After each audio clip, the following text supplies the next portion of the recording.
Alexander Patuhas.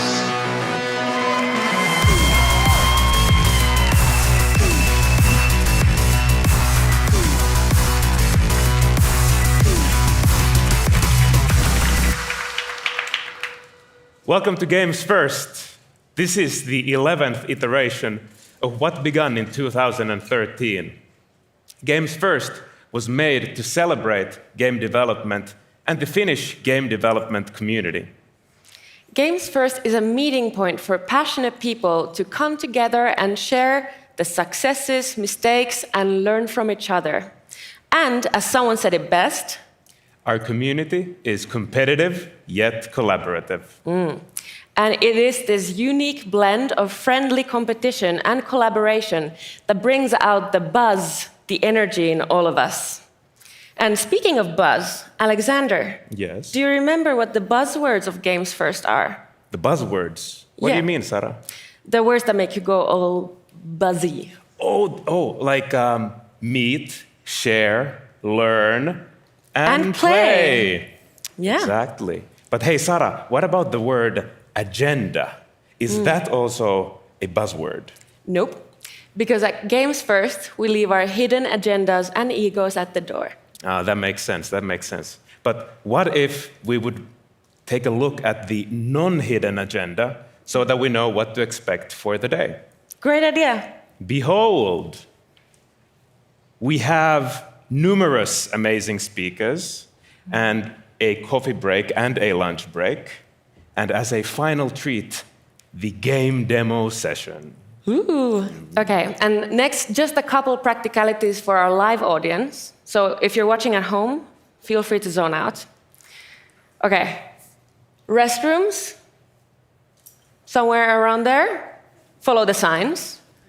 You have your badge, please wear it at all times. And remember that on the back side of your badge, you can find today's agenda. And finally, this event is clearly live streamed, so please behave yourselves. Snap. End of practicalities. Welcome back, everyone, virtually. I think it's time to start the show. Ooh, how do we do that? Well, we're gonna invite on stage our first presenter. Yes. Jennifer Estaris is a game director at Us2 Games. She is going to talk about the iterative journeys of Monument Valley 2's The Last Forest and Monument Valley 3. Iterative game development can sometimes fall into the illusion of progress, but can also lead to unexpected successes. Unexpected fun fact. Jennifer's go-to event is karaoke, as in modified karaoke. It's where you sing classics that are modified to be about video games. For example, the hit song by Journey, Don't Stop Respawning. Okay, please welcome Jennifer Estaris.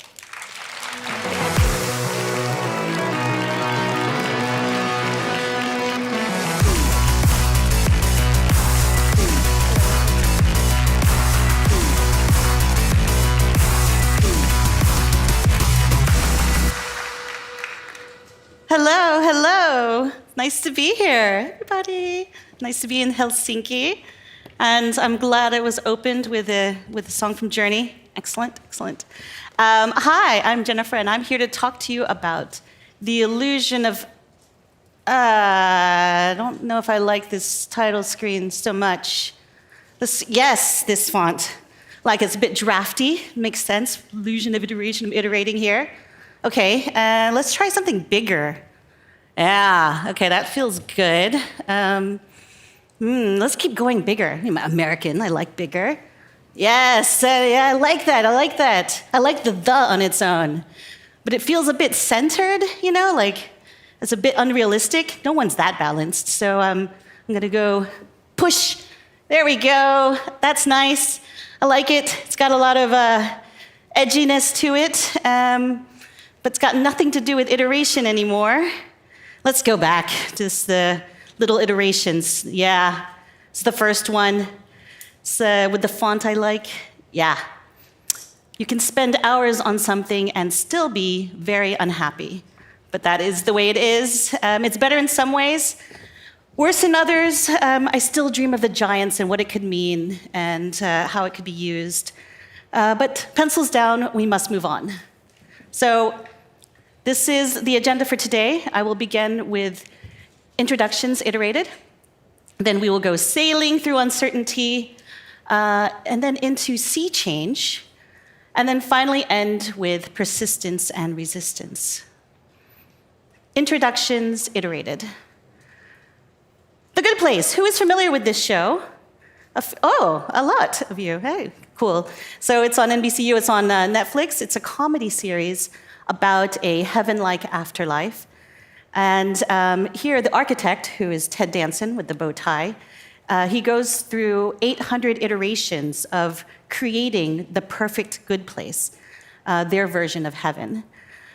One iteration has a bunch of yogurt places. Another one really goes into Italian food. And then there's one that goes in on clam chowder. I don't know who's familiar with clam chowder, but I think the equivalent here in Helsinki is, let me see if I can pronounce it right, lohikeito? Yay! The salmon soup. Famous here. When you come to Helsinki, come try it. It's a clam chowder fountain in the middle of town square. Imagine that in the middle of Helsinki city center. Quite intense. But it's a strong example of iteration for iteration's sake. The architect was fooled by the illusion of iteration's supposed strengths. Not all iterations work. You can see iterations through evolution. Here are some extinct ones. Here is the hallucigenia, which is a beautiful name. And then this one on the right, I believe CNET refers to, as its technical name, Dino Shark with a Snout of Doom. That is the official name of it. It's here to fuel nightmares in the most hilarious of ways. But also, it's another good example of, did we need to iterate, or did the illusion of iteration take over? Let's see. Oh, yes, me. I am Jennifer Estaris, she, her. I am a game director over at Us2 Games, working on Monument Valley 3 at the moment. I also was at Cybo, working on Subway Surfers, Disney, Nickelodeon. I did a lot of social change indie studios. I currently live in London, but before that I was in Copenhagen for a number of years, Los Angeles, New York, and I was raised in Atlanta, Georgia. I'm a Filipina American, and I am a mom. There's my daughter in the audience. Hi, daughter. And I'm a climate justice activist.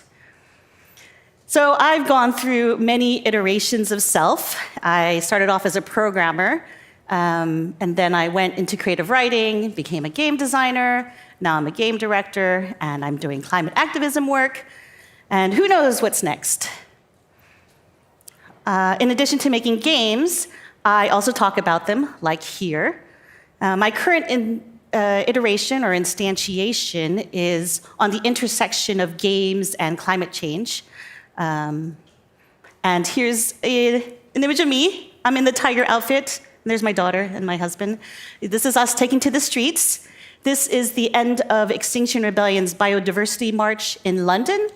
It ended with a die-in where about 50,000 of us lay in the streets for a few minutes. It was surprisingly cozy. It was a very warm road. You're staring up at the blue sky, looking at the tree crown shyness. It's kind of like, well, I guess the equivalent of a sauna here in Finland. There's something interesting about this gentle, cozy setup. Activism can be cozy. Activism can be playful. The day before March, XR, Extinction Rebellion, has family-friendly events, Legos, puppet shows, sign making. I host a booth with board games based on nature and nature-based solutions. The climate movement can iterate. It's not all about just being militant rebels. It can be more playful, more cozy, more engaging. Even Extinction Rebellion has iterated from being more broad when it comes to nonviolent civil disobedience, blocking roads and calling for the media attention on the climate emergency, to being more targeted, focusing on insurance companies, that weak spot, in a lighthearted way. We're going to now watch a video by fellow IDDA Climate SIG and XR member and friend, Alex Orchid, and his team.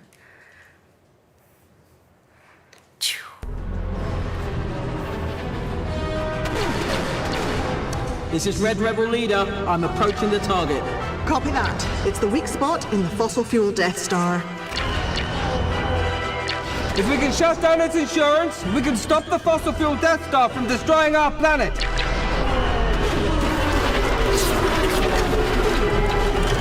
I'm getting flack from the oily money and fossil fuel big guns. Can we do it?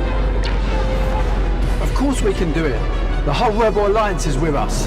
Let's get it done! Rebels, assemble.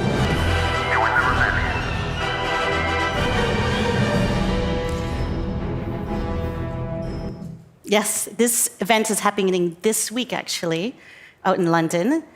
No insurance equals no drilling for oil, gas, and coal. The movement is iterating in what I believe is a productive direction. It's becoming more playful and approachable. And speaking of playful and approachable, I work at Us2 Games. Iterations fuel creativity in the most surprising of ways.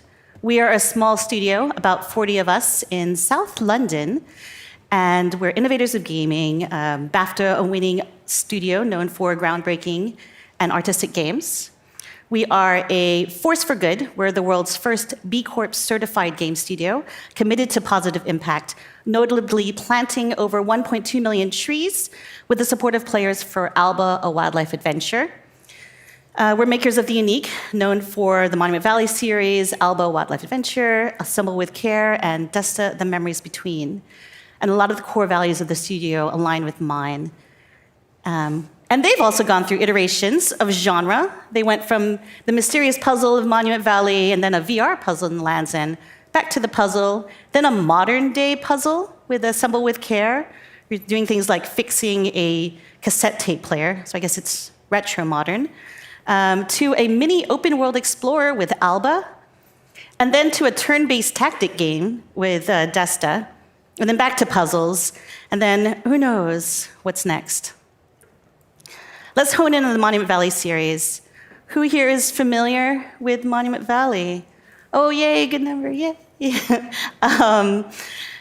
Perfect. For those of you, very few of you who aren't familiar, in Monument Valley, you manipulate Escher-inspired surreal architecture through an enigmatic, beautiful world. It was released as premium mobile games, but went to Apple Arcade, PC, and now Netflix games. It has over 150 million downloads worldwide, and it's a cultural phenomenon. Won a lot of awards, BAFTAs, Apple Design Award, DICE. For a little bit more on Monument Valley, let's watch a video just to show a bit of the impossibility and how it plays. So here you can see you are quite easily swiping to move the draggers, and you are rotating to move the rotators. You tap to move Ida from one place to the next, trying to get her to move on to the next part of the puzzle. Just go on the little button here. Here it's creating the non-Euclidean famous Penrose illusion, which is what a lot of Monument Valley leans into. And here Ida goes, you can do it, getting to the exit at the top of the monument.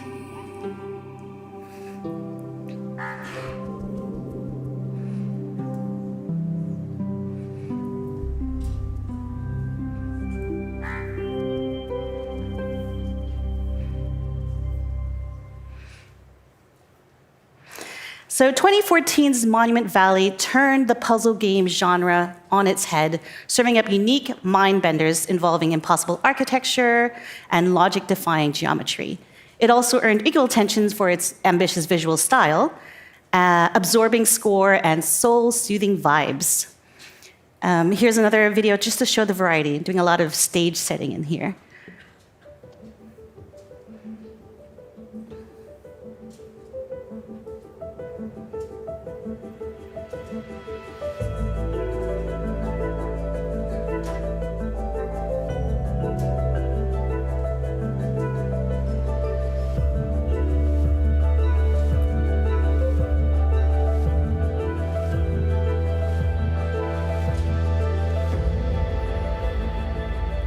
All right.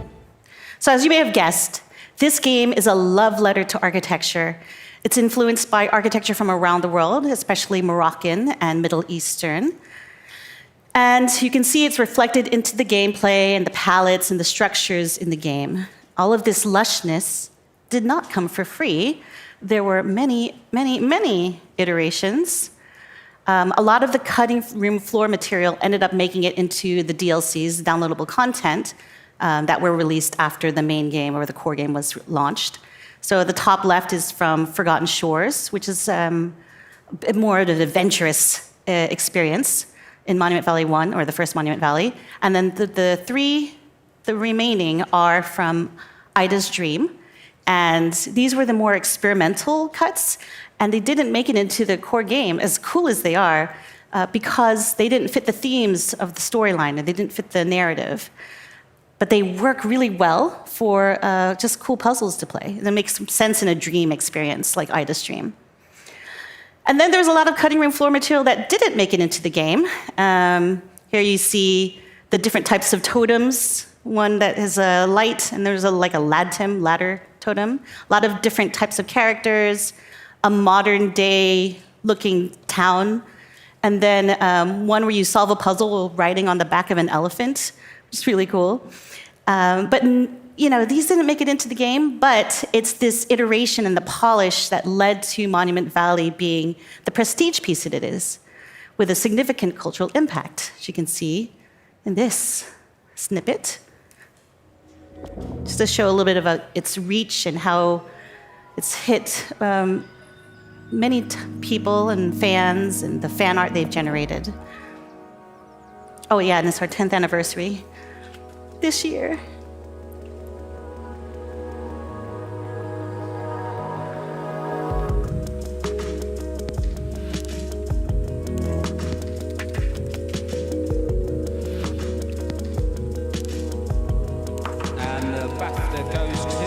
BAFTA for British game. Monument Valley. Monument Valley.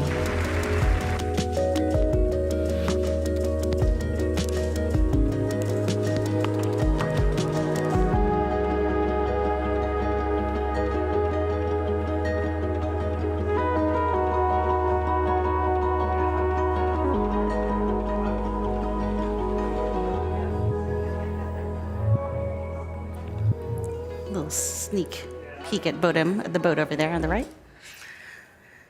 Okay, so we have big shoes to fill for the third game, which brings me to the next part of the talk, sailing through uncertainty. When I joined Us2 Games about 4 years ago to direct Monument Valley 3, we started off in early development, and we kept thinking about how do you push the envelope, especially for an established world like Monument Valley. It's a third one, almost 10 years after the first one was created. How do you sail through this uncertainty? We did it by starting something small. We created a DLC as part of the Playing for the Planet's Green Game Jam. Anyone familiar with Playing for the Planet? Okay, about a third of you. Let's get familiar. So Playing for the Planet is an initiative created in 2019, spearheaded by the United Nations Environment Program and industry leaders from console, mobile, PC gaming. And we have about 50 member studios: Supercell, woo, Rovio, Cybo, known for Subway Surfers, Sony, Google, Unity, Us2, Ubisoft. And we focus on 1, decarbonization in our game studios, and 2, the annual Green Game Jam, where game studios add sustainability initiatives into their games. Let's talk more about this Game Jam. So the Green Game Jam is an annual event that has over 50 game studios participating, and it takes place usually in the spring. We've done it for the past, I think, 5 years now. The idea behind the Green Game Jam is, what if we took live games that are already mass-reaching and then changed them for good? What if we added events on sustainability in them? And let's do it on the same environmental theme so we can showcase our combined impact. Imagine 50 game studios fundraising for the same causes, bringing awareness to the same cause at the same time, taking something that's competitive and now making it collaborative. And check out all the games that have changed. So many. This is just a few of them, but there's so much diversity. Let's zoom in on some examples. Subway Surfers.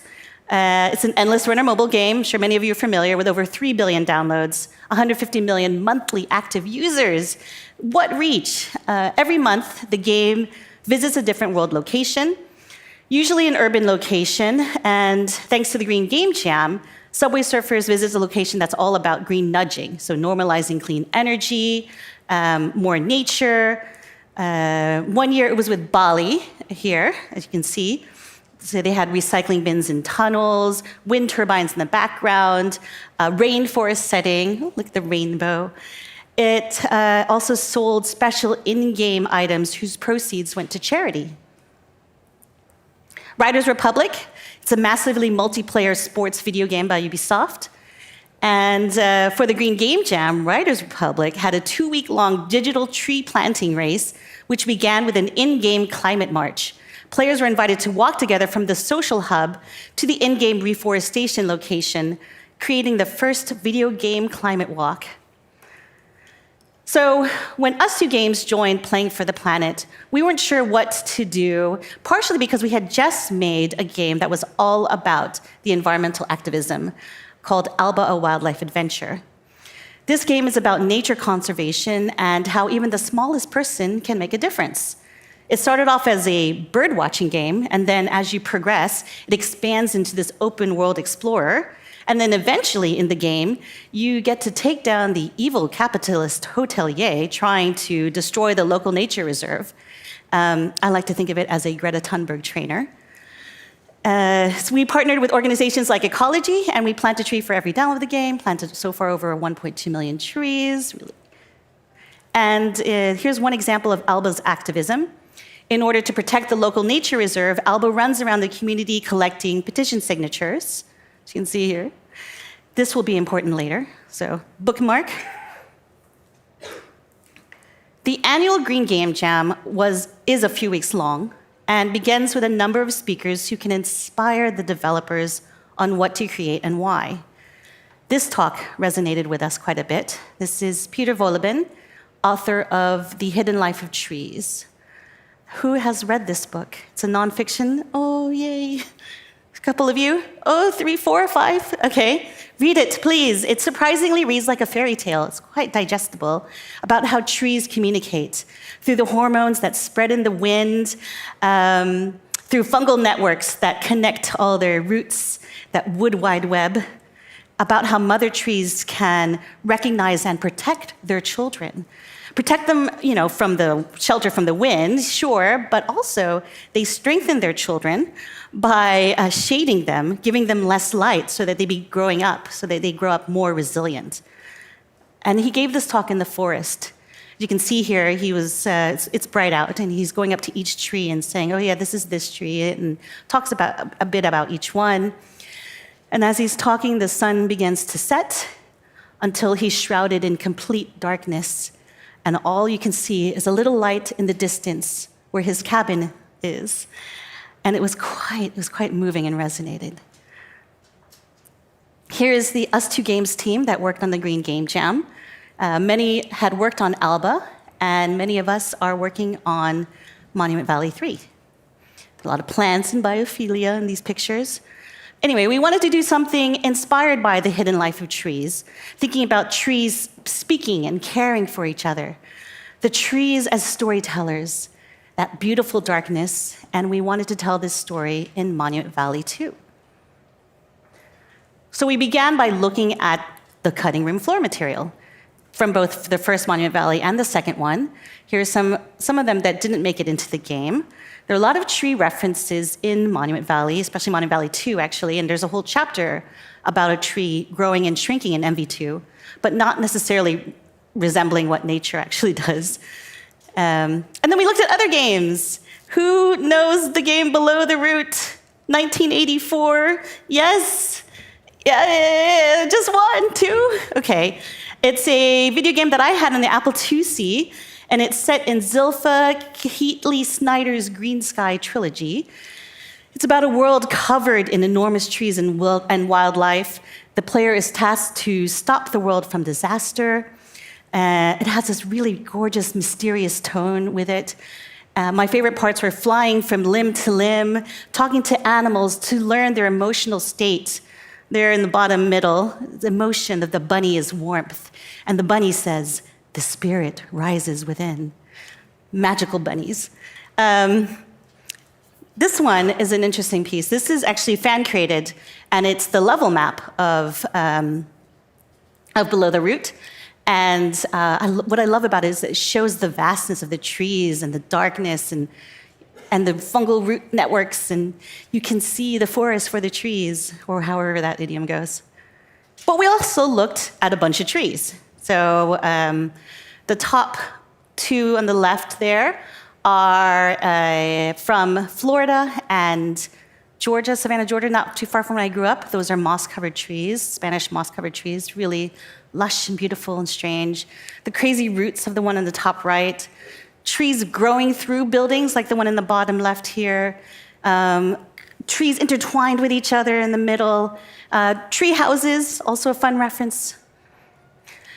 We had a lot of tree conversations on Slack. Fen, our senior artist, talked about this Japanese technique called daisuki, where trees are grown on top of other trees. And then this reminded Maria Sayans, our CEO, about a tree that she encounters on her daily walks. Here you can see in the middle, it's the tree stump, and it has a little baby tree growing out of it, and it's quite lovely. And it's a good example of, as you can see in the chat here, nurse log reproduction, or what Volobin calls cadaver rejuvenation, really cool word, where the tree, the dead tree, is providing the nutrients and allowing for the seeds in the baby tree to blossom, to grow. So multiple rivers of influence. There's a lot of jazz back and forth with the team members, and we jammed, and we started thinking about, okay, what's our love letter to forests? There were some early sketches that we did and some mirror boarding, all within like a matter of days, thinking about the progression and what it could be. And this emerged, and it was striking. And we were all excited about it and started going in and thinking about, okay, what could this mean for the game? But then, as we kept looking at it and playing with it and pulling at it, we realized it can't make it into the game. This is not our key piece. Thematically and narratively, it didn't work. What is it saying about sacred geometry emerging from a tree stump?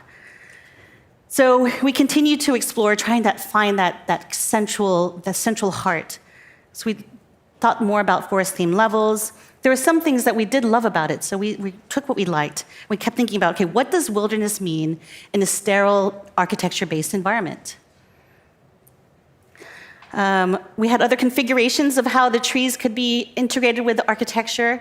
This one is Emily Brown is our lead designer, and she's thinking about she shared how dreams were beginning to solve her problems for her. She was dreaming of levels and how level design could take place for Monument Valley 2.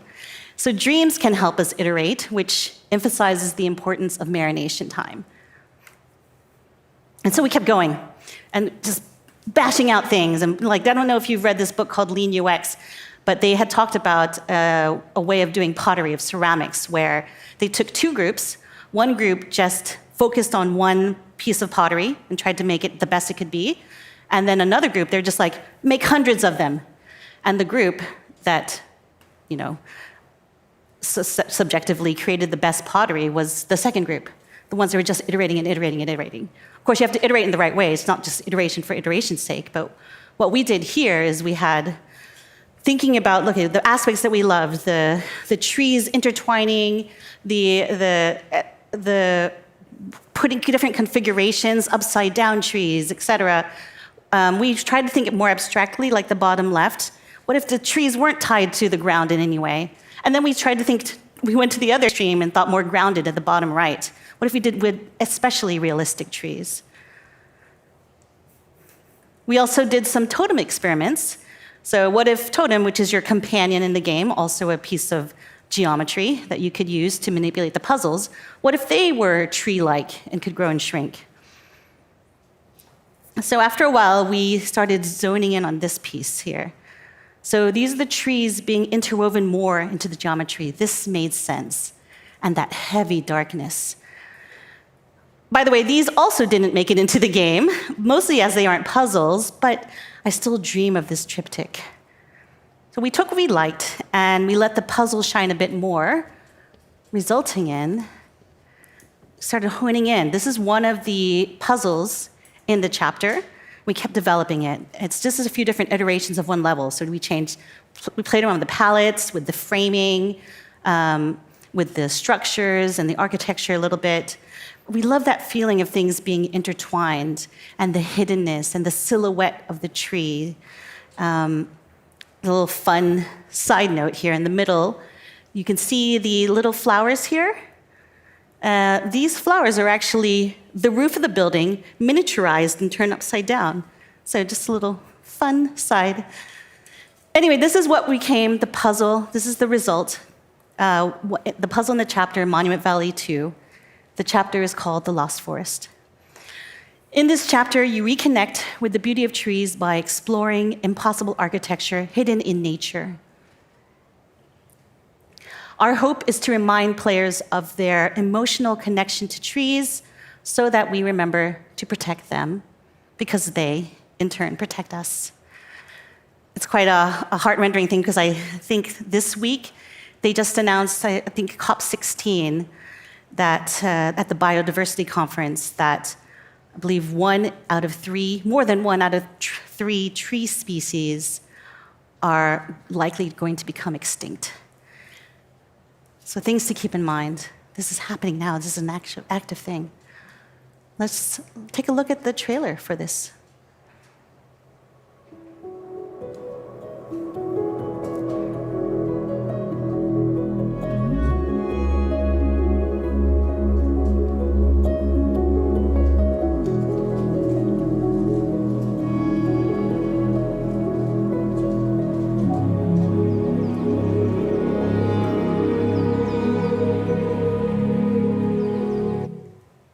So we began and ended with a call to action to sign the Play for Forest petition, which calls on world leaders to protect forests.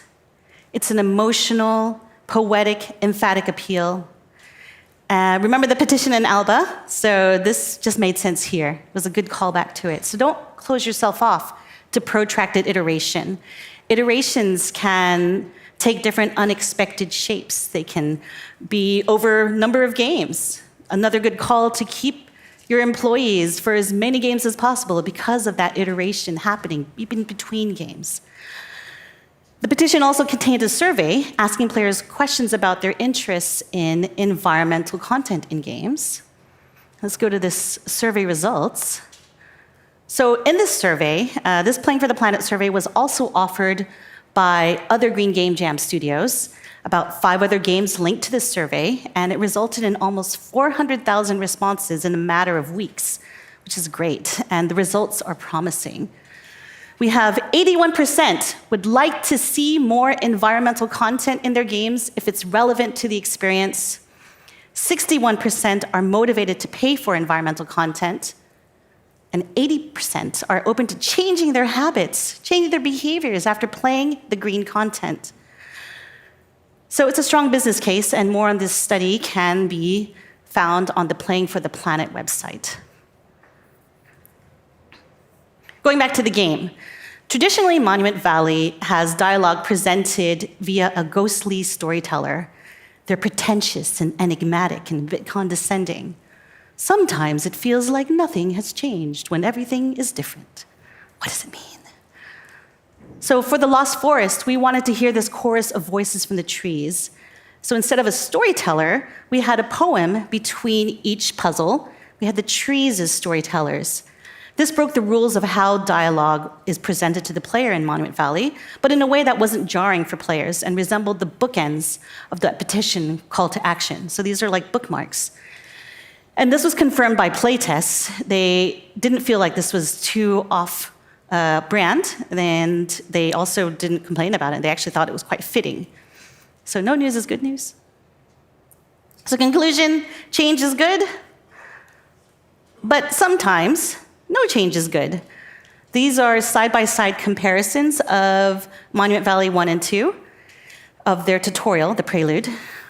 And then, you don't mess with what works. This was the simplest way to show, one, how to tap to move and how to use a rotator, but two, the simplest way to show impossibility, a little allusion to the Penrose. Sure, the second one has snow and a different character, but if it ain't broke, don't fix it. Then again, drop-off rates for Monument Valley 2 were higher after this chapter than Monument Valley 1. So possible conclusion is that it was too similar. Possible conclusion is that players went into the game and they said, you know what, this is more of the same. I'm looking for something crazier. How do you want to interpret that? You'll have to play Monument Valley 3 when it releases on December 10 to see whether or not we iterated. We did, but also we didn't. Which brings us to our next topic, sea change. Sometimes sea change is good. So what is sea change? Sea change is a metamorphosis or alteration over time. It's a slow transformation. Sometimes this term is misused to mean incremental change. It's actually step change, just slow.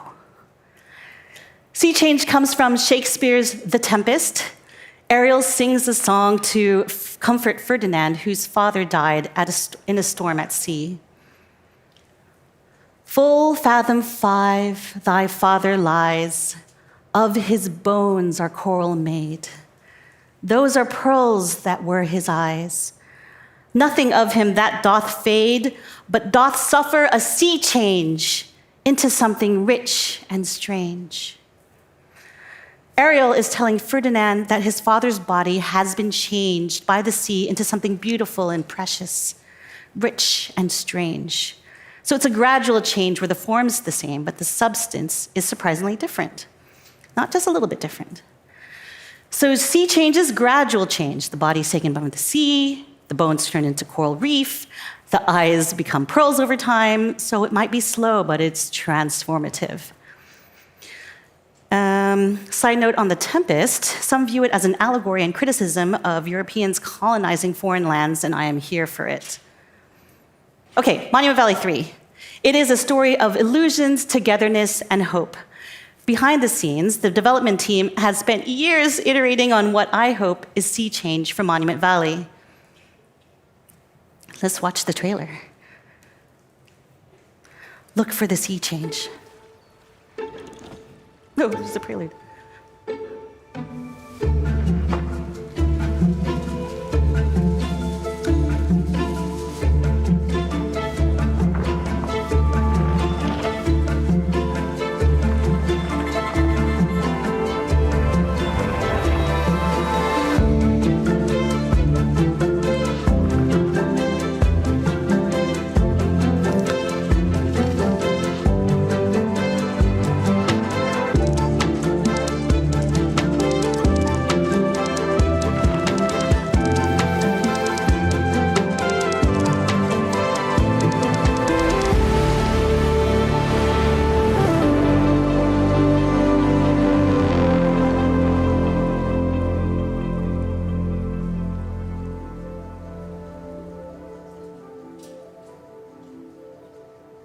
Yeah, Monument Valley 2 just came out on Netflix games yesterday, so come and get it. So the first Monument Valley features Ida, a princess searching for forgiveness as she puzzles through illusion-filled monuments. In Monument Valley 2, Ro and her child build and explore impossible architecture and sacred geometry as they both come of age and come into their own. Monument Valley 3, it's a story about light, loss, and our relationship with nature. Noah, who is the purple little lady in the left with staff, a lighthouse keeper's apprentice, journeys to explore the world of Monument Valley, searching for a new source of light before the world drowns in darkness. She searches by sailing, a bit literal on the sea change, but there you go. It's open area exploring and puzzling. We're going off grid. We introduced the ability to set sail across a water-based world.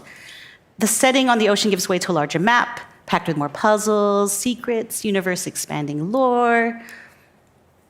All right, so here are some early sailing prototypes, and you could see it was quite stuck to the nav, especially the middle top one. We were like, oh yeah, this is open water sailing. Manesh, our lead programmer, said, you know what, let's stop and start new. Let's wipe the slate clean. And I was like, all right, let's do it. We're gonna boot camp iterate via a time-boxed pod jam. In this jam, we had a sprint. It was a 2-week sprint, actually. Maybe it was a bit longer. No, I think we started off at least with 2 weeks, where we split the team into 3 exploration pods. I think at the time we were about 20 of us. So each pod had about 4 to 5 people. One exploration was sailing. There were some sailing experiments done as the passage you see here, and they were quite limited. So it was time for open mode thinking. With loose boundaries and untethered to previous explorations. And we had a breakthrough. When you want sea change, pay careful attention to the wording of your goal or user story. I don't know how many of you have played Sky, Children of the Light, a lovely game by that game company. Oh, please play it. It's such a beautiful experience. Yeah, just a few of you, maybe 10%. In the creation of that game, I think it was Genova Chen who said they really wanted to capture that freedom of flying. So for sailing in Monument Valley 3, we wanted to have the joy of sailing. We wanted to explore what is this hopeful voyage of togetherness, one of our pillars. So we had a 4 to 5 person pod, and it was a collaboration between art, design, narrative, and tech. So we had these multidisciplinary pods. We're trying to achieve this ludonarrative cohesion. And the result is the sailing experience in the game. Now, when we did a lot of play tests, it was quite polarizing. People either really loved it. I would say like 80% of the players loved it, but then like 20%, they just weren't on board. They were traditionalists when it comes to Monument Valley. But this experience fit the game's themes and storylines so well, and it felt fresh. But yes, we're still thinking about that 20% and how to bring them on board, so to speak. Monument Valley is also a typically solitary experience. Monument Valley 1 has Ida, party of 1. I mean, she's surrounded by these antagonistic crows and the pretentious storytellers, but for the most part, she's alone. Ro and her child in Monument Valley 2, party of 2. In Monument Valley 3, again, looking for sea change, we started gradually adding in more and more characters, and to the point where it's quite a bit more. It's not just 3 characters. But still, thinking about the classics, thinking about the familiar, climbing those grandiose monuments, and then thinking about minimalist architecture in an evocative, moody atmosphere, trying to strike that balance. So thinking beyond the illusion of iteration and iterating in just the right places. So that you can sway the other way, have that contrast, that sea change, gradually adding in more and more nature until it's all nature, with a little bit of peekaboo architecture coming out.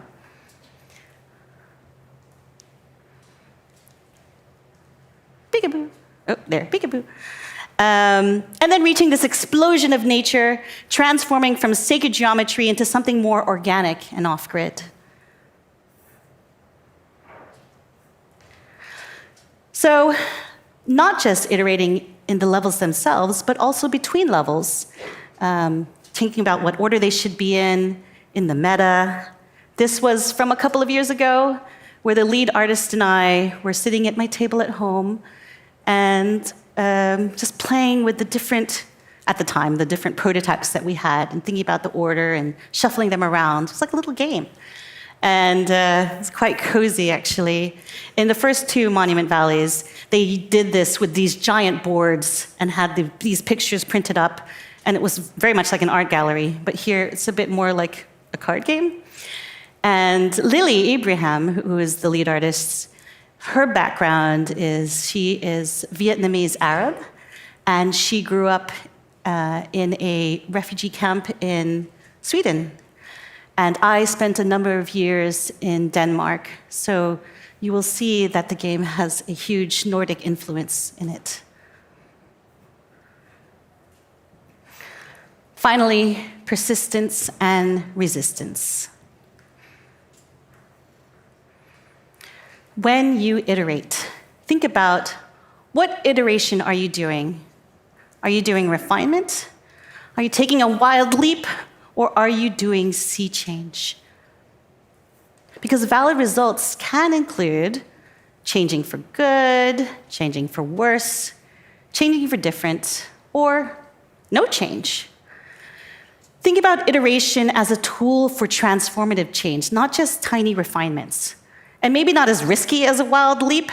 You can still do those, but think about also including the sea change. Can you do more of them? Jam it to chart your course. And playtest to confirm whether that's your coworkers or playtest cloud, but most of all, friends and family. We're doing actually a friends and family right now, playtest for Monument Valley 3. Sent it to more than 100 players to go through. And I think in my pocket, I'll be finding out the results of how that's going. My daughter playtests quite a bit. She's super honest and perceptive, which is the best combo. So thank you for that. Thank you for all your critiques. Sometimes you end up going back to the drawing board, and that's okay. So I want to encourage you all to embrace the uncertainty of iteration, but also see through its many illusions. Persist and resist. Here we have a nice QR code if you want to pre-register to Monument Valley 3 and see how much of it aligns or misaligns with what I've shared with you today. What do you think is actually the sea change in the game? It will be coming out on December 10, so ping it up or ping me if you want to play test. If you have questions, comments, or just want to do karaoke, email me at istaris@us2.com. And I believe that, I don't know if I like that one. Let's move it up a bit more. Yeah. Okay. Let's make it bigger. Let me zoom it out. Yes. Oh, the D, but that's okay. It's good. Go big or go home. Be curious. Be playful. Strive to better ourselves and each other. Don't be a dino shark with a snout of doom. Thank you very much.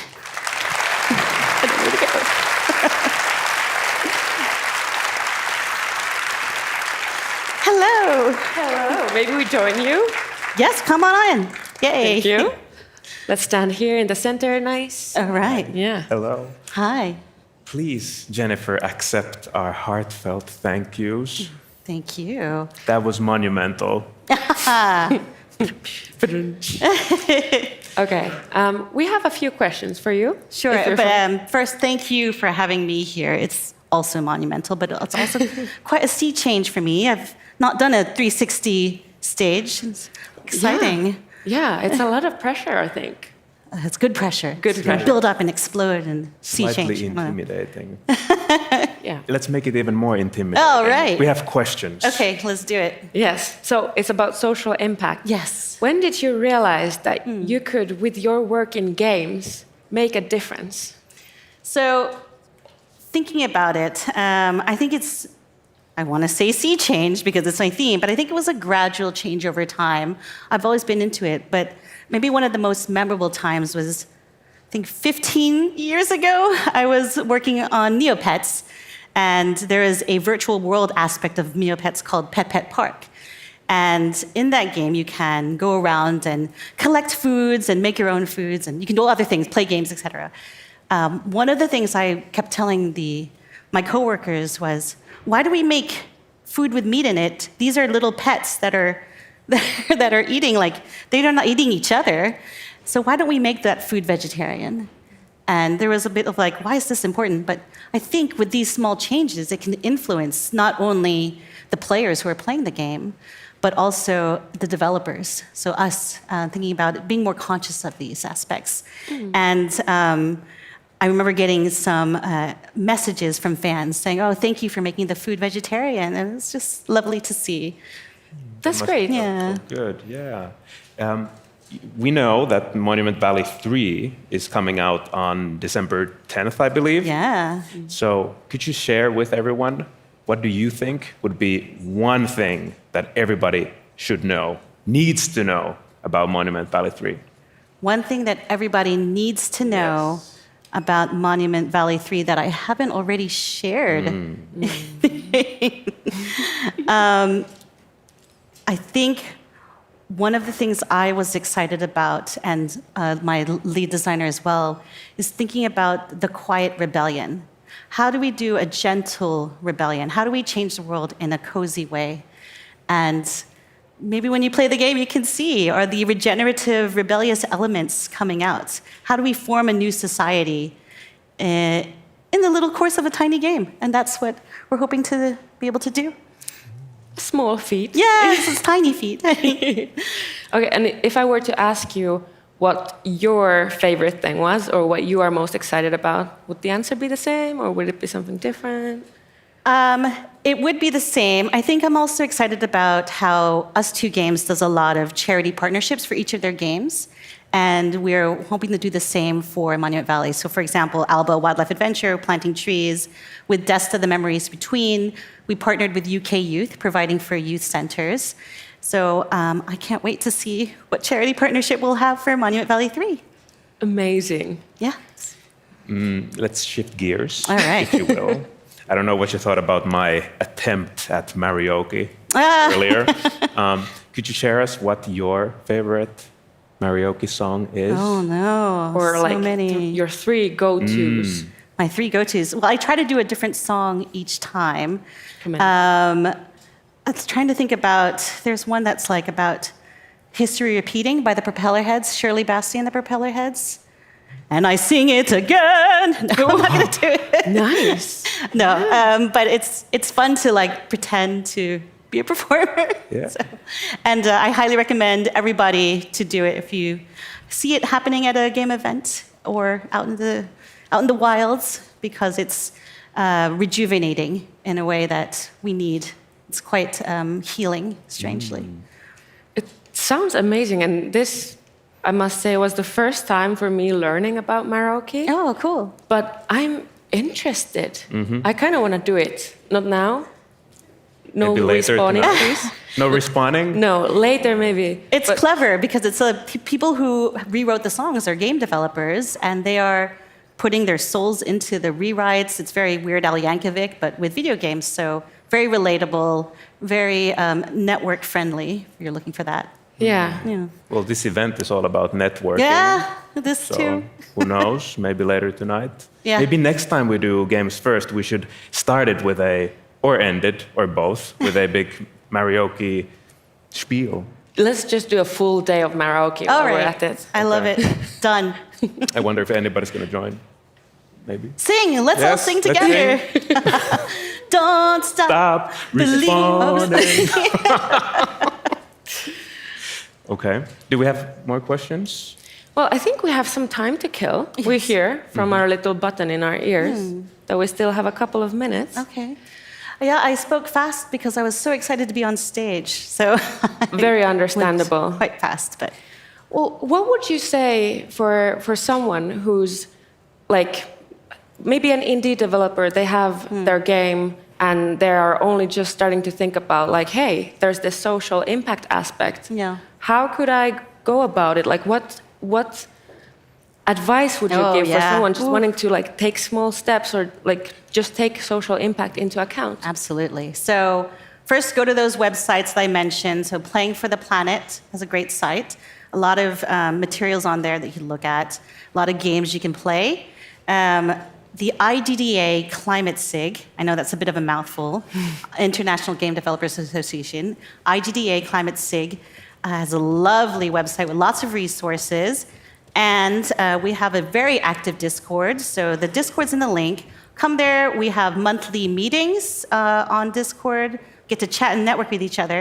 And what's best about that is that you can talk about your game, share what you're trying to do, get some climate advice from a lot of climate experts.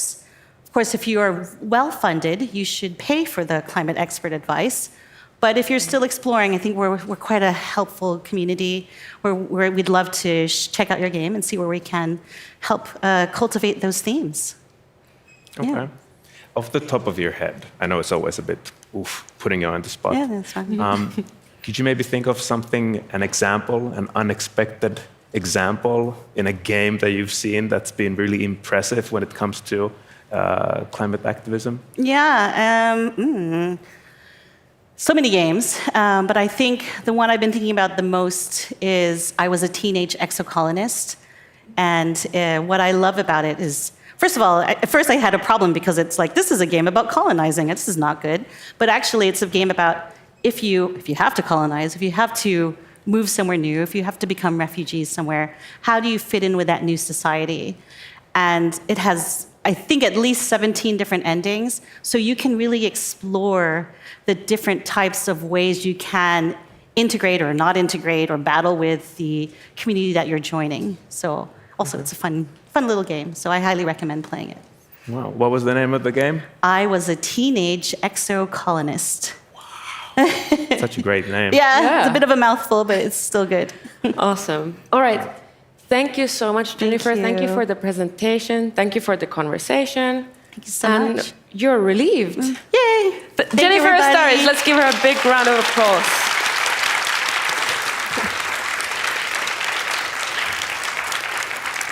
Look at her skipping off. Oh, she's skipping away. Easy with the stairs. Perfect.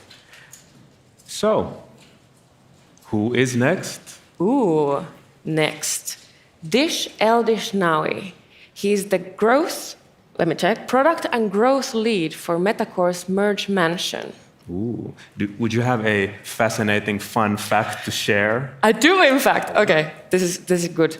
Dish is genuinely, actually related to Ramses III. Wow. Well, that is definitely a fascinating, fun fact. But we will not be talking about that. Instead, we'll be talking about player psychology and behaviors and how player insights can be key to unlocking long-term success. Okay. Well, shall we just go ahead and invite Dish on stage with us? Let's do that. Okay.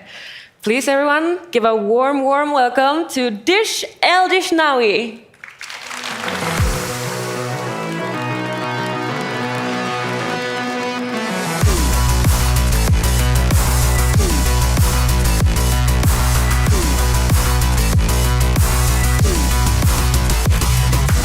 So,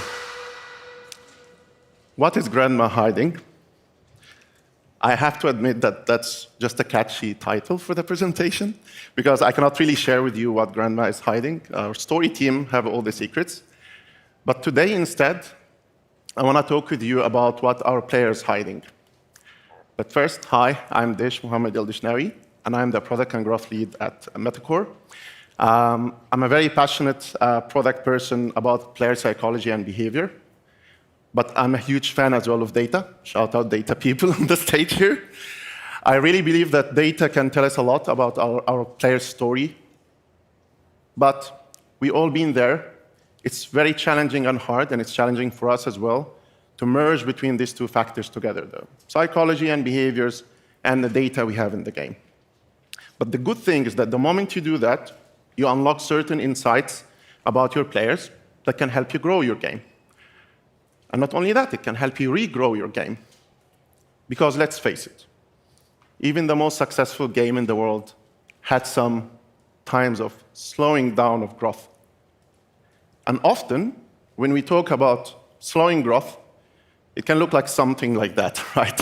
So we can talk about lifetime value. So when we acquire a player, how they spend day over day. Or we can talk about their retention. So how they retain, how does our players retain when they come to the game, day over day. And quite often, slowing in growth means that this too gets worse year over year. And then as a game team, we are kind of scratching our head. So we have two options. can continue to invest heavily in user acquisition, which is, of course, a risk we can take, or we can look into what changes we can do in our product to somehow try to improve the situation of the existing players in our game, and as well improve the situation for the players who will come and join and start to play our games. And today, I actually want to focus on the second one, so not user acquisition. That's a beast on its own, we all know that. But I want to argue that actually there's a lot we can do in our product to grow our games. So on a very, very high level, what does that often mean? Well, it means we need our players to come to the game.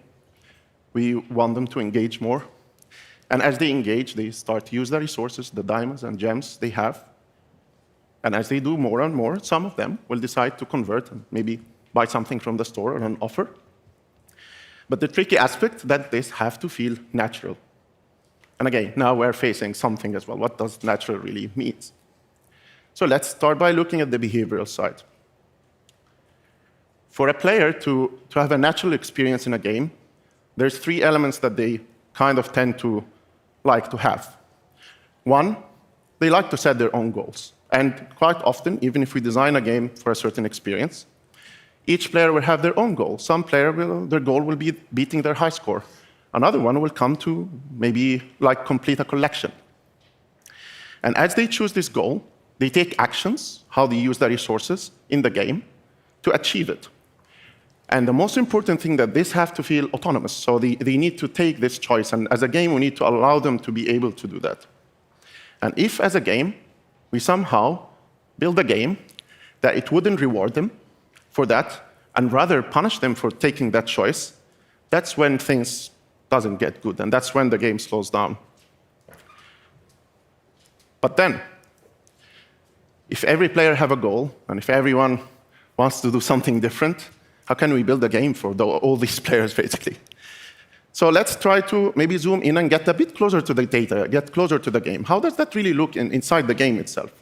How does it reflect there? Well, the first thing, like their goal is to complete something, right? So irrespective to their goal, they want to complete something. And that's from Merge Mansion. And in Merge Mansion, our players always want to complete tasks, right? Irrespective to how they do that, they want to complete the task. And when they do complete the task, that helps them to progress. And when they progress in the game, they feel motivated and they continue to engage in the game. In our case, that could be progressing towards unlocking the mansion. And after they unlock the mansion, it could be discovering the secrets of Grandma Ursula here within the mansion. What kind of crimes she did, maybe.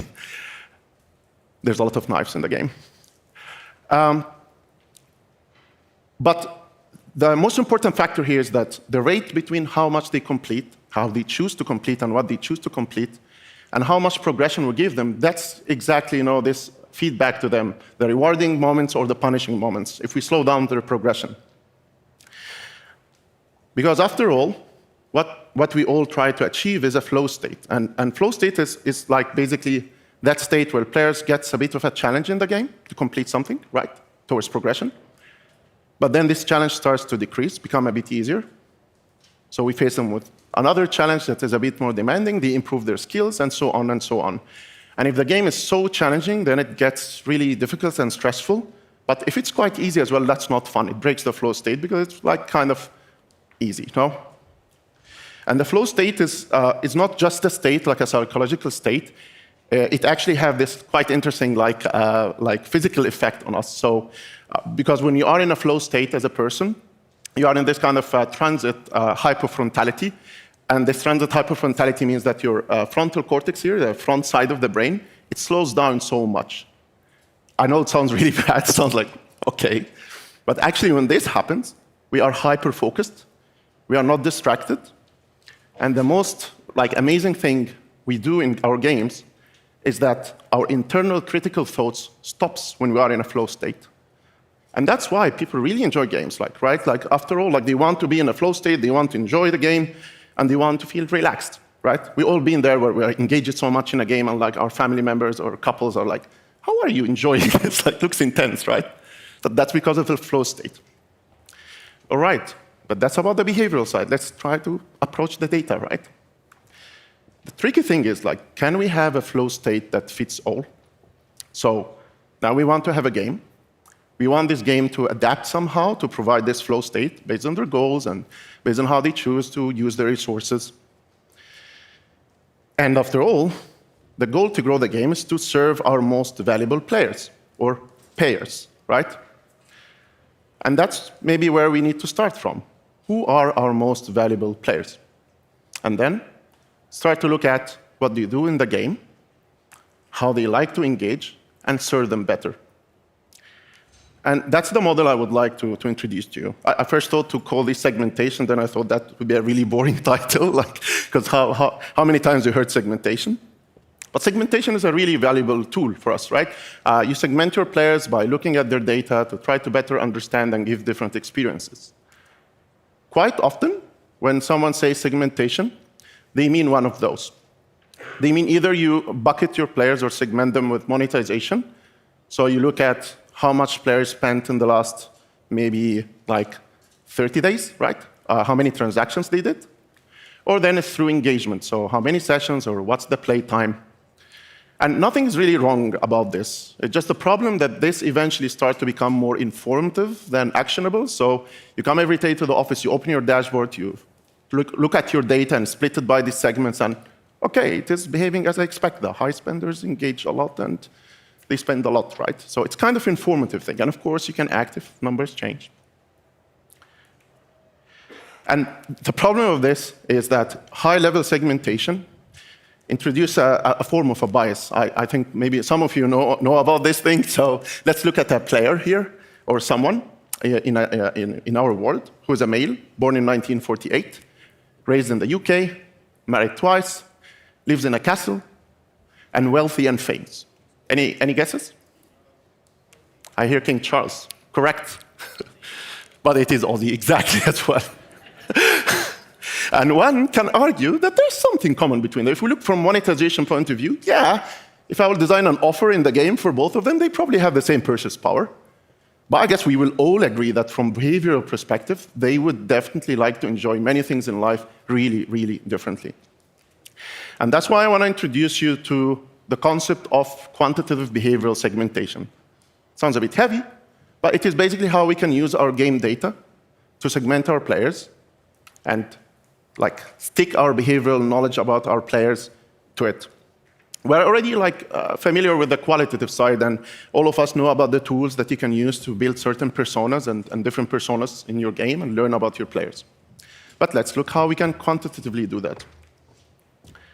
Because that will help us to actually have actionable things we can do and put on our roadmap to help and identify our most valuable players. So yeah, pun intended in a way. Let's take it step by step. And this is a form of a mental process for the team. So I highly advise you to go through that, like product people, data people, design people together. Do it together. Start from the monetization and the engagement. Define a metric for each of those. Monetization, that is quite often how much your players spend in a month, for example, on average. Engagement, I want you to continue tricking yourself in something. Think, what do you think represents the highest engagement in the game? Quite often, as game developers, we tend to choose something like health or stamina. So, right, if players spend more time in the game, they will use more health and they engage more in the game. Let's do that. Let's go through that mental process. The next step is, look at your monthly active users, or how many players play in a month in your game, and just simply divide it by, look at the number of players across these different segments you have. You split it the way you like, depends on your game. These are just example numbers. And look at the revenue they generate from your monthly revenue, right? And only just from this step, you will find really interesting insights. So, quite often as game developers, we focus on this bottom right group, the 3,000 players. We build the games for them, the very highly engaged, the very highly monetized players. And we think that's how we can grow, and that's the kind of features we need to build it for those. But look at that, they are very important. They make 11% of our monthly revenue, for example, here. But the reality is that some players who spend a bit less than them, they actually bring 32% of your monthly revenue. And you will find as well something else intriguing. You'll find players that we think they engage less in the game, but they actually love our game. They're a big bulk of our daily active users and monthly active users, and they even contribute on our monthly revenue more. So maybe if I want to grow my lifetime value and if I want to improve my retention, I rather would focus on these players. And lastly, you might find a huge group of players who have the tendency to they love your game to the level they want to really spend money in it, but not a lot of them have a good experience, so in total, it doesn't really contribute in your revenue much. So you tend not to focus so much on those, but that's an opportunity as well. But I think the most important thing here, as you see, this can look a bit complex, and it will be a bit complex in the beginning. So the most important part, I would say, is to simplify it. So try to simplify this, give it a name that the whole team can use in their daily, basically, work, in their craft. So in this case, let's call the ones who use a lot of health as revivers. We can look at their game data. We will find, indeed, that they use a lot of health or stamina in the game. Twice as much they use in power-ups, for example, in our games. And then look at the strategists. These are people that we saw contribute heavily in our revenue, but they like to use maybe twice in their gems and diamonds, your hard currencies, in power-ups than health. Then comes the most exciting moment for me. And that would be, now go back to your lifetime value charts, go back to your retention charts, and instead of looking year by year or by some other segment, now look at these personas, look at these players. And I promise you will start to see some discrepancies. So you will see that your game retains much, much better, for example, the revivers. Because as a game team, we are maybe a bit biased towards building features for these players, right? So if I want to improve the overall game retention, maybe I should rather focus on improving the strategist players' retention, because then the average and the total will be higher and better. Same applies for the monetization as well.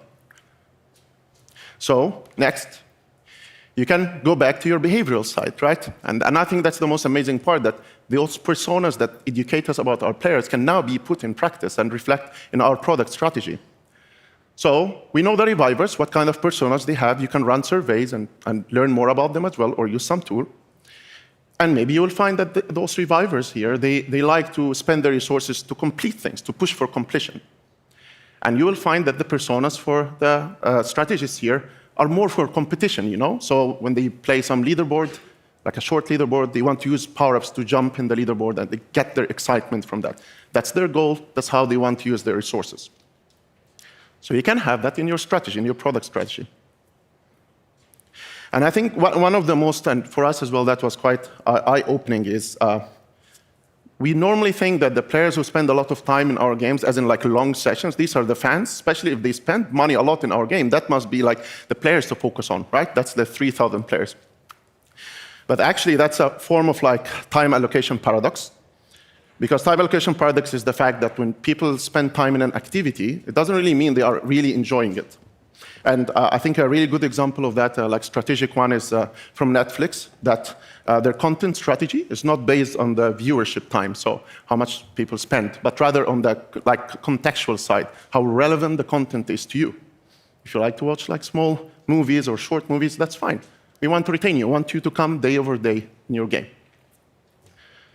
So maybe that's one thing you can do. You can learn about how they engage in your game. So we can look and find that the revivers come 27 days in a month. Wow, that's a lot, right? They come almost every day in a month to our game. Amazing. Of course, we can improve this, but maybe not by much. But then you'll discover that maybe those strategists, which are responsible for more than double the revenue of the revivers to your monthly revenue, so they pay our bills, right? They come only 20 days. That's a lot as well. But maybe there's a space to improve this, right, than improving the 27 days. And I thought to give an example of that. So, for example, in Merge Mansion, we had a feature that is a trading feature. And this trading feature is all about players just trade some items, on their board and get some chests. And if they're lucky, they get some items that is relevant to them. So we thought that, hey, can we maybe encourage people to engage more, because then they come more, retain better, and engage more in the game. So we introduced two things. For the revivers, because we have as well something similar to revivers in our game, we introduced a streak mechanic. They are completionists. They want to push for the streak, to complete it. But then we wanted to make sure that the strategists are not frustrated, right? So we introduced to them possibility to refresh the tasks. We introduced to them possibility and some logic that the items they already have on the board, they can submit in this, so they can progress fast. or they can even use the resources they have as a power-up, as a boost to quickly complete. They are not maybe so excited about the streak mechanic, and that's totally fine. You can as well learn about the monetization, so how these different segments monetize. And I think the most amazing thing as well that you can build a strategy that would serve both of those segments, or maybe you have 3 segments, depends on your game. So let's look at this example, for instance. And in this one, we have players who maybe prefer to have an average transaction value, so when they purchase something in the game, what's their comfort zone? Around like $12 to $13 US. And they bring like 13% of the revenue in this example data. But then we have like 72% of our revenue, right? So a huge chance as well to even monetize these players more that prefer to have like $7 to $8 US. Right? So how can we maybe like reflect on this in our game? So I wanted to give an example as well of another feature we had. So we have this mystery pass, which is a season pass in our game, and it used to have a single price point.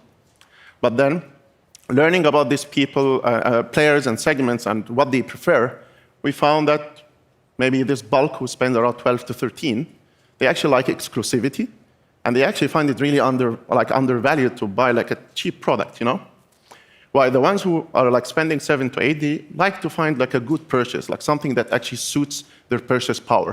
So it's quite intimidating to tell them, here is a season pass that costs you $9. So we introduced 2 passes, right? You can choose this one and you can choose this one. On a very high level, you might think, like, why would anyone buy the $7? Like, this one is 15 times more valuable. But the fact is, because it's designed for the persona, they would actually really like that and appreciate it. So I wanted to kind of leave some key takeaways here. So the first one is that user acquisition is really important, and I know in our industry, of course, we focus a lot on that. That's where most of our investment goes. But there's a lot of things we can do in our games that actually can grow the game, but not only that as well, justify the investment further in our user acquisition and in our team and in everything. Because now as we acquire the players, they perform better, or at least same as how they did in the first year in the game. Segmentation as well is like quite important. But the segmentation with monetization and engagement and this high-level segmentation can take you like just so far.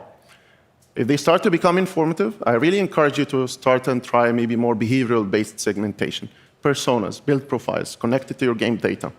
Because that's when you truly understand the motivations and intrinsic motivations and extrinsic as well of your players. Sorry. As well, after you do all this heavy data work, keep it simple. I think if I'll pick one of those key things that I'm a big fan of is simplifying the data. Like data democratization is really important. It's cool to have complex data, and of course we need to do it sometimes, but we have to keep it simple. And simple means smart. Because when it's simple, when we have names, when we can visualize it in our game and our development team, then everyone, the product person, the artist, the developer, everyone can consider it in their day-to-day work. Oh, I'm building this feature for the revivers, or I'm building it for the strategists. And finally, that we often, when the game starts to slow down, we think that, okay, now we need to do a big thing, right? But actually, like, it's not about how much effort or how many months we spend in the feature that would, pay back for the success of the feature. Sometimes, yes, some features can take time, but it is how contextually it's relevant to your most valuable players that actually, if you touch on them, you can grow your lifetime value and you can grow your retention and bring it back to a healthy space. So as a final note here, I want to remind us all that we are actually entertainers. I know that when we go to the office sometimes, we look at dashboards, how did we do last year, the ARPU, the conversion, and all of these numbers, quite important. But I think it's really important to remind ourselves that we are entertainers. So same as the actors, same as the directors and movie directors. And think of how much they care about their audience, right? And that's as much how we, not just product people, but the whole development team, need to care about our audience. And remember, if we entertain them, they will come and they will invest in our games. Thank you so much.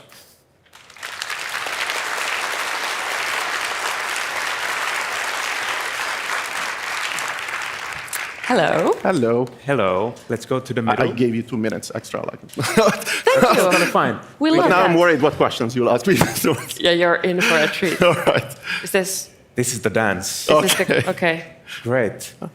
Thank you so much. Thanks. Please accept our gratitude for your towards your fascinating exploration into player psychology. Thank you. Not concerned at all the questions have come. Yeah. And I was going to ask you, I hope you're open to answering some questions, but now you have no choice. Okay. No, yes, we have time. Okay. So, what player insights helped you when you escaped a shark attack? No, Sarah, that's a story for another time, not that question. How about let's try this. So Dish, Yes. What is the most surprising thing, maybe Other than that question. other than Yes, that, okay. if you could share an unexpected encounter about player behavior that you've encountered while working on Merge Mansion? Well, I think it's quite related to this. So we have these energies in our game, and of course we have a lot of players who like to use energy and spend a lot of time in the game. But it was quite interesting to understand better about the different behaviors. As a big game, you have a huge number of players, and especially the most valuable players, right, who actually bend the curves.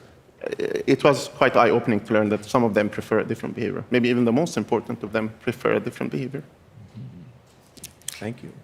Now, do I get to ask the shark question? Well, fine. I think we have time. So I maybe have a it's point, okay. people. Bear with me. So, you have shared about escaping a genuine shark attack Yes. in life, and then you brought some insights out of that experience to professional life. Yeah, I actually have this draft in Medium that I never published.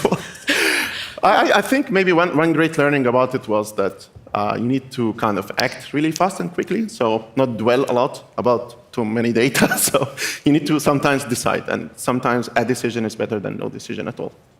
Okay. It worked this time. I guess the decision could have been bad as well. I wouldn't be here, so. Yeah, we're so happy that you're here. Like, Sorry for the there's no shark. water here, so it's safe. No, it was a nice moment. I didn't know about it till I saw the recording, so almost cool. Okay, would you like to just briefly explain what the situation was? We were just diving for sharks, so we went for them. So it's not a surprise there was a shark. And it was like an oceanic shark, and I think it just got pissed from like one of the people who were taking videos, so much of it. So it actually, fun fact maybe, that sharks in real life, they do exactly like in the cartoons. So before they attack you, they bend their back like this, you know? Same as we see in the cartoons. So I saw that and I was like, cartoons actually are realistic. So, and an advice, dive deep if a shark gets angry, because if you go up, the sharks never attacks you if you are below them. So just go deep, do not try to escape. That's a bad idea. But of course we ran out of air eventually, so someone had to exit, and I exited first. My friends love me. Amazing. Yeah. Not only a fun fact, but hopefully information we'll never need, but still useful to know. I didn't know that. It was fun. Okay. Yeah. Aldo, do we have questions? Maybe about games? Oh, Yeah, okay. right. Could you share a couple of games that you're very much into yourself? Yeah, I'm like really a bit boring. I'm a very much console player. I play FIFA a lot, or FC. like FC, not FIFA. I did that competitively, like when I was a teen. Now I'm not that good. You know, this moment when you're old enough that your reflexes are slow, and you're like, you need to reflect that you have like a child on the other side, and you should not try to compete with that. Yeah. Things change. Yeah. So I'm curious to learn. So, from a psychological perspective, you know, that moment when you're playing a game and then you realize what the game developers sort of went after and what they wanted you to do, and you realize, damn it, I just did that. Yeah. How does that make you feel? Maybe that's why I avoid playing mobile games, because I tend to deconstruct them as I play. That's a good point. Like, of course, when you work in the industry, you look at things different, right? So, but as well, one of the things, as I'm a console player, actually there's a lot of things for us in mobile game to learn from console, especially in terms of the quality of the content, the storytelling side, and as well, they of course took a lot from the mobile side. Like now, all of them have like season passes and try to have like function the game as a live service somehow to extend its lifetime. So. Yeah, there is something to learn from. Like, I love storytelling, and that's why I like console games, and like working in Merge Mansion as well, because we're a very story-driven game. It makes sense. Do you have time for one more? I should have spent more time. No, that's fine. Yeah, the faster you I'm reply, happy if you the more questions you get. Yes, yes. Okay, final question. Yeah, go ahead. Okay, good. So we know that we talk about whales, right? We use that term for spenders and so forth. Yeah. So which one do you prefer? Whales or sharks? That's a good question. Whales in the game, definitely. As a product person, I always enjoy seeing more whales. I think I love whales more. They're so kind. I think in general, animals are so kind. Like even sharks, everyone. Like try to stare in an animal eye, and you will see how that they're really kind. All of them, even the ones we think they're dangerous. And actually, it's a fact that sharks doesn't kill that much people as we think. So. But yeah, both are fun, but maybe whales, because they're so huge and you know you're very vulnerable, and still they treat you with kindness. Beautiful. Great diplomatic answer. Thank you, Dish. Yeah. We let you go now. All right, thank you so much. Thanks. Let's give him an applause.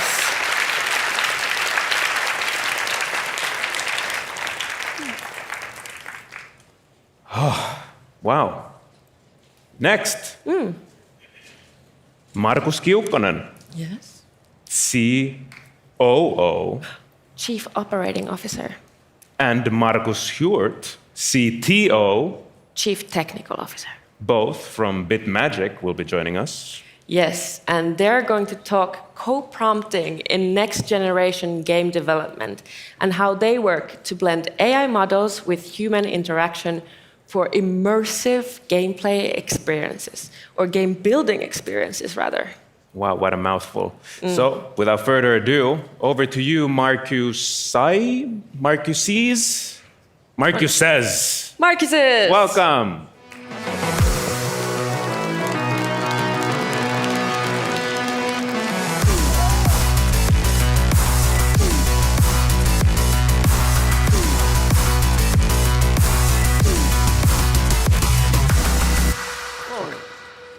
Great to be here.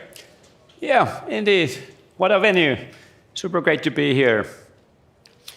Today, we're going to talk about BitMagic and our journey so far. We'll start a little bit like the forming of the company, early days, a little bit where we are, and then where we are heading as a company.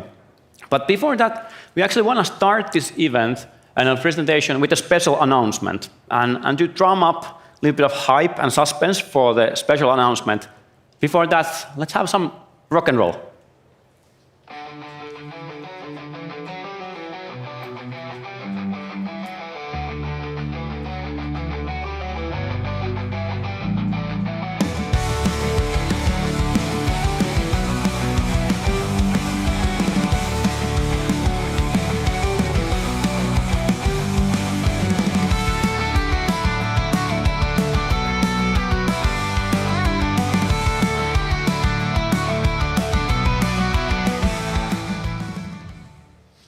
That was our latest trailer for the BitMagic. And now, are you ready? Markus, are you ready? Yes, I think I'm ready. Let's hit it. So, last night in GameSpeed Next Summit, BitMagic was chosen as a Game Changer 2025. Let's give big applause to BitMagic. Yeah, we are really happy with this awesome news. And of course, this is one thing that shows that we are doing something right. The selection was made by top executives from leading cloud and game companies. And last night, our CEO, Jani Penttinen, was in San Francisco in ceremony for getting this prize. And actually, that's the reason why Jani is not here in the stage, and you get this Markus and Markus show instead. Thanks. Add a little bit of personal note here. This competition contained 1,300 companies. And out of those companies, filtered, and there was a jury of 30 people.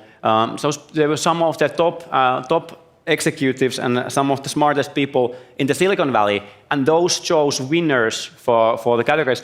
So for me to think that those people in the Silicon Valley chose BitMagic as a game changer 2025 in the generative AI is in one way mind-boggling, but at the same time really, of course, grateful for the acknowledgement. But with that, let's rewind time a little bit backwards and go into the late 2021, early 2022.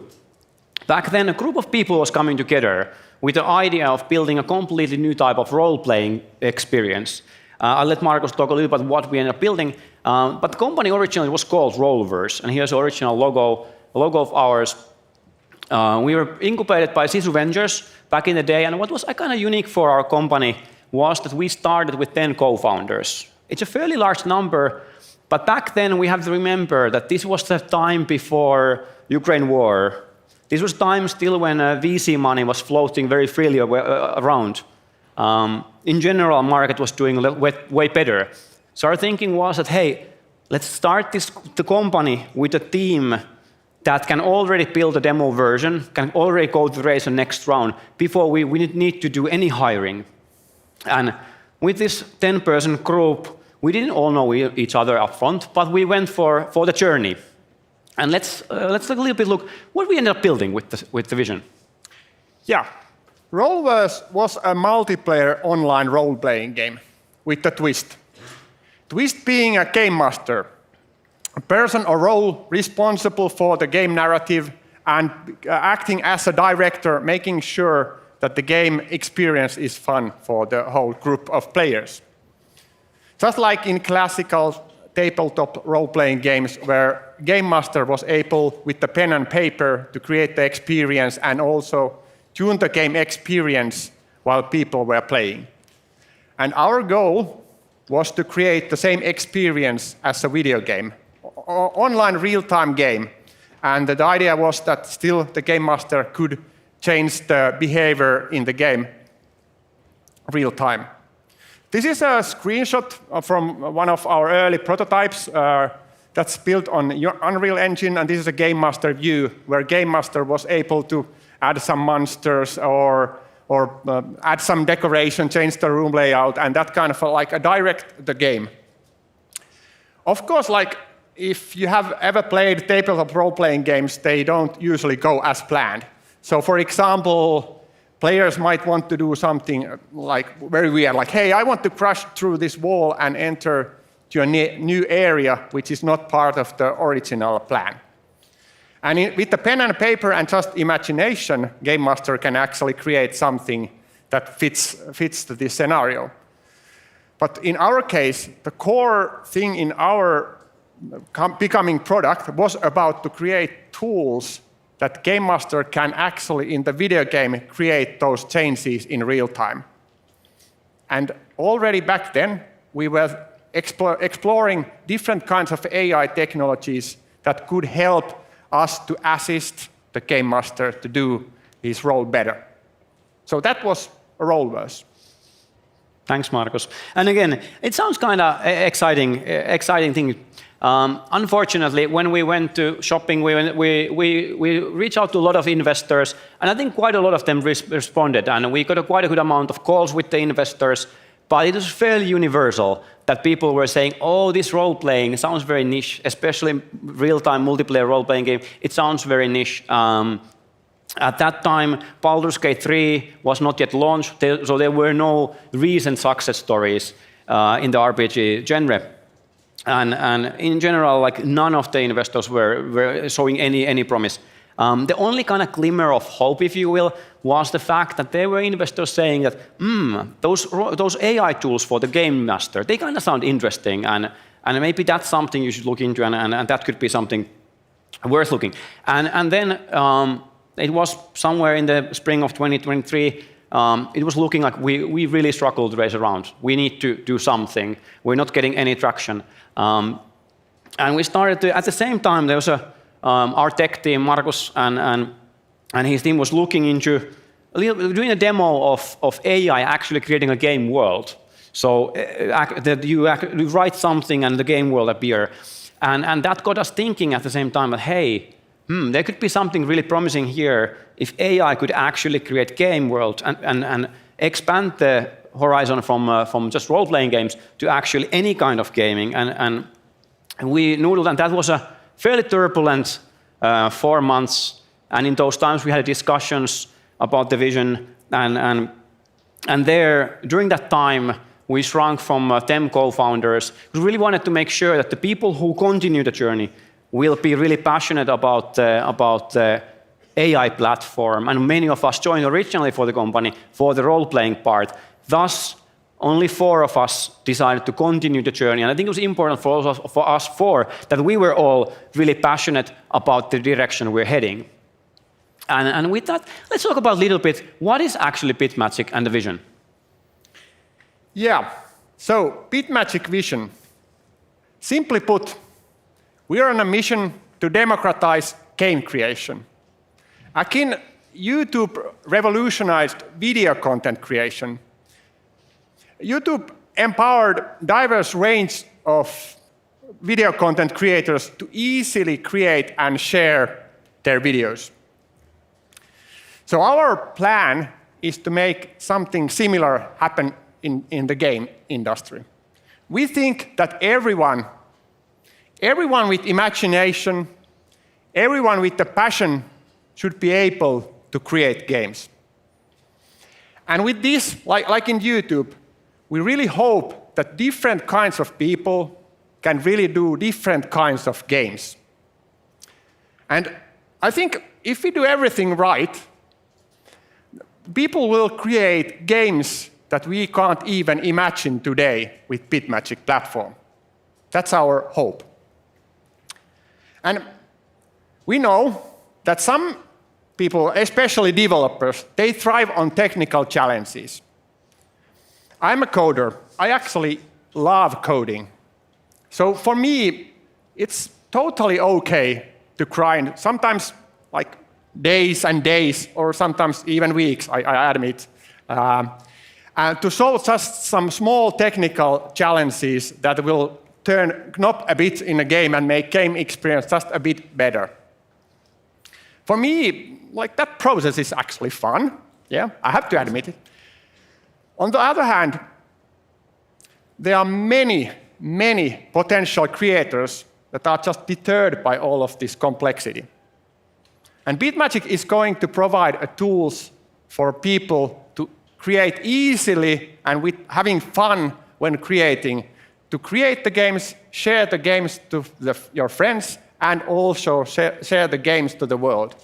That's what BitMagic is really about. Indeed. Let's look a little bit about the market and the opportunity we're seeing. So on the left-hand side, there's some really big companies. We listed some of the most famous UGC or user-generated content platforms. They range from tens to hundreds of millions of daily active users. At the same time, we believe that AI and large language models are going to change every single industry. And UGC platforms are no different. We're seeing some of these platforms adapting. There are some early signs of small features, like maybe AI helps you to find an asset or does some texturing. But it's all fairly thin surface layer elements. And these platforms are fairly, some of them have already decades of code base.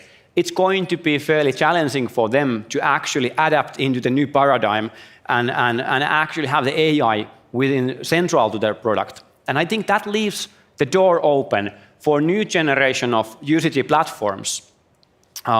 Again, I think for the next generation, what's going to be essential and central in general is the fact that the AI is at the very core of the service. And we call this AI native. So your platform is actually AI native, and the AI is very at the center of the platform. And again, there's a few question marks here on a slide. There's our name. I would have wanted to put there some competitors too, but we went through and played every single competitor we could get our hands on, and none of them really felt as a worthy competitor to be added here. A lot of them still felt like they're like in between, or they're like still like a game or a platform that has a thin AI sprinkled on top, or just a marketing gimmick, that it doesn't actually provide a fundamental or like a 10x change from the previous generation to the next generation. And we believed in order to success, that is what you need. So maybe next year in a games first, there's a competitor here on a slide, and we're really eager to wait for that.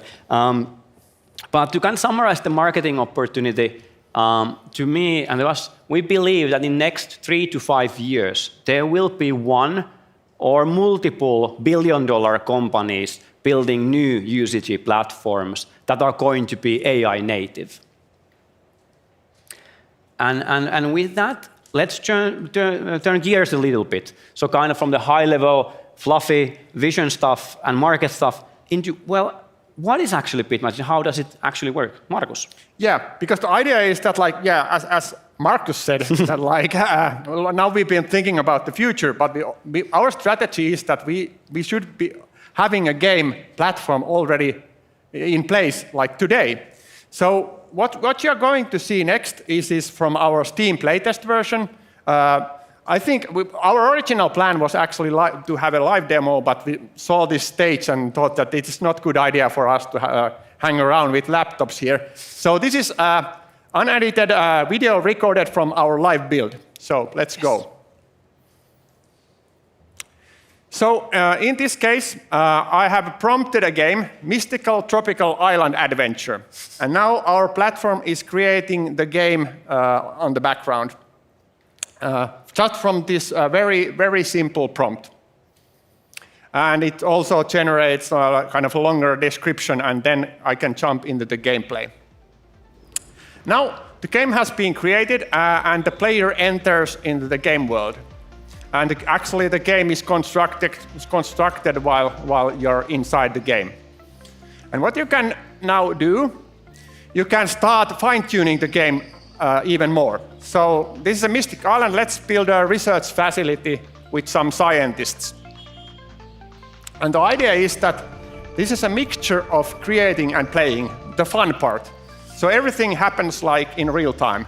So, okay, now there are like a research facility being built, and then there are some scientists. I can now scroll through the place and see, like, okay, looks pretty okay.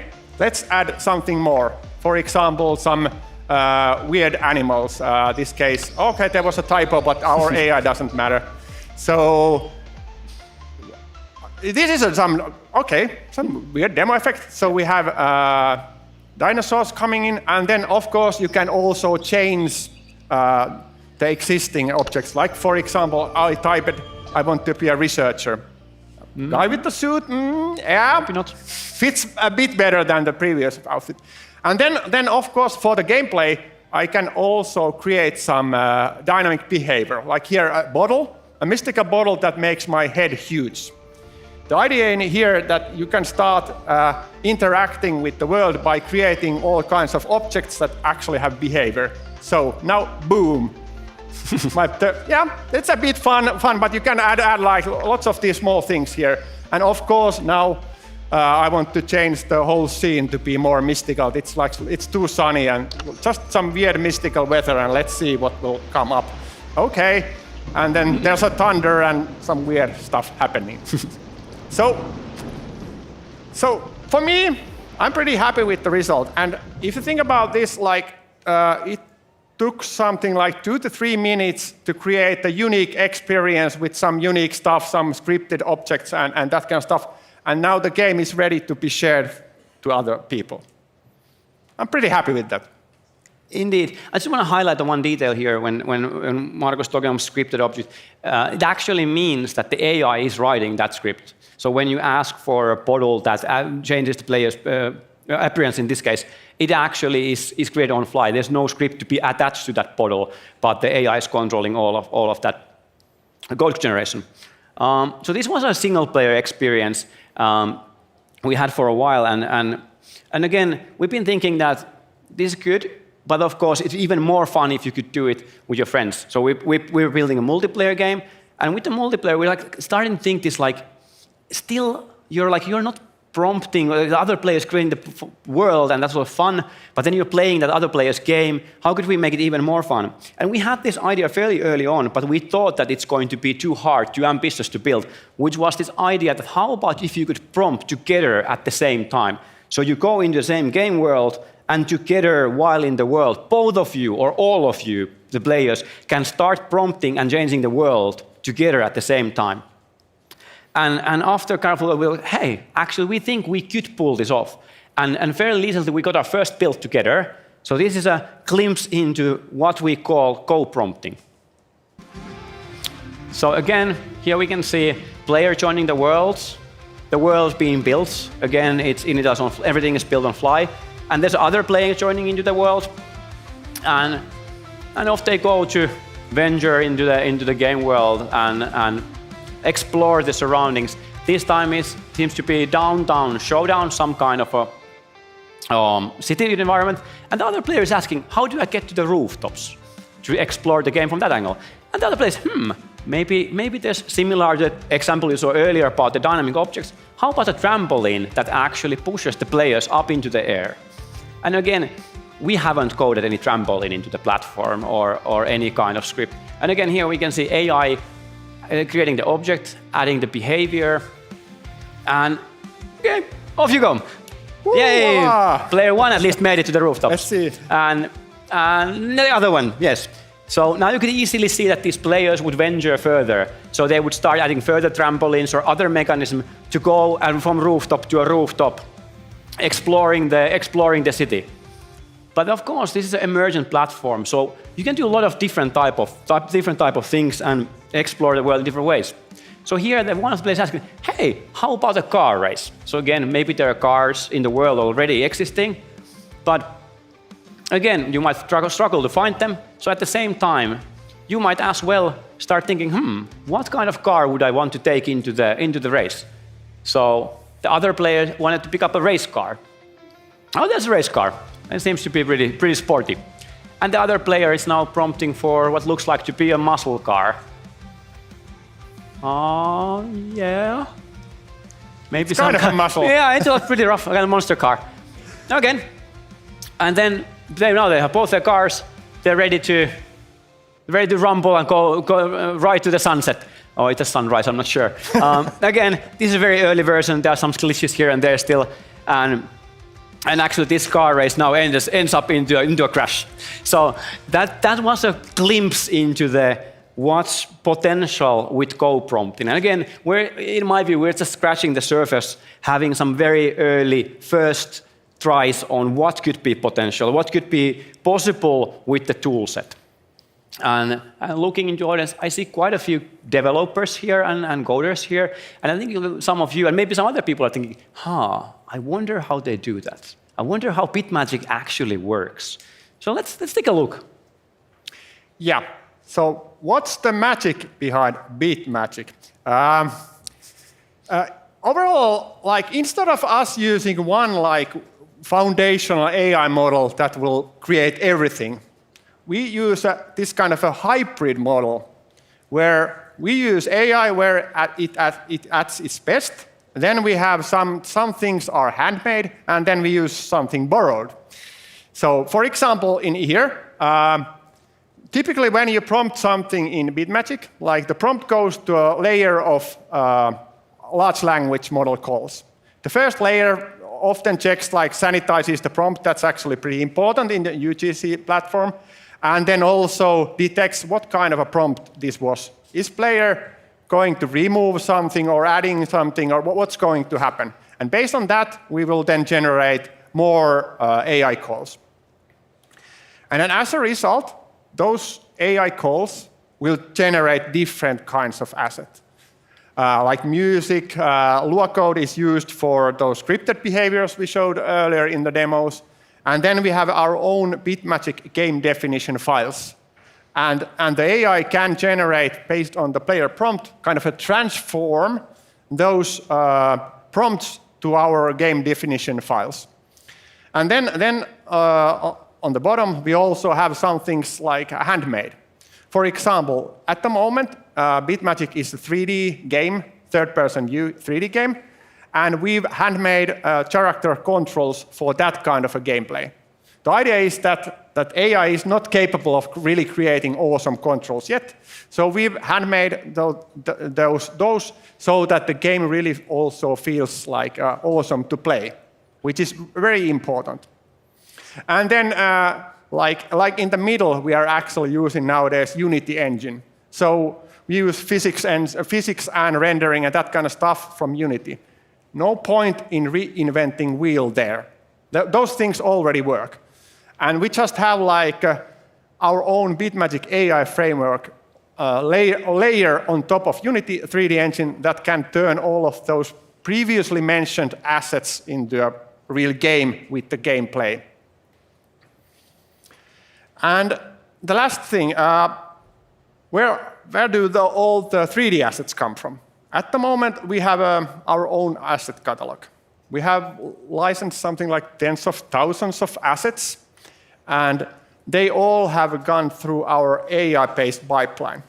So basically, the technology like picks the asset and takes the screenshot from each side, and then use the vision AI for detecting that is this a hammer and what are the attributes of this hammer. And based on that, the AI will create textual descriptions and tags and what have you. That we put everything into our own database, and then in the game, we can, like when you prompt something, for example, a trampoline, we can, from this catalog, we try to get the best possible match.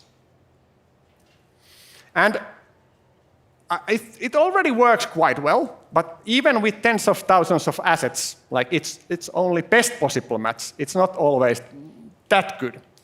And that's one thing that we are now trying to improve.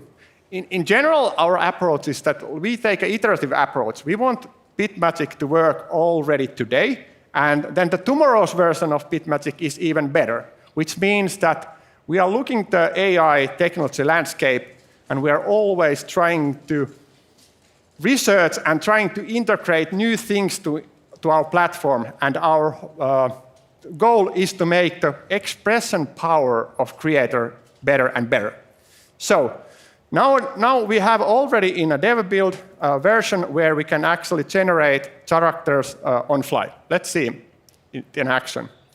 Okay, this is again one game world I created, Secrets of the Pharaoh's Tomb.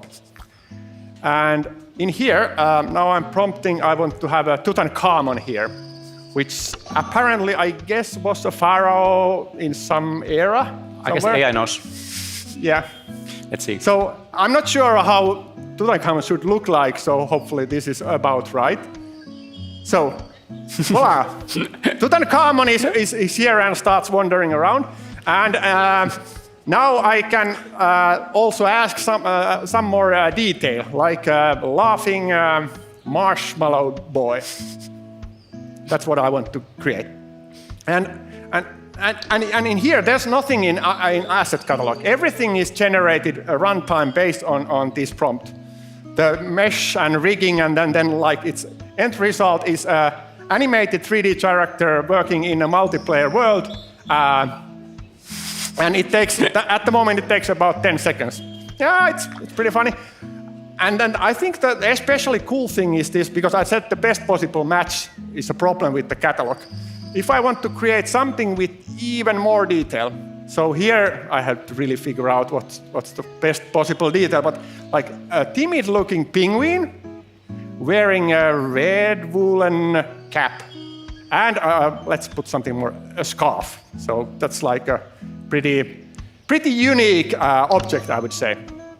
And again, like we just wait about 10 seconds and we should have a penguin. Let's see what kind of penguin we'll get. Okay. Yeah, it's a penguin. It has a cap and a scarf and it's moving around. So this is like our latest tech working in a dev, which we are integrating into live build soon to make expression power for creators even better. Thanks. And again, to add on that one, I think for me, just maybe a year ago, thinking that you could have a text prompt turned into a character that then animated and roaming in the game world within a 10-second sounded like a science fiction. But again, world is moving super fast. And here we've shown you the first glimpse into the future, into what's possible in the next generation, user-generated platforms. And again, I just want to highlight, this is, like Marko said, this iterative process. This is the very first version of the future. And as we go forward with this journey, the expression power will only keep increasing, and you can only do bigger and greater things with the platform. I want to end this on a note that if you found this interesting, if you're like, hey, I would like to try BitMagic myself, it's possible today. So there's quite a few people here in the audience from the team, so you can just find for someone with a BitMagic shirt, and they're happy to hand you over a Steam key, and then maybe tomorrow after the party, if you're a little unproductive or slow, you could pick up a Steam and install BitMagic and give it a go. That's all from us. Thank you. Thank you.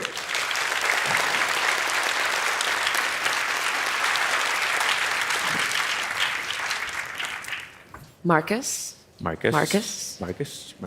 Hello. We thank you cordially.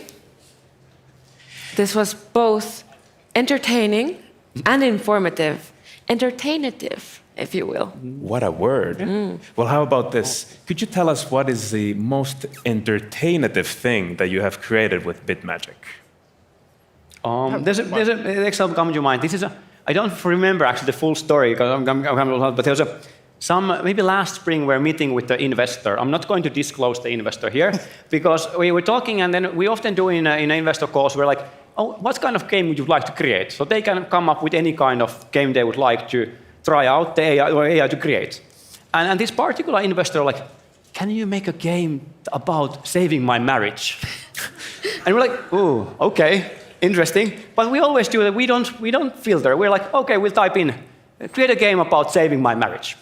And again, we wait for a while. AI makes it magic, and a game world appears. And in the game world, there are objectives for the player to complete. I can't remember all of the timid details of collecting different things around the game world and exploring. There were themes around the marriage. But what I think I will forever remember was the end of the game.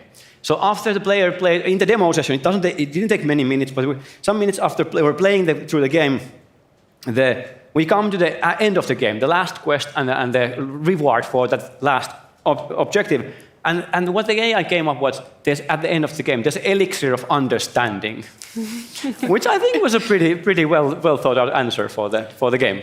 Yeah. That's a very beautiful story. Wow. But we have another question, and this question is for Markus, so not for you, Markus. So Markus, could you tell us what is it like to work with Markus? Markus, I have to say it's nice to work with you. Yeah, of course, it's sometimes a bit challenging in the meetings with two Markuses, but yeah, we usually know which one it is from the context. I'm a more technical Markus, I would put it that way. Okay. Well, all Markus jokes aside, Markus, what's the best thing about working with this Markus? So I've been in the game industry almost 20 years. I work with many tech leads over the years. My roles have been changing a lot. But I think about Markus, what I think is fairly unique is that he's always like, yeah, we can do that.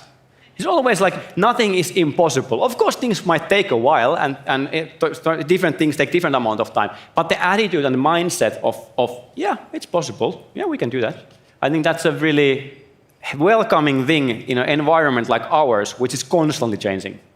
Lovely. Thanks. Markus and Markus, thank you. You're off the hook. Thanks. Super. Thank you. Thank you, Markus. Yes.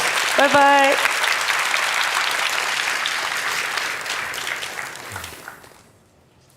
How are you feeling? I'm feeling quite good. Yes, quite good. Yes. And you? Good. Yes. A bit empty. A bit inside. empty. I'm feeling extremely... Oh, yes. I think I'm feeling extremely hungry. That's what it is. Yes. Yes. You'll be pleased to know that we have food to quench your hunger with. Oh, wow. Can you tell me more about this? Gladly. We have boxes of food, lunch boxes. It's not a sit-down lunch. It's not a buffet. It's a pick-up-your-own-box-and-enjoy kind of lunch. Amazing. And where might one find this kind of lunch? You'll find it in the lounge. The lounge? Over here. Signs. Follow the signs. Follow the signs. That way. Beautiful. Thank you. So, everyone at home, also please take a lunch break, put down your device, and enjoy a nutritional break. We will see you exactly at 1. See you.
Welcome back, everyone. Did you enjoy your lunch, Alexander? Oh yes, Sarah, I did. Feeling good? I'm feeling a bit Yeah, what's that? well, like a bit tired, a bit sleepy.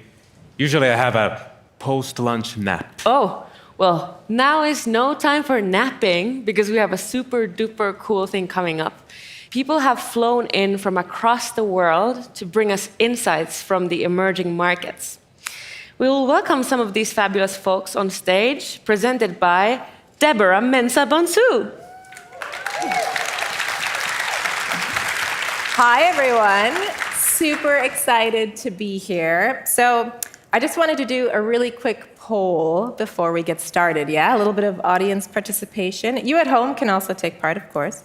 So if you're here in the audience and you're able, I want you to raise your hands when I say. And like I said, if you're at home, also do it, because I might not be able to see it, but I can actually feel it. So it's really important that you do it.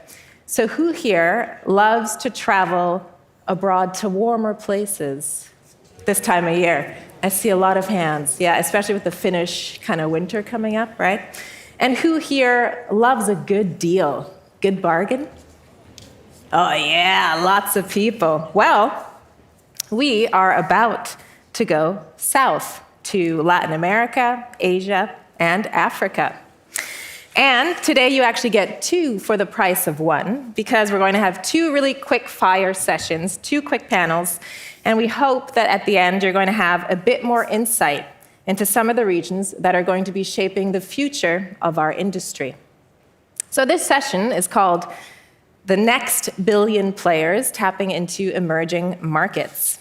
And one thing you're going to notice when the people come out is that they really, really love the color pink. And it's not actually a coincidence. We've given them all pink t-shirts to wear because we really hope that you're going to seek them out, whether it's during the breaks, lunch we've already had, but the after party. We really want you to just continue having some of these conversations with them because we don't have a lot of time, so we're actually going to get started now. So first up, please give a very, very warm welcome to 5 super talented game makers from studios in India, Brazil, Colombia, Argentina, and Paraguay.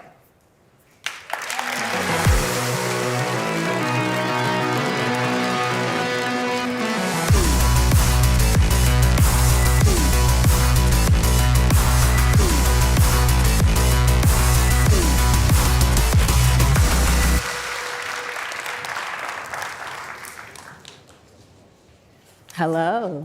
Welcome. Have a seat. You all look great. Don't they look great in pink? Yes. I put on pink lipstick to match them. So I was like black and then pop a pink to coordinate.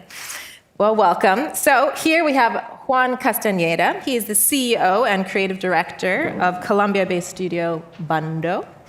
Next to him, we have Juan de Uruaza, CEO of Paraguayan studio Possibillion Tech. Next to him, from Argentina, we have CEO and game director of Whiteboard Games, Luciano Musella. And from Brazil, we have Humberto Rodriguez, head of game design and animation at Petit Fabrique.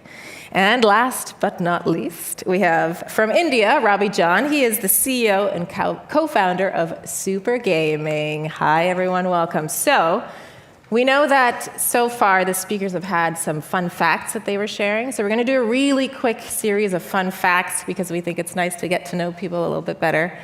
And we're going to start over here with Juan before we get into it, you know? Thanks, Deb. So when I was around 4 years old, my dad came back from a trip with an old NES, and I basically haven't stopped playing since. I'm a science fiction writer. I have 10 books published, but they are all in Spanish, so sorry. I actually have a copy. I'm very lucky. I'm excited to have someone translate it for me. So, I don't like pink. I do like red, though. I'm born and raised in the countryside of the Amazon, just like our studio. Beautiful. I was actually the first iPhone developer back in India in 2009. Today I'm making Indus, which people call the Wakanda of India. We're going to get into what that means as well. But So now to get started, we wanted to do a little bit of myth busting, yeah? Because there are quite a lot of misconceptions when it comes to the Latin American and Indian markets. And so with these markets evolving, what kinds of misconceptions do you often encounter from Western developers about these regions? And Umberto, we'll start with you. Yeah, many people see us at Latin America as just a huge consumer market, and that's true because it's a $8.7 billion market, but we have so much more. Like currently, we have a full circle industry happening down there. We have people working in smaller indie titles for mobile, single developers releasing on Steam, and even studios that are working in AAA titles. And look at us at Petit Fabrique. We are working with our own IPs and also big brands like DreamWorks, Zeg Heroes, Nickelodeon. So I think the message is come see for yourself, come to Latin America, attend our events, and visit the studios. We would be more than happy to show you our own IPs and what comes next. Awesome. Yeah, so lots going on definitely in Latin America. And Robbie, I'm going to come over to you because you have said that India is the biggest kept secret. What do you mean by that? First, I'd like to say that it's not really a secret anymore. India is 1.4 billion people. We have 700 million people under the age of 25, 500 million gamers. We literally download every game. We download the most games on Google Play. But what I'm most excited about, essentially, is monetization. We've seen a big change in monetization in the country, led by Battle Royale shooters. And I recently came across this stat, which actually said that on Google Play, more than 50% of first-time new spenders every month are from India. Yeah, I mean, I think some of those stats are just staggering, and I think it's just a really exciting time for India. And I know that for Latin America, you've mentioned that it's like a critical time as well. And maybe, Juan, you can explain a little bit more about, why is the time now when it comes to LATAM?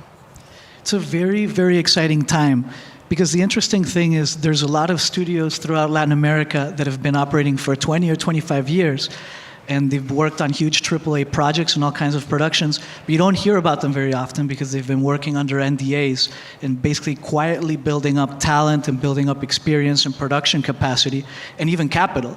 And so I think now we're at this transition period where all of these studios suddenly are out in the open and they're able to create new original IP, for example. And we're seeing a lot of activity in mergers and acquisitions, so it's a very, very interesting time to be investing.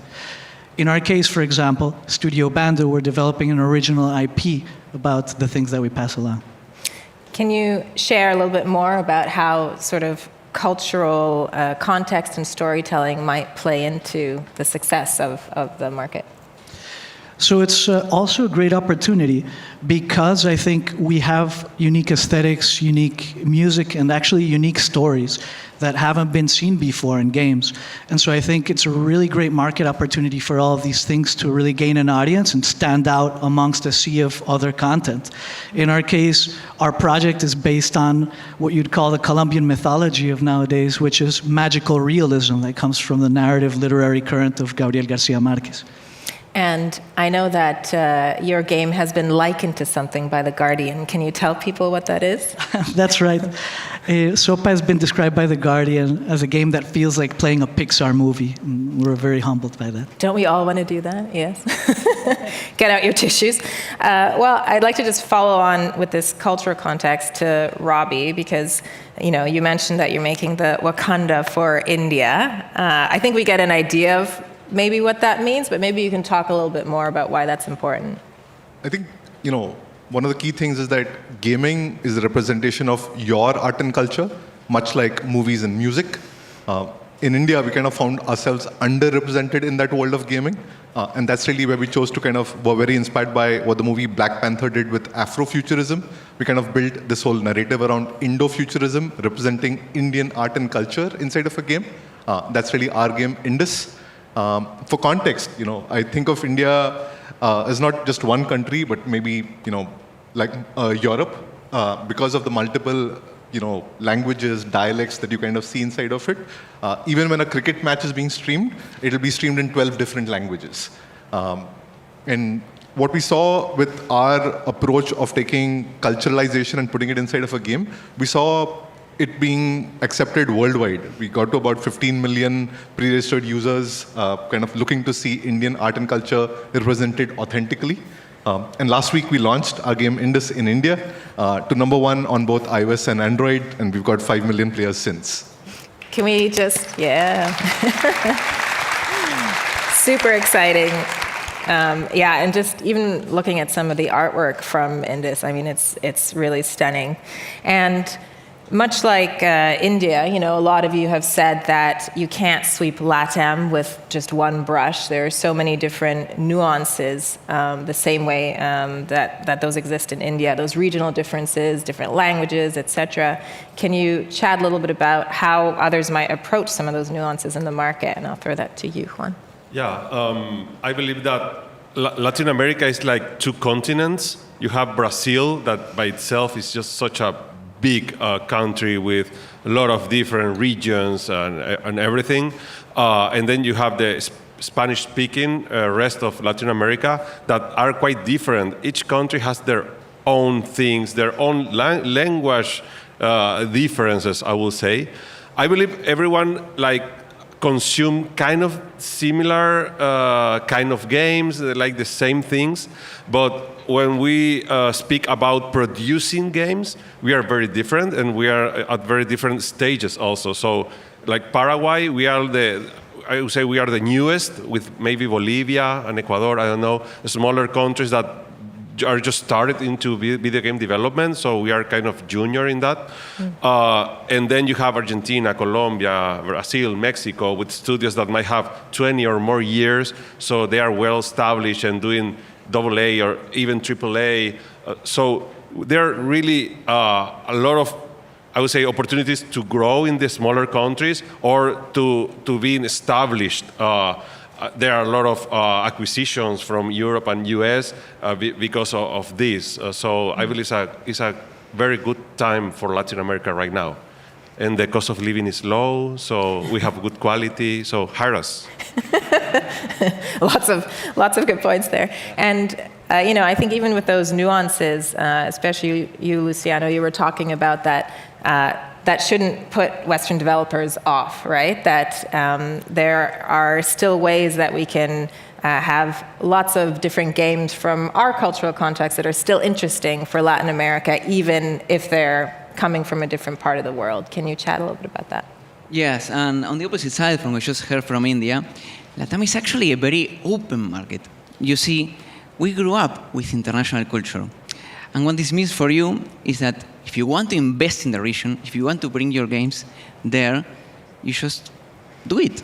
I mean, you don't have to change anything. Just do it, yeah. Yeah, just do it. We'll enjoy them anyways. And for example, for our previous title, Icy Red, it was inspired actually by movies such as RoboCop and Alien. And funny thing is that despite the game still having local cultural references, such as the mate, which is Argentina's national beverage, the game still looks like and feels like a Hollywood action movie that was actually enjoyed by both LATAM audiences, but also international ones. Awesome. And like I said, we don't have a lot of time, but before we wrap up, I just wanted to chat a little bit about the future. So where do we see Latin America and India being placed within the global games industry, in the next 5 to 10 years? And anyone can jump on this one, otherwise I'll pick on someone. I think we're going to start to see a lot of studios that come off as the overnight success, it'll feel like, that are just emerging in the next 5 to 10 years with some really original projects. I think we're going to see more merger and investment activity as well. Yeah, and I believe that it will come with investment. There's a lot of interest, parties in investing in Latin America. And I also see that we can become a powerhouse on producing, even not only our own games, but helping producing big titles in US, Europe, and Asia. So there's a lot of possibilities there. In Brazil, I would like to talk about the state of the industry right now, because I believe we are not anymore an industry of a lot of generalists making smaller games or small teams from themselves, but now we have reached the industrial scale with specialized professionals and full pipelines, very organized and running inside the studios. And it's the moment where some people that left Brazil or were working in international titles are back working in titles. That happened to us. Some people that worked with us, left Petit Fabrique, and we followed up and loved their work, and now are back working with us in games made in Brazil. So I believe the future we'll see more of that, like studios coming to Brazil, people coming back to Brazil to bring this worldwide experience to mature our industry even more. Luciano, you're about to jump in. To Juan's point and my own experiences, I saw that a bunch of companies, publishers, investors, are in fact investing in the region.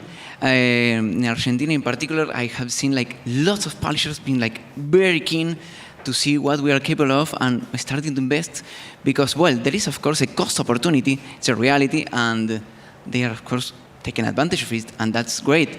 And what that means is that in a couple of years you will see massive hits from the region just because, well, they trusted us. What about for India, Ravi? I'll do it two important points inside of India.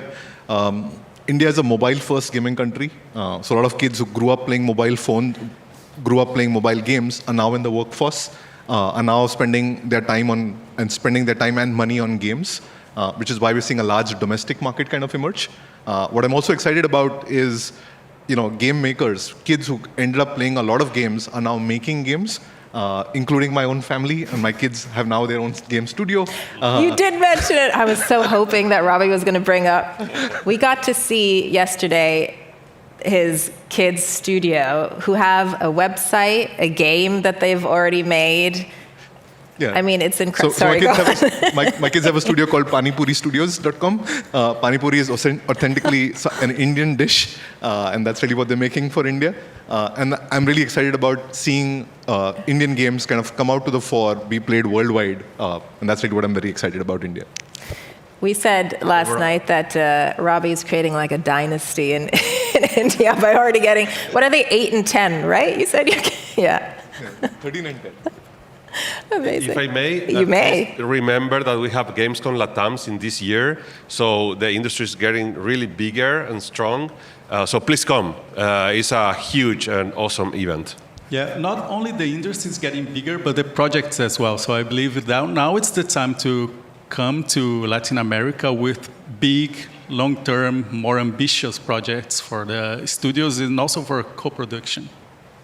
Definitely. And are there any kind of, maybe just for the last minute or so, challenges that you think still need to be overcome to get there, to all those kind of future visions that you have?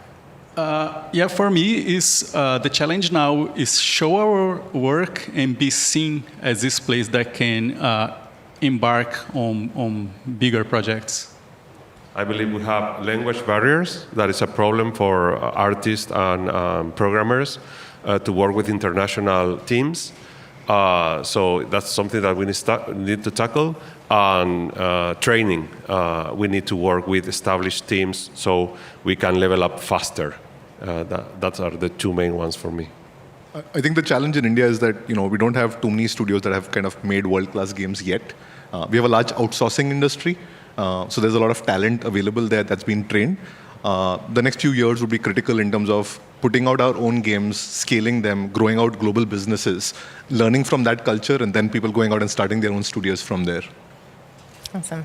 Any last thoughts before we wrap?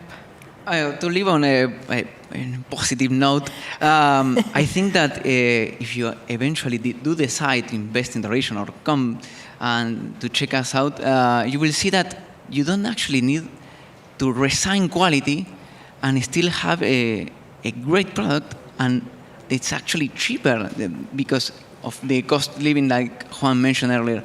So it is in fact a great opportunity. I think that's a great note to end on. Thank you so much, guys. I know we're just really like scratching the surface when it comes to this topic and also your knowledge. But luckily for everyone here who's in the room, you can seek out all these guys. You can't miss them, even though Luciano doesn't like wearing pink. He's doing it for us. We appreciate it.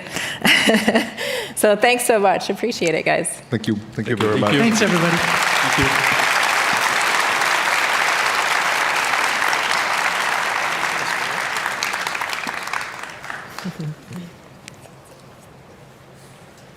And now we travel onwards to the continent of Africa. So please welcome 4 key talents from Nigeria, Kenya, and Ghana, whose studios have really started to build and accelerate the games industry in Africa.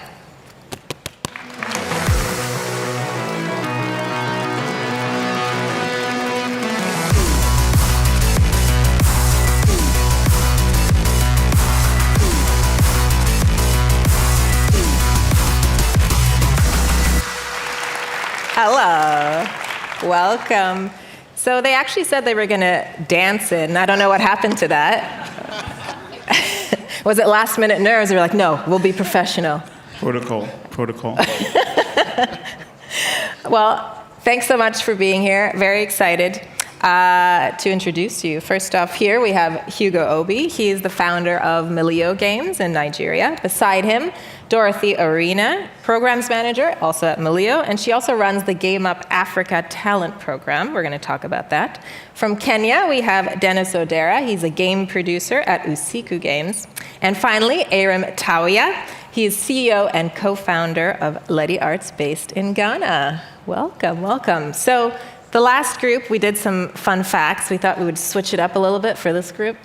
So we're going to do some characteristics instead. So this is going to be characteristics that they believe about themselves and why that is. Hugo, what is it? So I would say I'm a daredevil. And the reason why I would say that is because I once rode 400 kilometers on a bicycle east of Lagos. And if any of you has ever been to sub-Saharan Africa, the roads are treacherous. So that was like the bravest thing I've ever done, and I survived it. It was 2 days of riding. Yeah.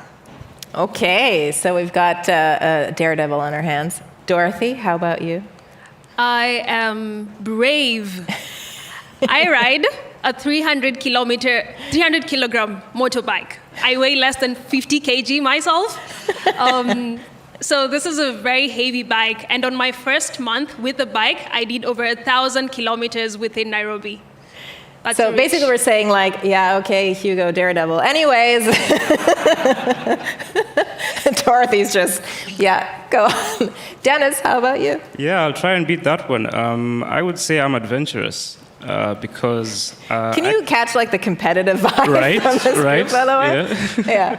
Sorry. Adventurous because I climbed Mount Kilimanjaro actually last year, and yeah, pretty big achievement. It sounds like it's made up, but it's not. It's not. It's not. Yeah, over 15,000 feet. You know, I'm happy there are chairs today because my legs are still aching up until last year. But how was the air up there? Oh yeah, I'm still feeling it now. Like everything's still buzzing. But yeah, I'd say adventurous is my characteristic. Amazing. What about you, Aram? For me, I would say I'm a dreamer or like a Batman. 15 years ago, 2009, I dreamt of a gaming industry, not just a game company, and here we are, assembled, Avengers assembled. So, yeah, matching I'll outfits. say that. Yes. Okay, let's hop into it because, again, we don't have a lot of time. But, you mentioned 2009, you imagined or envisioned this games industry. And I think for a lot of developers in the West, we're like, 2009, that's not like that long ago. A games industry already existed. But why is that different for the continent of Africa? We did a lot of myth busting for Latin America. And maybe I'll go to you first, Hugo, because you also wrote a report about the African games industry. What are maybe some misconceptions about Africa and gaming in Africa that need to be busted? Well, I don't know what busted, but... Okay, we're not going to get them busted. I was hoping. No, so I typically start with a slide called Africa is not a country, because I really want to delve just a little bit into some basic misconceptions that people might have. So, Africa is 55 countries, over 3,000 tribes, 2,000 languages, 30 million square kilometers, about 20% of the land's lived-in population, just to provide some context. Although all of that said, is predominantly split between English and Francophone speaking countries, but multiple dialects. But there are some other very important piece bits that I think loads of people in the West or outside of the continent do not realize. It's 7 hours from London or Paris, from Lagos, for instance, and we're pretty much in the same time zone as Europe. So working with Africa is pretty easy. So that's the starting point. But going back to the report, I've been in the industry since 2012, just a few years after ERM started.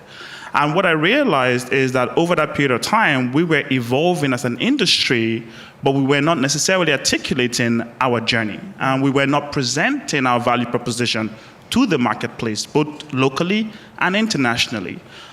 So, my team and I spent some time putting together the first very comprehensive Africa Games Industry Report, which really tries to, create a snapshot of what is going on in the space. So what is going on in the space? Well, we can start with player population growth as an example. Currently we have around 200 million players as an example. We're going to cross over $1 billion in revenue this year. It's predominantly mobile, as you would imagine. Android is the kind of predominant platform that people are playing on. And people are mostly playing a combination of casual, hybrid, and hyper-casual games. But we have a really large potential for growth because the overall population size is 1.4 billion. So we're looking at less than 20% of people playing today. And in 25 years from now, we're going to cross over to 2.5 billion. And we would continue to grow as a population. So I see huge potential for the future. And when it comes to some of that potential, we talked about India just a minute ago and how the #1 title there actually came from India. And I'm wondering, within the continent of Africa, are there countries there as well where the #1 game also happens to be made in that country? Or is it different when it comes to Africa? Aram, I'll throw it to you. Yes, I think Africa is not there yet. The #1 game is still not African yet, but very soon is going to be. And because we've seen Africans consume African content. We've seen the success of Nollywood. We've seen the success of the music industry, and it's growing very fast. And with this, gaming is the next frontier to present cultural elements for the next billion population, right? Africa has the youngest population. It has a very high growing middle class who can pay. So the content that we have, the rich African content, has to be preserved in video games. I knew about Thor, Odin, through video games, through Marvel Avengers, before even knowing about my cultural elements. And a lot of African parents are concerned about that. But there's a clear gap of skills, it's not there. But we studios here employ local talent, and we do that through our custom created internship programs. We have boot camps. Recently, we started taking gaming electives in big universities in Ghana, in Africa, for instance. And our studios, I think Malio, Leti Arts, Isuku, Kiro, we have titles that people play. We have Swift, right, preserving African elements for a global audience. We have Africa's Legends. Malio has did something with Disney recently with Rising Chef, right? We have Kiro games on Xbox with Orion, and so on and so forth. You can check us out. So the growing content is growing, and there's a huge population of African diaspora who are concerned about their kids knowing about their roots. So this is going to position them to definitely consume African content. So that is the huge potential that we see Africa consuming. So in the very next about 5 years, we should find a hit, like a first African country reporting Candy Crush as the last game being played, and probably Swift being the first game, from a country, So that is what we see. That is the dream. See, still a dreamer, the dream. And you mentioned, like you touched on that piece about talent just now, so I wanted to swing it over to Dorothy. You work on something called Game Up Africa, and your whole world is talent and trying to build up talent. Can you tell us a little bit about that program and also what it means to the rest of the ecosystem? Yeah, there's something very interesting going on within the African region right now, in that the continent is positioned to be the only one in the world where the population is set to double by 2050, and this population is set to further double in 2100. And this presents two things. There's a lot more consumption of content within the region, and then there's the need to create more content for the region. And the studios know this, the people know this. So now the question becomes, who is creating this content?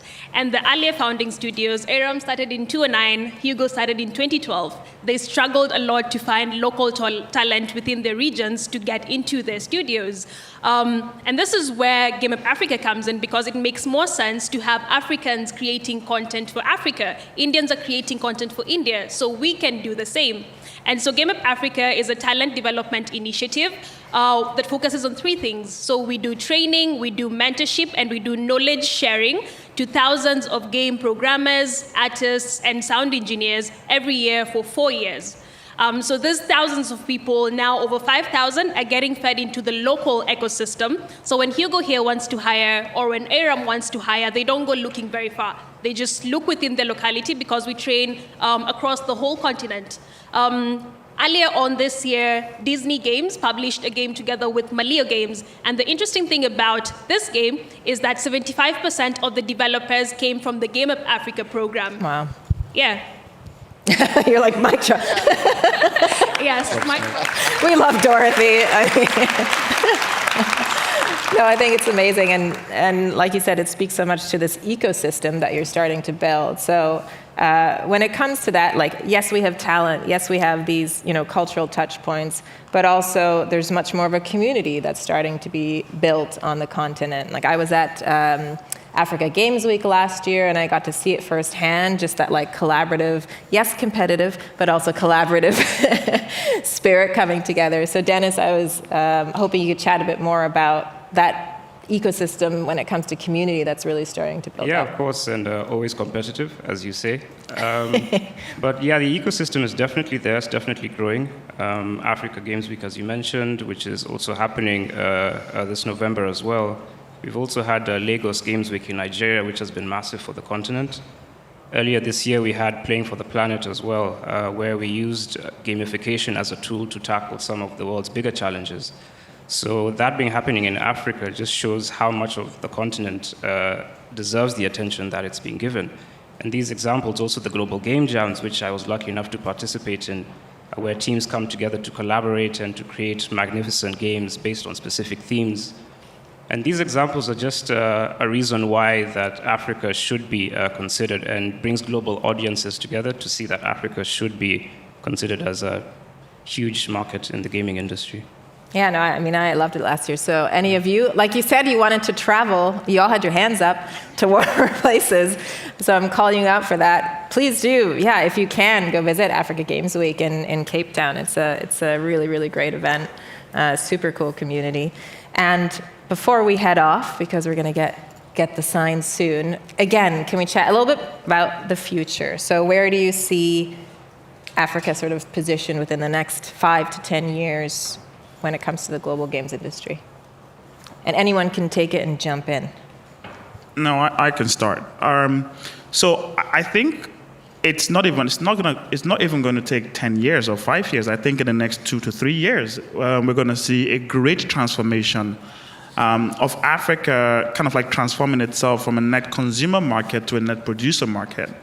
that energy is already happening today, and we're seeing more interest, more investment. Like as Dorothy alluded, we partnered with Disney earlier this year or last year, actually, and released the game earlier this year on a first Africa-focused IP, and the first kind of like collaboration with a big, like IP holder and an African game studio. And that is really catalyzing the industry. Like we have an extremely young population.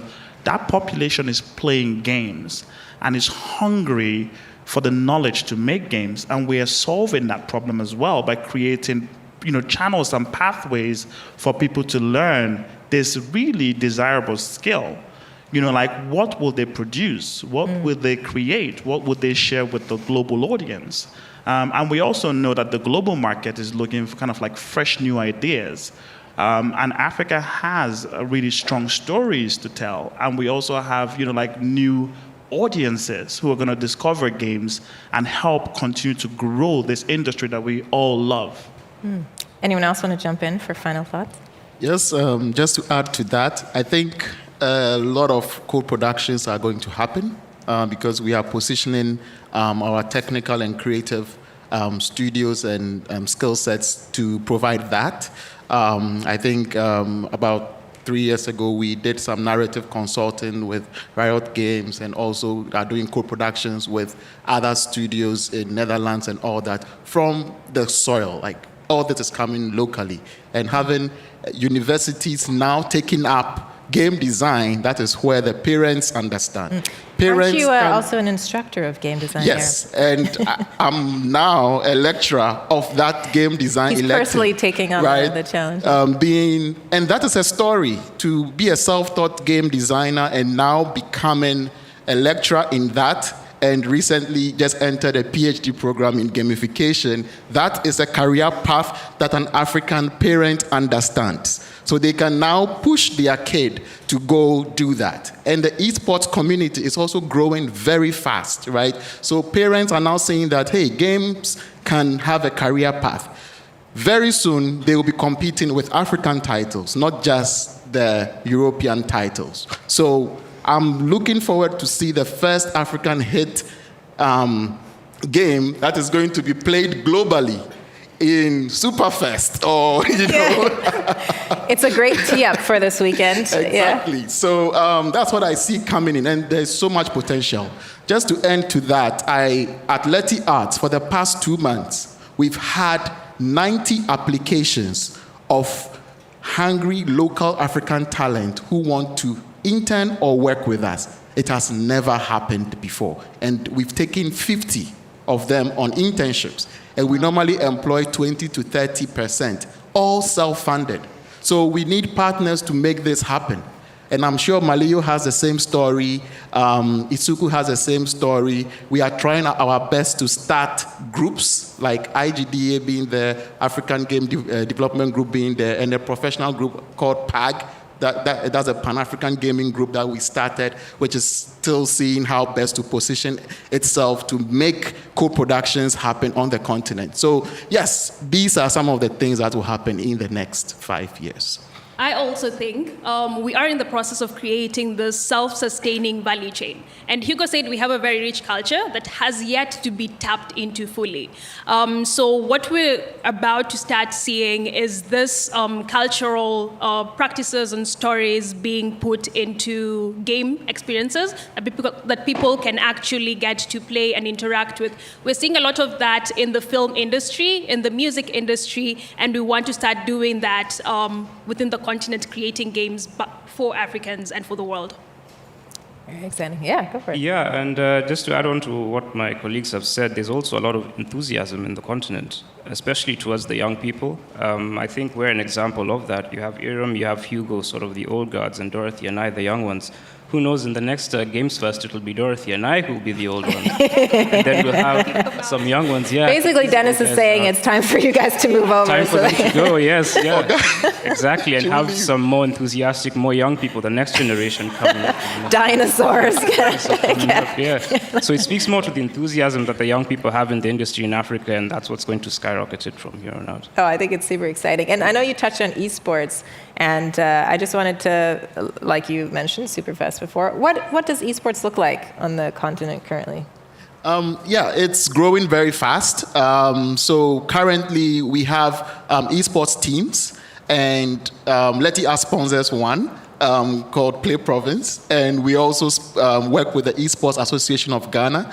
The government is understanding more and more of esports, which is trickling down to us, the developers, at some point. It might come. It has not happened yet. But we have pro teams who are playing Clash of Clans. Some are playing Valorant, FIFA, and they've been traveling globally. They were in Bali. They were in, I think they came to Romania. And now parents are now pushing their kids to go do esports. Like, they are like, oh, they are cheering them up. Can you imagine an African parent seeing the child play games and it's like, yeah, go for it, go for it. And I've started doing that as a parent myself. If my kid wants to spend time on Roblox, hopefully Sweeve or Africa's Legends soon, I tell him, if you don't get better, you are not playing the next day. So anytime he comes to me with a FIFA score, I'm like, are you playing world class or you are playing semi-pro? If it's a semi-pro, no FIFA for you tomorrow. I feel like there's lots of similarities between Aram and Robbie. And I do kids, that. And my kids, I have 4 kids, adorable. They are all game junkies. And just to give them a shout, Lon Jose, Seyom, Setyam. These guys play games all the time, but they need to get better to have the next day. So that is it. Okay, amazing. I think that is a really nice way to wrap it up. Like I said, super excited about everything that's happening in Africa. And I know that we've just scratched the surface, but please do seek all of these guys out and have further conversations with them. I know everyone has games with them as well. You can play their games, But yeah, thank you so much for being here. Thank you. Okay, thank you.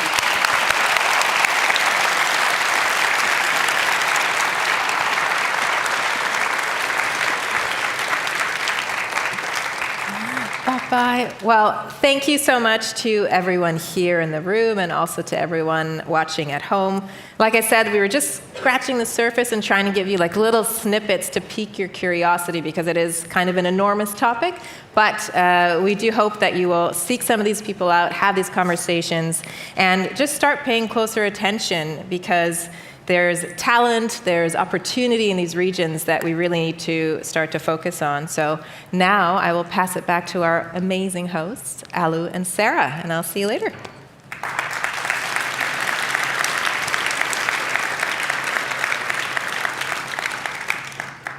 Thank you, Deborah, and thank you everyone in the panels.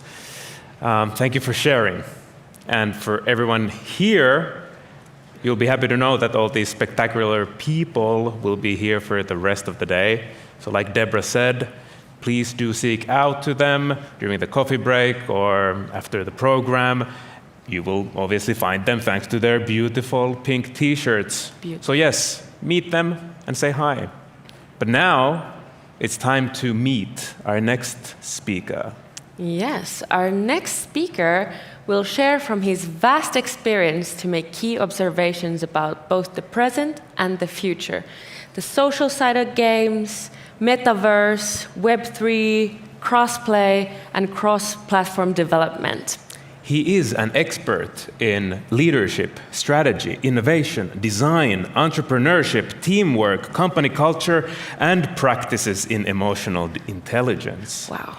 And he can't help but dance to Led Zeppelin's Nobody's Fault But Mine. He is Trip Hawkins!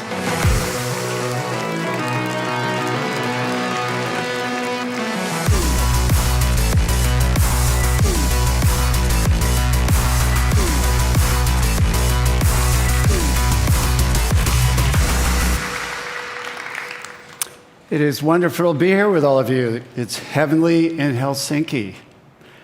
And I'm surrounded by a bunch of fellow creators. Isn't that awesome? And we creators, we take big leaps, like this guy. Did you know, by the way, that if you want to go skydiving, you don't actually need a parachute? Did you know that? You only need the parachute if you want to do it twice. And you're laughing, I hope, in part because as creative people, sometimes our feelings guide our decision making more than our thinking. Sometimes we don't mind taking risks. Sometimes we're just a little bit crazy. How many of you feel like you are a little bit crazy? Okay, well, after I'm finished talking today, you'll know that I'm plenty crazy. And, you got to embrace that part of ourselves. But, we do take leaps as creative people. We are genuinely unconventional, and we don't mind being different from the mainstream herd of humanity. And I don't know about the rest of you, but, there comes a point in our lives when someone tells us that we're creative. And this happened to me. A boss of mine, after I gave a presentation at the company, he pulled me aside afterwards. He looked at me and he said, Trip, you're really creative. That was Steve Jobs. Nobody until then had said that to me. Not even my parents. My parents, by the way, were both very creative, but they knew that you couldn't really make a living being creative. How many of you have had parents that told you, you can't really do that? You can't do that thing that you're doing. When I did my first game, which was a tabletop game, I'm assembling it like it's an edition of Dungeons and Dragons. It's a football game, by the way, but the D&D equivalent. And I've got it all set up with some card tables, and I convinced my sister to help me pack up the games. And my mom's on the couch, and she looks over and she says, I had always hoped that you would do something more socially redeeming. And just like all of you, I laughed at my own mother because I had some lived experience by that time, and I knew, I'm different. I'm going to do things that she wouldn't have been willing to do. I mean, she had to grow up through the Depression, World War II, et cetera. And even she was a creative person, but you're only allowed to do it as a hobby, right? And so it's very brave of people like us to do it to make a living and to be willing sometimes to be a classic starving artist. So anyway, we are really accustomed to risk-taking and fearlessness and courage, and that's how we take leaps. And I'm going to talk about that today. I'm going to talk a little bit about what's going on in the game industry today and what the future holds and how you can deal with that. But I'm also going to talk a little bit about the journey of just becoming who you are and figuring out how to be happier while you're on the work path that you're on. So we take these big leaps, and we make miracles every day. I mean, this is the thing about innovation and technology, is that any sufficiently advanced technology is indistinguishable from magic, as Arthur C. Clarke, the author of Dune, said. By definition, if you're doing technology innovation, what you're doing hasn't been done before. Therefore, nobody actually knows how to do it. Every piece of software is completely unique. It's different from every other piece of software. You try to predict when you're going to be finished with it, that's pretty hard. Has anybody here ever waited for a home to be remodeled and finished, or waited for a house to be built or an office to be built? Anybody had that experience? And were they late? Yeah.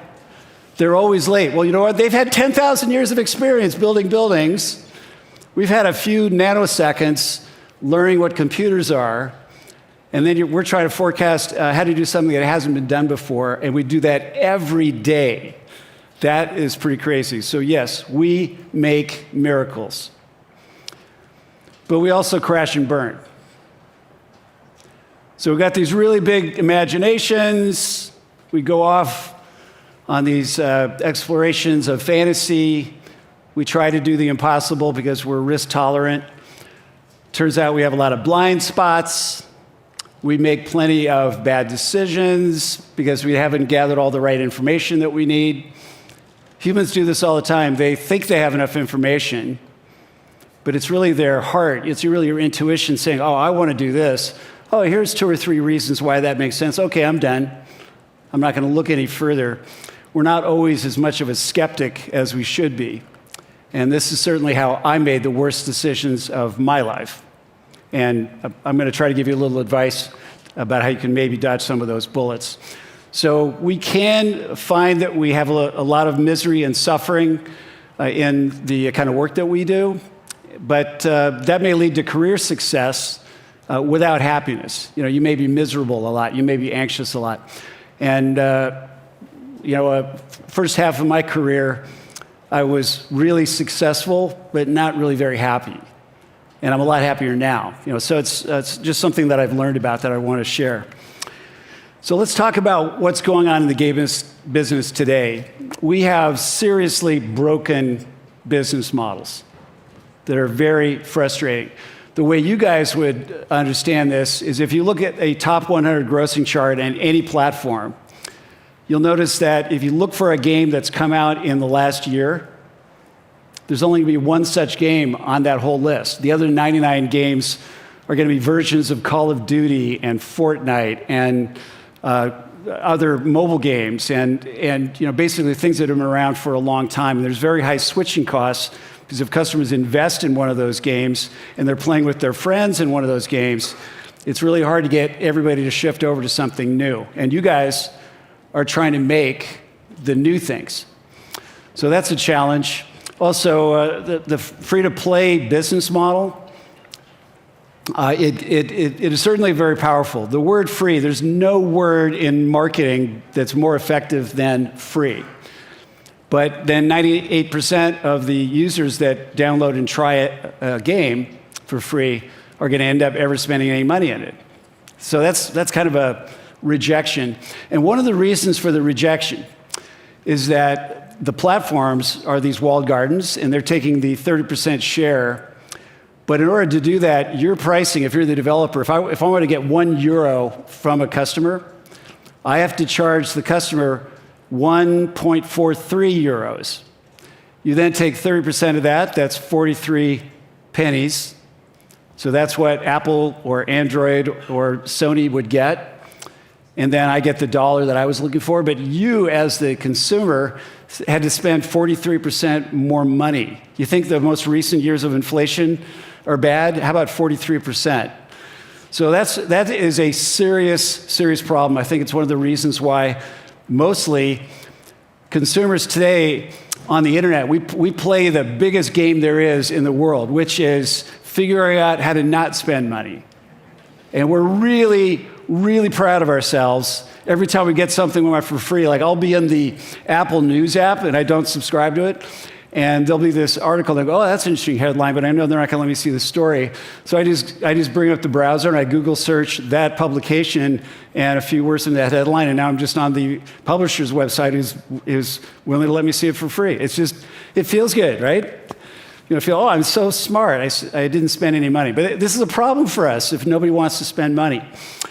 Meanwhile, the privacy situation the last few years, starting with Apple's IDFA change, it just made it really hard. The 2% that spend the money, which on a really great game might be 5 or 10% of those that download it, the whales, they spend a lot of money. I've certainly known many customers. I mean, the most famous mobile customers have spent over $1 million in a specific mobile game.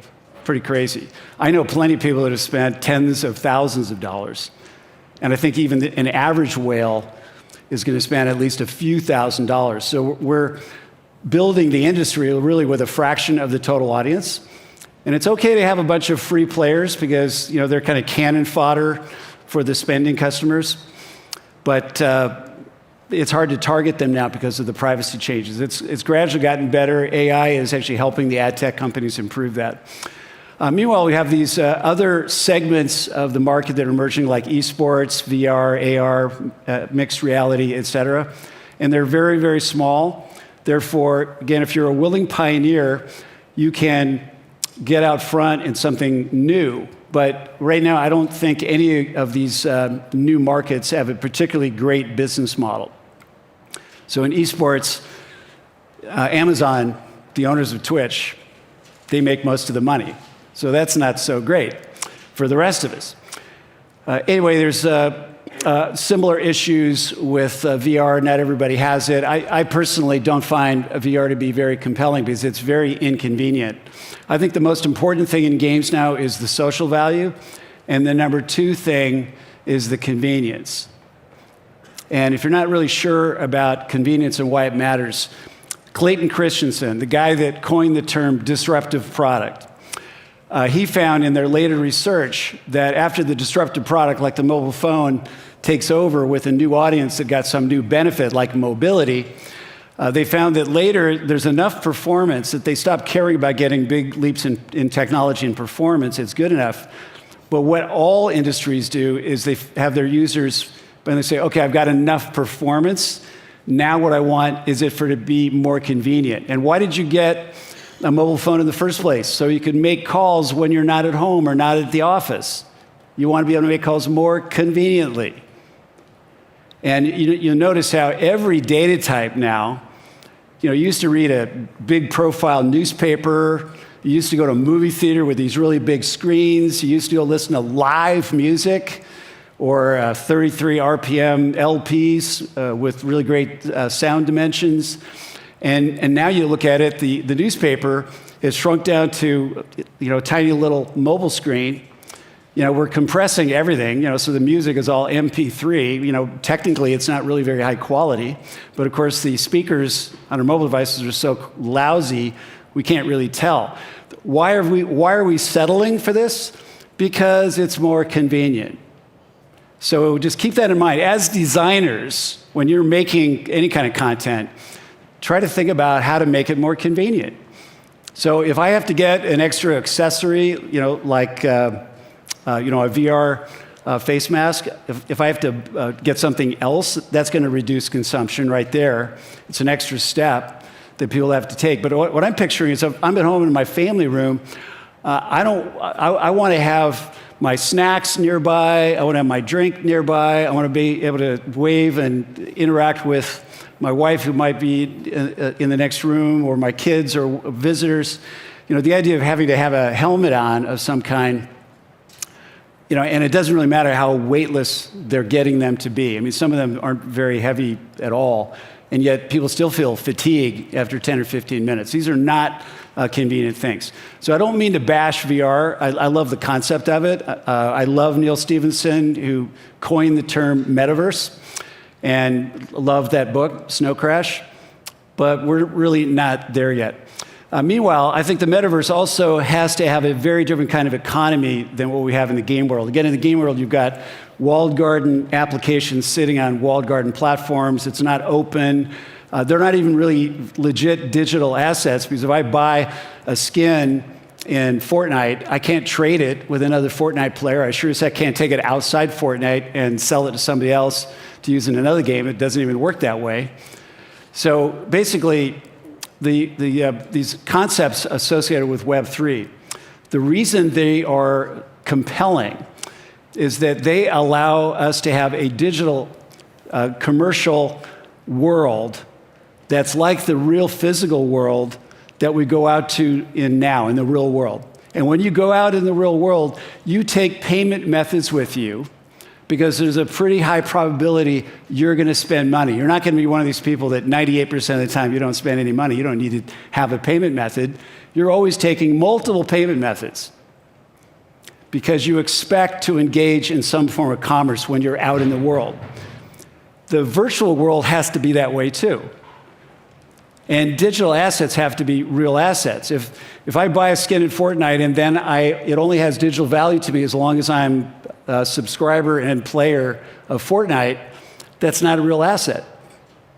And if I decide to switch over because a friend wants me to play a different game and I'm going to stop playing this game, I can't do what I could do in a casino. I can't go to a cashier and get cash for all my chips. You just can't do it. So we're not really yet operating a legit economy in the digital realm, and we need to. And so a lot of the features of Web3 have that kind of legitimacy. So I buy something, I know it's unique. I know it's not a counterfeit. There's different marketplaces where I have the freedom to buy and sell these kinds of items and do things like that. And I think it has a big future. I know it's stumbled a few times in the last few years. And meanwhile, the metaverse, that probably a lot of it is going to be a 3D immersive environment, probably without needing to have a bodysuit and other contraptions on. It'll just be on a big screen on the other side of the room. We probably have more prototypes of a potential metaverse now than there are characters and worlds in the Marvel character universe. But I would cite Fortnite and Roblox as maybe the best current prototypes of the metaverse. And you'll notice that in both cases, these are properties that have a sense of humor about technology. So Fortnite didn't say, oh, let's go make a better shooter. Let's have more accurate weapons in PUBG. Let's have more authentic military gear than Call of Duty. No, they said, let's have a big party. Yeah, there's going to be some shooting, but we're going to have people not really care that much about whether or not they win. We're going to make it possible for them to play with their friends, to be on a squad together. We're going to have big rock stars come in and we have these big parties. So it's a very, very different approach that Fortnite took, obviously very successfully.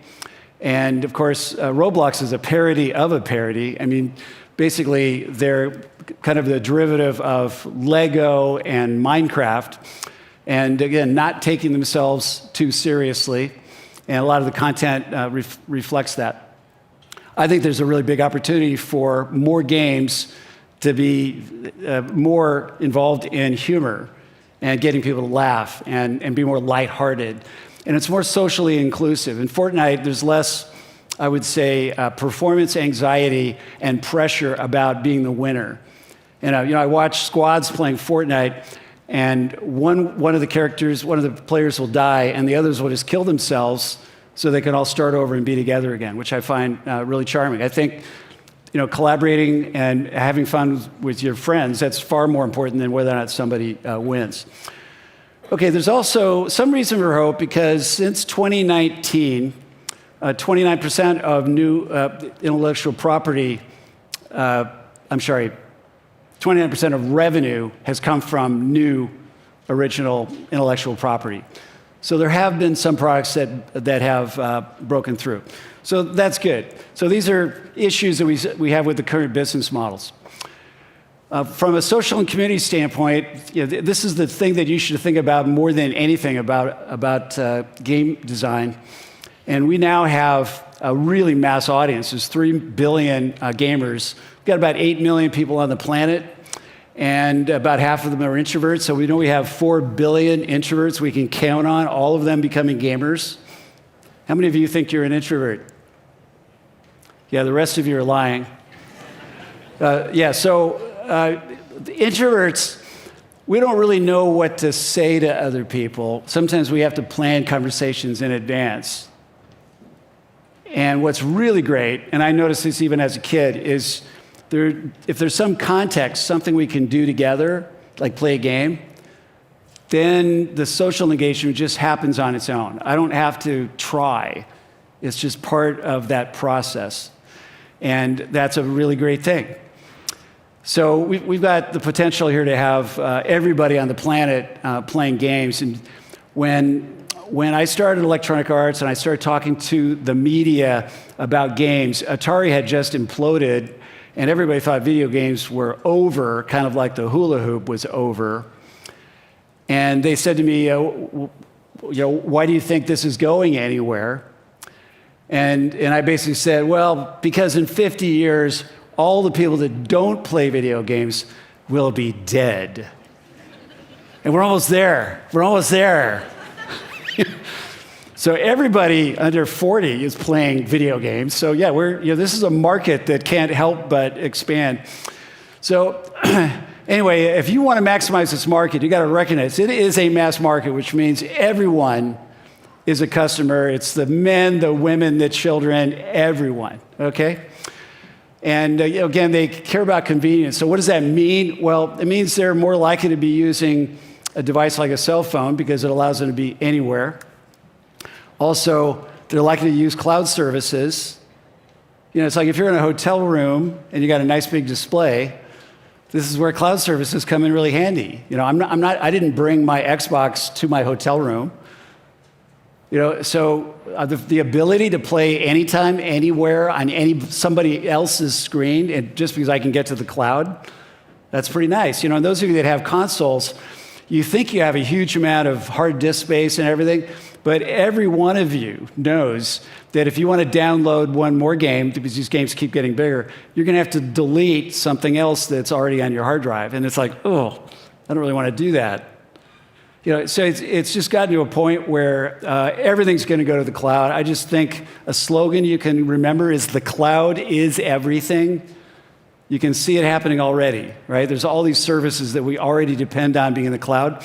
Part of the convenience when something's in the cloud is that consumers don't have to worry about what version they have and whether or not they need to update it or how to update it, because it's all happening in the cloud.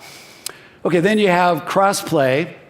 And it was really great when we started having cross-platform development with 3D engines like Unity and Unreal. That was just a stepping stone to get to crossplay. Crossplay is of far more importance than that, because it means I can invite a bunch of friends to play something. It's probably going to be free. There's no social downside for me. I don't have to worry about somebody wasting money on it. And we're going to try out this experience. And it doesn't matter if some people are on their phones, some are on PC, some are on different consoles. Crossplay is happening very rapidly. The very first crossplay game was Fortnite. It was the first time Sony had ever allowed the PlayStation players on the same gaming battlefield with Xbox players. And now we have hundreds of games that have that capability.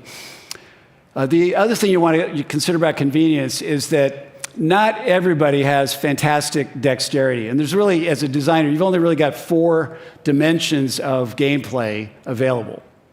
And they are skill, strategy, dexterity, and luck. And I'm actually a big fan of using all 4. So for example, if you make a chess game, all you got is strategy. You're also going to have some skill, because the more somebody plays chess, they're going to learn move sequences and famous openings and recognize famous openings from their opponent. That's a skill. Obviously we know that gamers get very skilled at any kind of game mechanic. That's one of the pleasures of gaming, is just knowing that you're getting better at it and you're progressing and so on. And at the same time, so we're talking a little bit about the benefit of of having skill progression, having strategy, so I get to use my big brain, and then the other 2 things, dexterity and luck. If there a little bit of luck is involved, imagine if chess was designed so that you had to roll some dice. Okay, now there's a luck component. I took your guy, but now I have to roll a certain dice total to have that be for real. And sometimes I'm going to win, and sometimes I'm going to lose that. So if we played chess, I wouldn't always win if I'm a better player than you. If we play real chess without the dice, and you keep losing, you're not going to want to play with me anymore. And now I'm lonely now, because I'm not with my friend. I'm not able to play with my friend. I enjoyed beating my friend, all of the above. So if there's a little luck involved, occasionally I'm going to lose. Every time I lose, I praise how well my opponent played. So I'm patting him on the back, telling him how smart he is, even if I think, yeah, you just got lucky. Meanwhile, every time I win, I can say, oh boy, I really got lucky. That's going to keep us playing together. So keep that in mind about luck. And then the last thing, though, is dexterity. Not everybody has great dexterity. Some people are just genuinely really clumsy, and they always were, and they always will be. And then other people are like Olympic-class athletes, are always going to be great at it, or certainly younger people are going to be better at it than people that are old enough to start having their senses go into decline. I'm certainly one of those. I didn't have to wear these in the past. Anyway, if you design a game that requires too much dexterity, you'll alienate plenty of people. So for example, I personally find the preoccupation with shooters to be a little overcooked. They're very expensive to develop, and they are really great for people that have insanely great dexterity. and there's already plenty of them. I would maybe try to make something else, but I would think really hard about having your gameplay based more on the decision making, because every human being knows how to make decisions, and we're all pretty darn good at it. This organ we have up here in our head, it's the most amazing thing that we know of in the universe. And being able to think and make decisions and have that agency, that's really beautiful. So these are all things that help out on the side of convenience. And then finally, the generations are changing. The next generation, they're called Gen Alpha. If you're like 15 years old right now, you're a Gen Alpha. And here's a comparison of the boomers. I'm a boomer. And what percentage of time they spent on these different media types compared to the alpha generation. So you'll notice that games have gone way up, and meanwhile, old-fashioned television viewing has gone way down. Otherwise, it's pretty much not really that different. In fact, it's interesting that even reading has held up, although I'm not sure in this measurement. If you ask everybody how many minutes you spend reading your phone, it's reading a book is one thing, whether it's a Kindle or a real book, but we mostly read phones. We're reading text all the time on our phones, so there's a lot of reading still going on. Reading is not completely dead; it's just taken a different form. But we see this change. I don't really consider it that enormous a change, but it's very favorable because we've got the young people spending more time on games, and they'll ultimately grow into people that have credit cards. Okay, future forecasts. We've got the governments pressuring the monopolies and starting to break down these walled gardens with their 30% taxes. That's a really good theme. If you don't want to have to deal with that, my opinion is that the browser is a great opportunity. We'll come to that. It's point 6. But point 1, that's a good thing to break down the monopolies and the fact that they overcharge the way they do.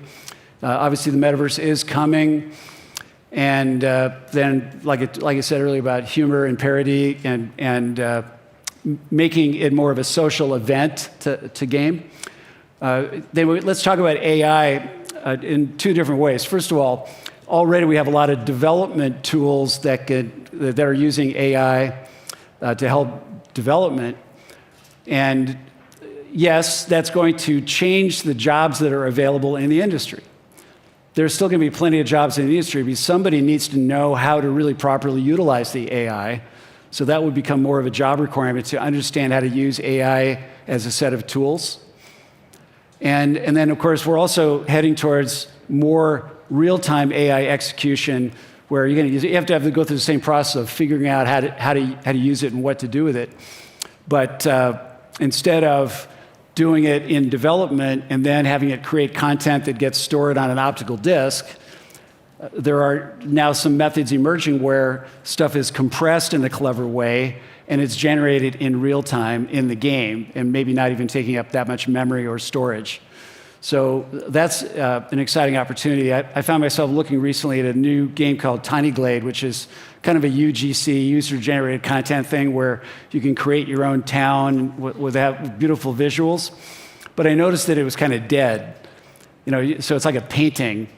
And I thought, wow, what about sound effects? What about music? What about water that's moving? What about the sound of the water that's moving? What about life forms and accurate behavior between the birds and the trees? And there's just so many things that you could do in hitting a button where AI just takes over in this scene that you've created, this beautiful Animal Crossing type situation where it all just comes to life because of how you could leverage AI and have it be something really unique that you created as a player.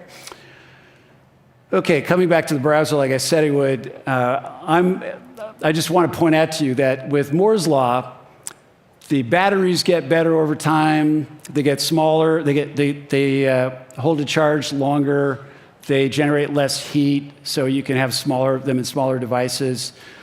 We squeeze more bytes into memory devices that get denser, faster, et cetera. Just all these things are getting better and better. And the same thing has happened as handsets have gotten better in the last decade. The browser's gotten better. The browser's faster. And you can now look at HTML5 games and recognized that, wow, I mean, 10 years ago, there wasn't a single good-looking HTML5 game yet, but I knew even then that there would be, and now there are plenty of them, including high-performance shooters. But you can also use WebGL with the browser. So what that means is you've got this open 3D format that allows you to make calls to the GPU in the device. So my opinion about the future is you can spend a lot of time trying to climb the hill you're on. This attitude like, take that hill. Okay, we're going to climb to the top of the hill. Well, everybody is on the same hills right now. It's very crowded. There's only a limited amount of room up at the top. Better to take the next hill. Better to catch the next wave. In surfing, there's a slogan, you get knocked off and you get beat up like you would on that first hill. You don't give up. You paddle back out. You go get the next wave.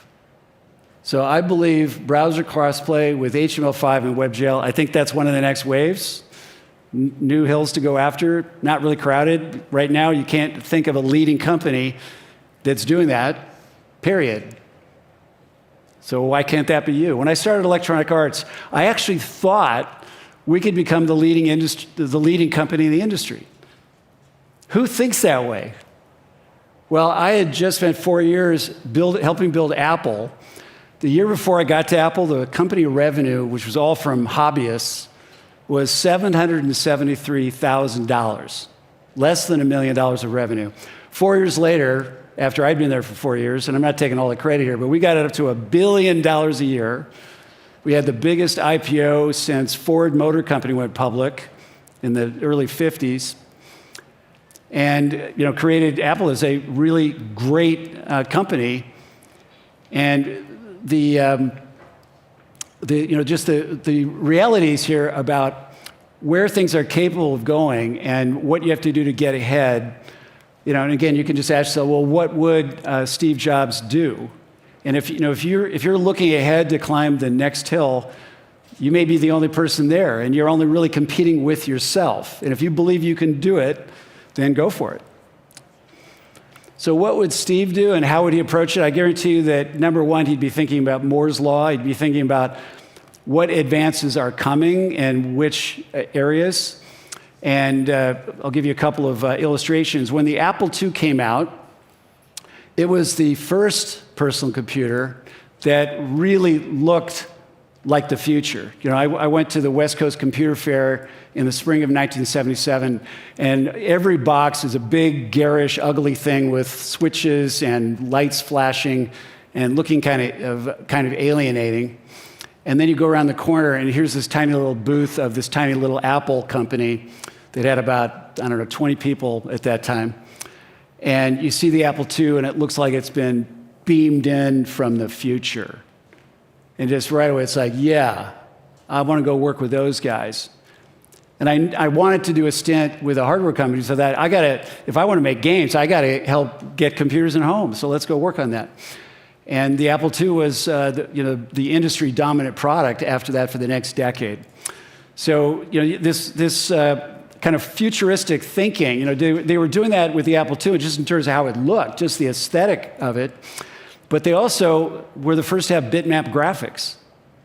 You didn't have to have it, but having it opened up all kinds of possibilities for developers and even for Apple. And that's what kind of gave us that head start, realizing, okay, well, we want to have a different kind of user interface, different kind of user experience. I brought the first mouse into Apple. I brought the first spreadsheet software into Apple. And we're trying to figure out, again, how to do a next generation look and feel user experience. And that's when that whole process got going. And all of it is a function of Moore's Law, because if you can do bitmap graphics, you have to have a lot of memory, a lot of pixels, more pixel density, even more pixel density, faster frame rates, just all that stuff, generation after generation. So the Apple II was kind of a starting point for that.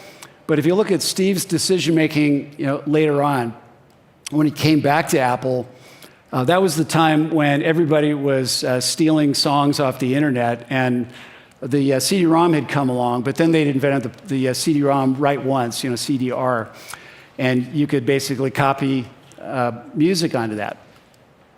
So at that time, Mac wasn't doing very well, and Steve thought, well, hey, let's focus on having the Mac be a perfect piracy machine. Let's help people steal their music. And then after a while, he's going, I remember having a Walkman, and now all these songs are piling up that we've stolen on our machine. I want to listen to them on something like a Walkman. So he's just logically realizing, yeah, now we can make a Walkman that's digital. So that's where the iPod comes from. And then the years go by, and he's paying attention to the display technologies, and he's aware that capacitive touch displays are going to be a thing. They're an example of organic liquid semiconductors that only came into existence about 15 years ago. And the capacitive touch, here's how it's different. It's like maybe if you think about it, maybe the very first time you ever used an ATM, it had a touch display, which meant you had to mash a finger into the display to get it to do something, and then it was real clunky and it took a while to do it, and then it gave you another few things to mash your finger into. You could really bruise your finger. That was not a capacitive touch display. A capacitive touch display, it doesn't really care if you even touch it. It is measuring the electrical charge between the display surface and your finger. That's why you're butt dialing all the time, by the way. When I put my phone in the pocket, I face the screen out. If you face it in, your butt is going to be talking to the phone, and you're going to open it and go, shit, it almost bought me something on a website. How did it do that? That would have been like 5 steps. Anyway, capacitive touch is what allows swiping, because you don't have to mash it into anything. You don't have to really make these discrete, separate motions and movements. You're just in this flow experience. Irresistible, sexy. And then they've just got generation after generation of iPod, and Steve is waiting for capacitive displays that are going to be affordable. He wants to do it in the iPod. He hates the phone business. He's already called the United States carriers the 4 orifices, which I would have loved to have called them because I was running Digital Chocolate at the time, and they were the 4 orifices. But if I said that publicly, they're not going to take any of my products. Anyway, here's Steve Jobs, who can get away with saying it, and you guys wouldn't even remember this, but Apple finally made a phone, and they made it with Motorola. Anybody here have a Motorola Razr? Remember that one? Really sick. Of course, wait a minute, we're in Finland. You guys saw that Nokia bar phones then. You wouldn't have touched a Razr. The Razr was a very sexy looking product, flip phone, silver case. It looked almost like a piece of jewelry. And it was made by Motorola. So Apple thought, okay, we'll go make a phone with Motorola and we'll cram an iPod into it. And it was called, instead of the Rocker, it was called the Razr was the regular phone. It was the Rocker, R-O-K-R. And it was a complete dud, which showed that Steve didn't really understand the mobile space or how to do business in it. Anyway, so, all right, that didn't work. Again, it's kind of a prototype. Prototypes are meant to be thrown away, and a lot of rockers got thrown away. All right, so what does he come back with? He's got now capacitive touch because he's thinking about Moore's Law, and now he can finally do it. He can make the kind of design he wants to make, and it shows up at the same time in the iPod and as the iPhone.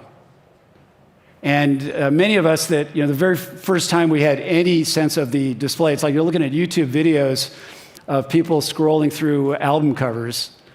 It's like, oh my God.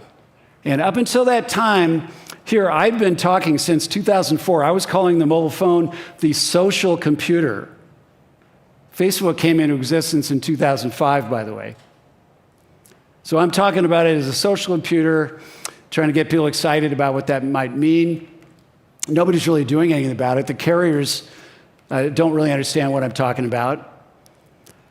Anyway, and here comes the iPhone, and up until that point, like Nokia, you might remember the Series 60, the Nokia smartphones, the only thing they did, in that time period, they just made the camera better and better and better. That's taking the hill. Everybody on that hill has a camera. Everybody on that hill can make their camera better. The way you need to think about the future, if you want to genuinely innovate, is to be aware of how Moore's Law is going to allow some new technology like capacitive touch that you can blow people away with a different experience that is just this flowing, swiping thing, and suddenly all you're doing all day long is playing Angry Birds. You know, isn't that awesome? So that's how Steve would do it. And, again, he was really into the notion of quality, almost like it was a religion, like the Greek aretas, or arete is how you say it, A-R-E-T-E. The Greek philosophers talked a lot about quality. A wonderful book where I learned that term was the Robert Pirsig's, the one where they're on a motorcycle, they go all over America. Where's my wife? Xana and the Art of Motorcycle Maze. Thank you, Lisa. Bravo. Anyway, fabulous book that's really a long ode to the meaning and value of quality. And many of you know all about this because it's part of you. And certainly Steve Jobs was one of those people as well. And basically, the whole culture of Apple was built around this mission of delivering profound new kind of quality that would allow new kinds of experiences. Okay, so I talked about Nokia not being prepared. How about BlackBerry? Same problem. They thought, oh, all these corporations are using our email, they're in our servers, blah, blah, blah, blah, blah. Again, they just said, we're committed to having a mobile phone be a typewriter, a tiny typewriter. That's the past. That's not the future. The capacitive touch display, that took over like wildfire. Anyway, that's how Steve Jobs would think about the next thing. Maybe you can think about Moore's Law, and it turns out you think about the next thing. I was thinking this way back at the start of Electronic Arts. So listen to this statement. This is from 42 years ago. It will not be long, I was wrong about that, before a computer game can offer the full sound effects of stereo, the high visual density and motion of television, the plot depth of books. So we are actually doing that now, but it was a long time. Darn, so you're going to be right about some things, wrong about others. And then also what I said in the plan is the opportunity, the computer will emerge as a significant new communications medium for play, discovery, fantasy, and experience. Again, that's what we all do. We've been doing it for quite a while. And nobody really thought that way about it. I was calling developers software artists, saying this is a new medium. And that turned out to be right. And then this is something for you to consider in your business plans. What is the business? And here's what I said at the birth of Electronic Arts. Do I talk about products like Apple would say, yeah, we make the Apple II, we make a personal computer? No. The business is a system for producing and marketing a broad line of advanced consumer computer software. And EA basically created modern video game publishing because we looked at how the whole ecosystem had to work and what business practices to introduce.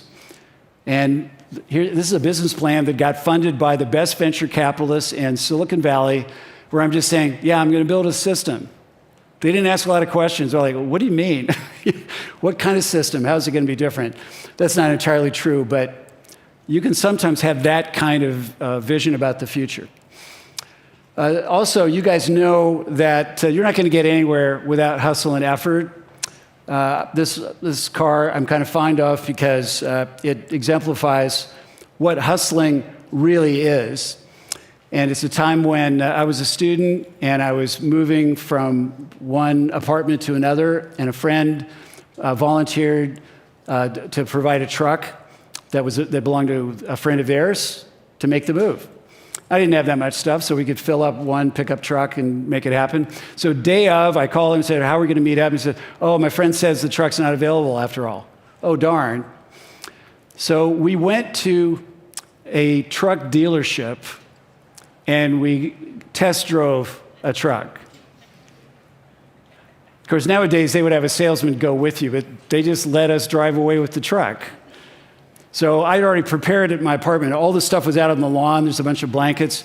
So we just raced over my apartment. We were just throwing everything into the trunk, racing to the new place, throwing it out there, and then racing back, sweating. We've been gone for more than a half an hour. And we drove up in the hills to see how it performed, on steeper ground, blah, blah, blah. That's the kind of hustling you have to do. Another time, I'm trying to get one of the biggest newspapers in the United States to write about the whole creativity series that Electronic Arts had developed, including Deluxe Paint, which was the dominant paint box program in the 1980s and early 90s. And this newspaper wouldn't give me an interview. So I flew across the country, all the way across the country, 6-hour flight, went to their office, and went up to the reception and said, this journalist, I have an appointment with this journalist at this time. And they said, okay, take a seat. And next thing you know, the journalist comes rushing in going, oh my God, I totally forgot. I'm so sorry. Made the front page. Just saying, I'm gonna get that interview. I'm gonna show up. Yeah, it involves, you can see that there's a little bit of borderline moral ambiguity to hustling. I'm admitting it. You got to do sometimes what you got to do. I did try to run away from the police once. It was a terrible speed trap near where I lived, and it was late at night, and why the heck would they even be out there anyway? And I'm going a little too fast, and I said to myself, I bet I can get home and into my garage, and the door will be closed, and I'll lose them in my neighborhood. It's a little squirrely. I was wrong about all of that. And I pulled off to the side of the road, thinking, okay, I took a turn before my real street. Maybe they'll go up the hill and miss me. They didn't miss me. They pull up right behind me. A guy gets out, comes up, and I roll the window down. And he's kind of shaking a little bit because he probably hadn't had a chase before either, And I just looked at him, I said, he said, did you try to get away from us? And I said, yeah, can you believe it? That is the stupidest thing I have ever done in my life. I'm a responsible citizen. I run my own company. I can't believe I did that. I'm really sorry. That was really bad judgment. And they let me off. They absolutely could have thrown me in jail for the night. So, like I said, a little crazy. And then, of course, aside from the situations where you got to hustle, you better make the effort. Oh, my God, it's all about the hard work. People have asked me my whole life, how did you do it? How did you do it? What's the main thing? Yeah, the effort. That's the main thing. Of course, you better be going in the right direction. Just to talk about the hustle and the effort a little bit at Apple, we had exactly 2 sales guys when I started there. And they had this framed cartoon on the wall of the little cubicle they shared. And it's vultures sitting around where one of them gets tired of waiting. They eat dead things. And these vultures saying, to hell with patience, let's go kill something. That's the attitude of a hustler. And those guys at Apple had that. And of course, you got to do relentless selling. This is what you guys are going to have to do if you want to raise money, get media coverage, hire the best people, convince the best people to stick around when they're exhausted and burned out. So you might know the book Green Eggs and Ham by Dr. Seuss. This is Sam I Am on the left. He's asking, do you like green eggs and ham? And this fellow says, I do not like them, Sam I Am. I do not like green eggs and ham. And the whole book is this little guy not giving up and waiting until he finally gets the guy to try it. And the guy loves it. So there you go. It's also about aptitude if you want to succeed in the industry. And I just want to share this story with you because these are people that are like some of you. The guy on the right here is David Gardner. The guy on the left, Rich Hillman. I hired these guys at EA. The one on the right was 16 when I first met him. I think he was probably 17 by the time he was hired. The guy on the left was hired when he was 21. Neither one of them finished high school. Neither one of them went to college. Why am I giving? I don't have a big organization at EA. These guys were among the first 15 employees. Why would I give 2 precious slots to people that really don't have any experience? The answer is, if you're going to take the next hill, what you need is the aptitude and the passion. They need to love what it is you are already planning on doing. They want to be in your tribe because they fit your values. And they've got the aptitude to figure it out with you and grow. So they start out in the most junior possible jobs you can imagine. The guy on the right ends up running all of Europe. He's an American. He moved to England. He still lives in England. I'm having breakfast with him in London tomorrow morning. He's running all of Europe for EA. He receives the OBE award from Queen Elizabeth. That's the highest honor that England gives to a foreigner. I hired him when he was 17. Rich Hilleman stuck around EA, also became the chief creative officer. These guys, when I first met them, they worked in one of the early computer stores in Las Vegas, and that's how they knew each other. So basically, you can get there just with the aptitude. If you're trying to do something that hasn't been done before, experience is less important. At any rate, it all starts with a story. I'm just going to remind you of that because you are telling stories. Every player journey is itself a story. And at the bedrock of humanity is story. We are built out of story. Without story, what do we do? Everything we're doing all the time is about some kind of story. It's in our DNA. Our DNA itself is the ingredients of story. So try to remember that. A lot of them, of course, a lot of you love that. And it hasn't always been maybe recognized that the narrative, the arc, the characters, that sense of place, et cetera, it hasn't always been understood that matters, but it really does. It really starts there. And that's where I want to just say now in my last few minutes that you have a story, and you don't actually really understand every part of it. And I'm only sharing this because I know this was true about me. Some of this may apply to you, some of it may not. But we're in the middle of a global mental health crisis. And there's a series of ancient questions that we might ask ourselves, like, would we like to be a little happier? Why do so many people appear to be unhappy? Why is it considered normal to have a midlife crisis? Why do we feel shame? I'll give you an example that you wouldn't just go down into the town square naked because everybody would look at you and you would feel shame. But there's a lot of things that we feel shame about without actually consciously noticing the shame. But it's a big theme in human life because it's social. Also, the failure rate of romantic relationships is incredibly high. We have blind spots that make it worse. And basically, a lot of people are mad about things right now. So that's what's going on. You have to ask yourself, where do you fit in with all this, and who are you?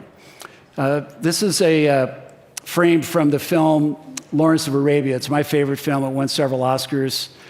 And it's about Lawrence of Arabia, who was a figure in World War I who had all kinds of identity crisis issues. And the famous director, David Lean, who won the Best Director Oscar for this film, well, the film won the Best Film Award. There was a scene in the film where he's just crossed this desert. Some of his colleagues have died. He blames himself. He's a British officer who is not doing what his officers told him to do. He did something completely outside that box, and people have died because of it. But he's got this really brilliant idea about how to turn the war in the favor of the Allies. And so he's gotten as far to the Suez Canal, and he's kind of stuck there because he's on a camel. He doesn't really quite know how to get across. And this guy on a motorcycle putters by on the other side. He's a British soldier. And the soldier yells out, "Who are you?" And then he looks like this, like he doesn't know. "Who are you?" And I'm asking all of you that question. How well do you know the answer? Because David Lean, who won multiple Oscars, he didn't trust any other actor to say those lines. He said them himself. That's how important this moment was in the film, because that's what the film was really about. Okay, so that's what I had to figure out for myself. And one of the things I learned is that 95% of what my brain is doing is actually unconscious. I don't notice it. If you think about it right now, you don't have that much awareness of what your left thigh is doing. But now you're thinking about it. It's like, think of a polar bear, now try to not think of the polar bear. So I got you all thinking about your left thigh. But now I can say, what about your right foot or ankle? Again, there's all this stuff that we do all the time kind of automatically. And we're not aware sometimes that it ties into our emotional state, and we're not consciously aware of the bad decisions that we might be making. So you have a situation like this where you're out doing some whitewater rafting and it flips over, and you're in the middle of this whitewater, and it's really scary.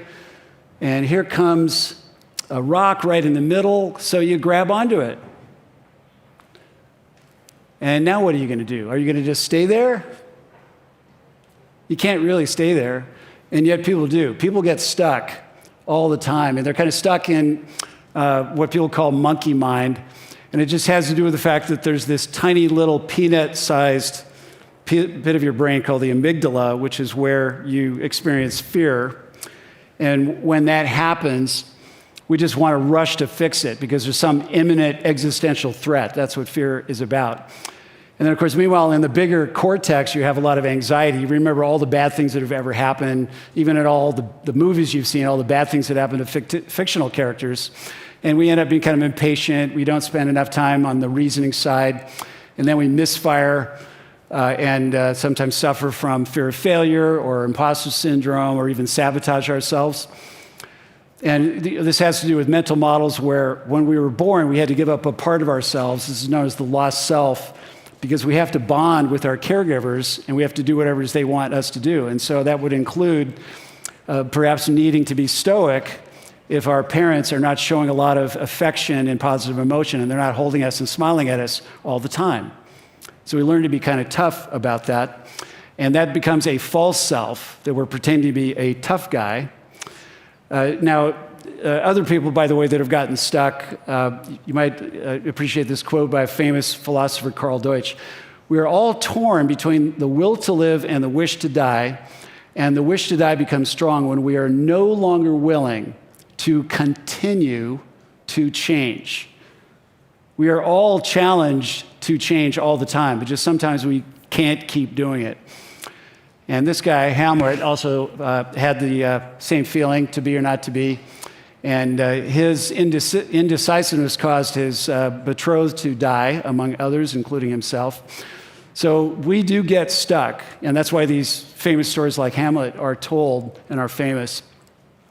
Here's a guy that grew up needing to be a tough guy because his family wasn't that affectionate, so he's projecting more of a tough guy, stoic personality. He finally is in the best relationship of his life, and his girlfriend leans in to hug him, and he pulls back. He kind of resists the hug because in his family, they don't do hugs. So she then gets upset with him, and that is emotionally triggering for him because it's triggering his wound from childhood. And then he gets angry, and it's like a gun being fired, and the bullet comes in and does the damage, but it has no power of its own. The power comes from the gunpowder. The gunpowder is in your psyche. The gun has a hair trigger on it so that it takes almost no effort to cause that mechanism to explode the gunpowder. We do this regularly. If it's not anger, it's something else like sarcasm. I'd be willing to bet sarcasm is really popular in Finland, just based on what I know about the Finns I know. I've been coming here for 20 years. I love this sense of humor. I remember we gave a company award periodically, and we did it in an offsite here. And the guy that won the award comes up and says, "It's about time." So that's a form of, what he said was a form of sarcasm. And sarcasm, a lot of times people think they're being funny when they're not really being funny. They're just masking what's really anger. And this is because, they're going into that little tiny peanut, the red peanut in the middle of the screen, the amygdala. Meanwhile, you've got this other part of the brain called the hippocampus that isn't functioning until you're about 3 years old. So from the time you're in the womb to being 3, You don't have a videotape library or photographic gallery of everything that's going on. Plus, you didn't understand it anyway. You're just a baby. All the adult world, the culture, the family, everything, the technology, social conventions, you don't understand any of it. You're going to misunderstand some of it. There's going to be trauma involved. Like if you're left alone in a room and expected to fall asleep, even if you're crying, that's going to be traumatic. You're actually going to spend the whole time thinking that you're about to be eaten by a leopard. Why would you think anything else as an uninformed baby? But you won't be able to remember this later in life. So you guys don't really know what happened between 0 and 3 because that's not activated yet. But if you think about what you remember from age 4, 5, 6, whatever, it's probably kind of like that. I mean, if you had parents that were doing things that hurt your feelings as a 5-year-old, they probably did even more trauma damage earlier. These are the things that people don't know about themselves that well. If you remember the film Inception, they go into a guy's brain and they're going down to his unconscious mind where his ego is. And this is how they picture the unconscious mind. It's a massive fortress. And there's all these guys running around in uniforms with guns. And that's what we're dealing with, is all the things that we don't realize are going on in our unconscious mind that have to do with ancient trauma that we don't really know about. And of course, we now live in a world that has lost its village. And you go back about 150 years, everybody's in a small town, a tribe, a village, and you know everybody else. And those places are pretty much just postcards of places where not even everybody is living anymore because there's no jobs. And that's unfortunately the world we live in. You know, we have suburbs, we don't know our neighbors that well. We've kind of turned into this. This is a bunch of kids at a school event, I think in America. But you notice, like the Matrix, they're just all preoccupied with their phone. You know, we tend to do that. Anyway, you can do better if you're a little bit like Buddha, who basically says, don't get too attached to outcomes and kind of let go of things that you don't have control over. The great athletes do that as well. They don't think about whether or not the media is going to choose them to be the most valuable player or the best athlete. They just know that whatever it is that they can execute physically, you know, the mechanical movements they have to repeat, that's what they have to focus on and not get distracted by anything else. So we can do that too. There's a whole discipline these days called emotional intelligence. You could check this stuff out at castle.org, a leading organization that I developed a game with. And it's these 5 major categories of like self-awareness, self-management, social awareness, relationships, and decision-making. Nobody's really been trained in this. You know, when Robert Goldman wrote the famous book about 30 years ago called Emotional Intelligence, he just went around and talked to the early practitioners of it, and it turned out that later on, my children would all go to the school that he featured in his book. But there were very few schools like that on planet Earth. There are only beginning to be more schools that teach this. So most of us don't really know it that well. We don't understand how to use these disciplines and practices.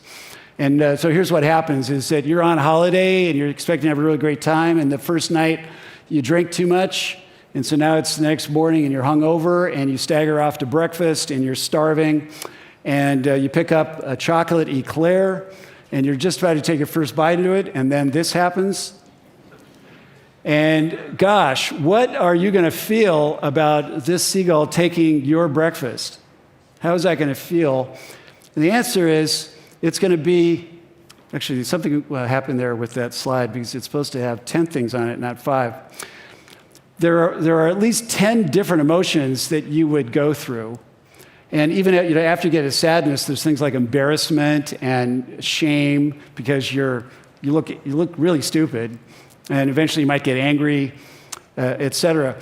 And this is what emotional intelligence is about, is being aware of your feelings, and if they need to be managed, having a toolkit of practices and ways of managing them.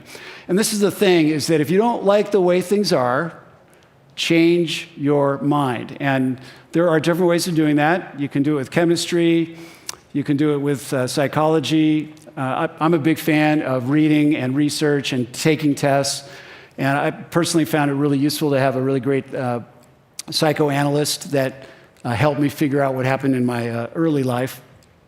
I was also taught tools like cognitive behavioral therapy, which I think is a really practical, useful tool. You don't, in my opinion, and I'm not trying to give you medical advice, but in my opinion is that you can read about CBT on Wikipedia, look at cognitive distortions, and figure out for yourself how to practice some of it and notice it when you're distorting things, because we exaggerate all the time and it gets us into trouble. So that's in the psychology aspect. Then we have physics.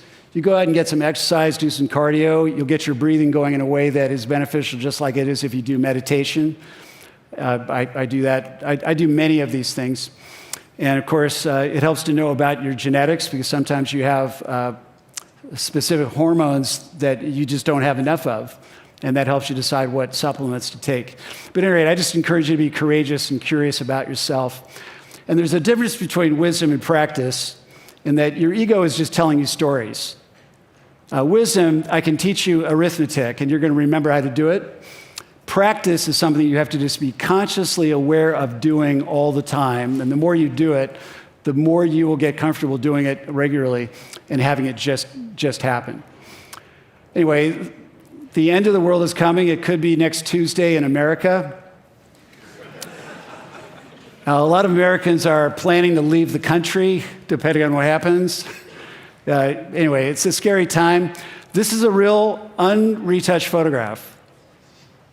This tornado is coming, and the wife of this man who's mowing his lawn took this picture. But yeah, the end really is coming, and that's about how oblivious we are about it. And of course, they've had some fun with it. But yeah, what are we going to do about the state of affairs that we are in? But again, you guys are about making magic and doing miracles, and I'm just going to remind you of what Marianne Williamson said about you. Our deepest fear is not that we are inadequate. Our deepest fear is that we are powerful beyond all measure, and we're just not exactly sure what to do with it. But I think you guys know what you can do with it in the game industry. And I want to remind you that we live in abundance. It's kind of crazy how abundant the world is that we live in. In this place that we get to be on, planet Earth, oh my God, what an incredible place. I mean, we know about over 10,000 exoplanets. None of them are anything close to being as fabulous as Earth. How about this form that we're in? We're the most advanced life form. Thank God it's not 70 billion years ago. We'd all been stomped out already. So here we are in this place, in this form, in this time. And that's something to really feel grateful about. And I love this picture that they took from the moon. And when we look out from Earth, our little blue dot, we see the Milky Way. But we're not looking at it. We're in it. And we are stardust, literally. That's how we got created. That's how we're going to become later, in whatever later form we take after death as humans. I'm really grateful to be here. I really am delighted to have had the opportunity to speak with you today. I've run 8 minutes and 47 seconds over, and I don't care. Because they'd have to come out and just cut the mic and drag me off. That's how I roll. And I just want to say, do or do not. Thank you.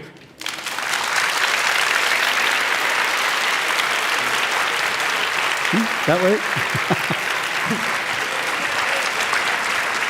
Hello, Trip. Hi, I can take that. The clicker. I can take the clicker. Thank you. As you know, I'm pretty sure that you're well aware that in addition to sarcasm, there's quite a lot of other great things about Finland, such as the long and dark winters, or the bright and short summers, or sauna, ice hockey, Santa Claus. But there's one special thing that we would like to give you as a gift, as a fond memory of Finland. Fabulous. It's our favorite Finnish juice, a box of Trip juice.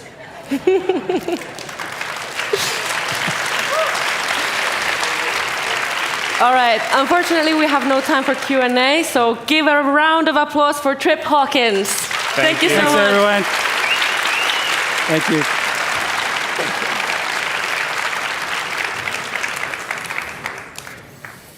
Oh, I wish there was a trip for everyone in the audience, but we have the second best thing, which is coffee and a non-coffee alternative. Please go over there for a brew and there for a bathroom break. You at home, go wherever you please. The world is your oyster for the next 30 or so minutes anyway. Exactly, and please be back at your seat at 3:10. See you then.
Welcome back.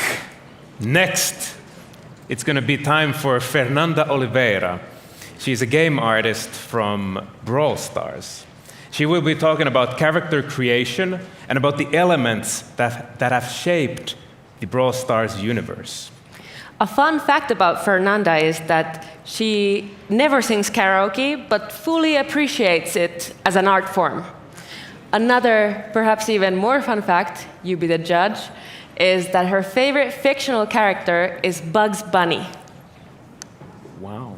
Well, without further ado, welcome, Fernanda.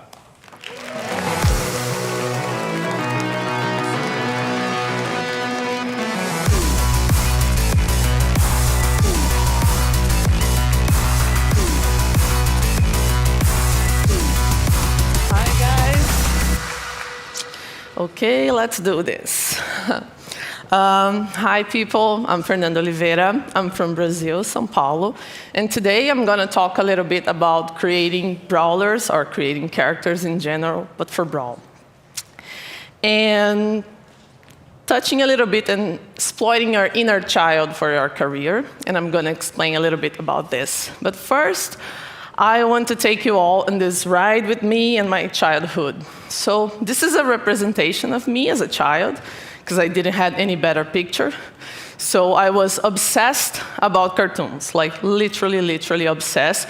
But this is nothing new, since everybody as a child is obsessed about cartoons. And I'm pretty sure that you all here was like that as well.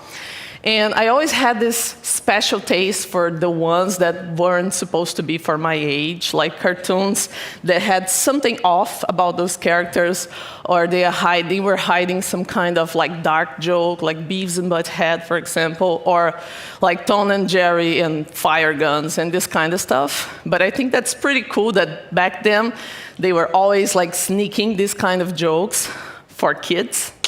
And yeah, this stuck with me.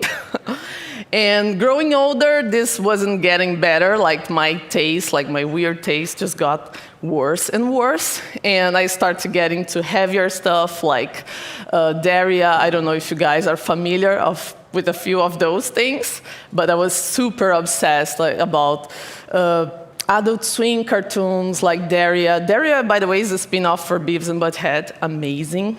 Ren and Stimpy, one of my main references, Gorillas, Thank Girl, Mad Magazine, and so on. And I believe that during this phase, I was not shaping only like my weird taste, but also my creativity. I noticed that I was absorbing a lot of references and a lot of like what I found funny and why those things were funny and how they were kind of mocking the adult world in a way. And this was like shaping who I was as a teenager, so a pretty weird teenager, let's say that. And moving on, talking about the references and the weird things that I was absorbing, here we're gonna talk about Animaniacs. How many of you know Animaniacs? Or at least heard of that? Yeah, great. Do you remember that in this show, they had like different characters and different like tiny shows to kind of mock like different pop culture references or movies and stuff like that. And this show was created by Steven Spielberg, like just a random guy, not very important, and one of my favorite directors of all time. And what I love about that is that the main idea of Animaniacs was to twist like movies and pop culture and everything that was kind of like the adult world, but for kids. And he started to do that, starting with the Warner Brothers and imagining like the Warner Brothers as like this later on, a trio of like cute creatures that I don't know if those are cats or rabbits or stuff like that, but I think it's a pretty cool way to imagine like a company, but for kids, and imagine the brothers as characters.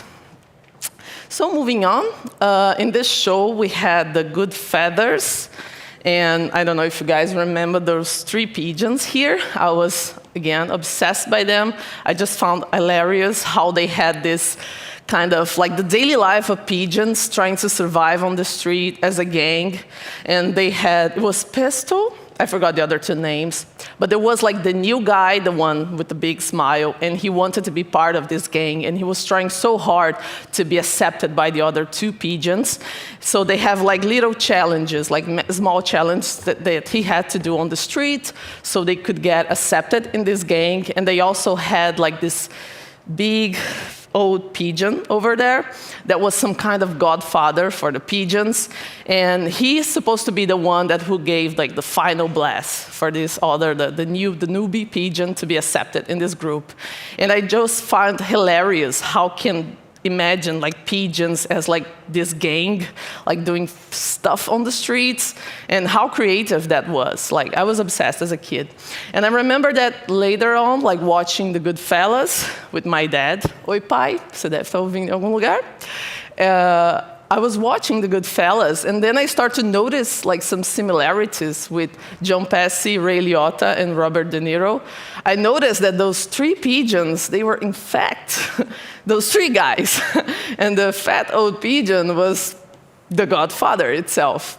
And when I realized that, my mind just exploded. I started to rewatch like some older cartoons and try to look for those references and clues and try to understand like this magic behind like creating characters. And not only characters, but creating the world. And the cool thing is that I didn't feel that, oh, there's no magic anymore because he was copying the Goodfellas. I felt that it was so cool that someone was translating like a lot of crazy cool content for kids in a way that is safe and super interesting. And kids are nothing but curious about stuff, and when we are all obsessed, something that we have, of course, a lot of free time. Something that we do is like just spend hours on the internet looking for favorite albums, favorite artists, trying to search into the references. So to me, this was a moment that changed my life forever, and I was like, okay, now I have to consume everything that my idols are consuming. Like I have to search on their trash and know everything that they know, and this was me. So for today, now that I hopefully brought like a little bit of your inner child back, and I hope that you guys are seated with them right now, or in contact with this inner child at least, I want to talk about three main things. And I think those things are not only about creating characters, but I think those things are super important in the creative process at all, like overall. And the first thing would be humor to help the creative process. The second thing would be the creative pillars. Those pillars are just a few ones that I try to have in mind, keep in mind when I'm creating Brawlers for Brawl Stars, but also stuff that we ended up touching on daily basis, like developing skins, features, and so on. And if we had time, a little bit of this Draco tale. Almost no time to explain for sure, but I will try to explain a little bit about how was the process creating this brawler. So that's it. Moving on, we have humor and creativity. And this is about how your weird taste can get you pretty far. And to talk about that, I have to, please work. I have to get back a little bit and talk a little bit about my past. Like I started doing illustration. My first job, in fact, was as a caricaturist. I used to hate the job itself, but I loved to draw, so it was good. And after a few years, like I made great friends, I started to work in this advertisement agency. And there was a pretty interesting moment of my life because I could detach like the obsession about drawing and animation and characters, like my comfort zone, to move forward and think a bit more about like ideas, process, like meaning behind design. It was also during this time that I started my college in graphic design. So I think it was a very rich moment to understand a bit more about like this creative process of thinking behind anything, including characters. And after a few, like 5 to 6 years working advertising, I finally started to work with animation, and it was like the best moment. And I got super lucky to work with amazing artists and learn way more about like sharing ideas together, building words together. And I think this, like those two combinations, like those two like previous work that I got lucky to develop in a way, they they got me here in a way, because I think that we usually struggle to understand that, not we as an artist, but sometimes people struggle to understand the power of ideas and the power behind like having fun and creating something that really connects with people.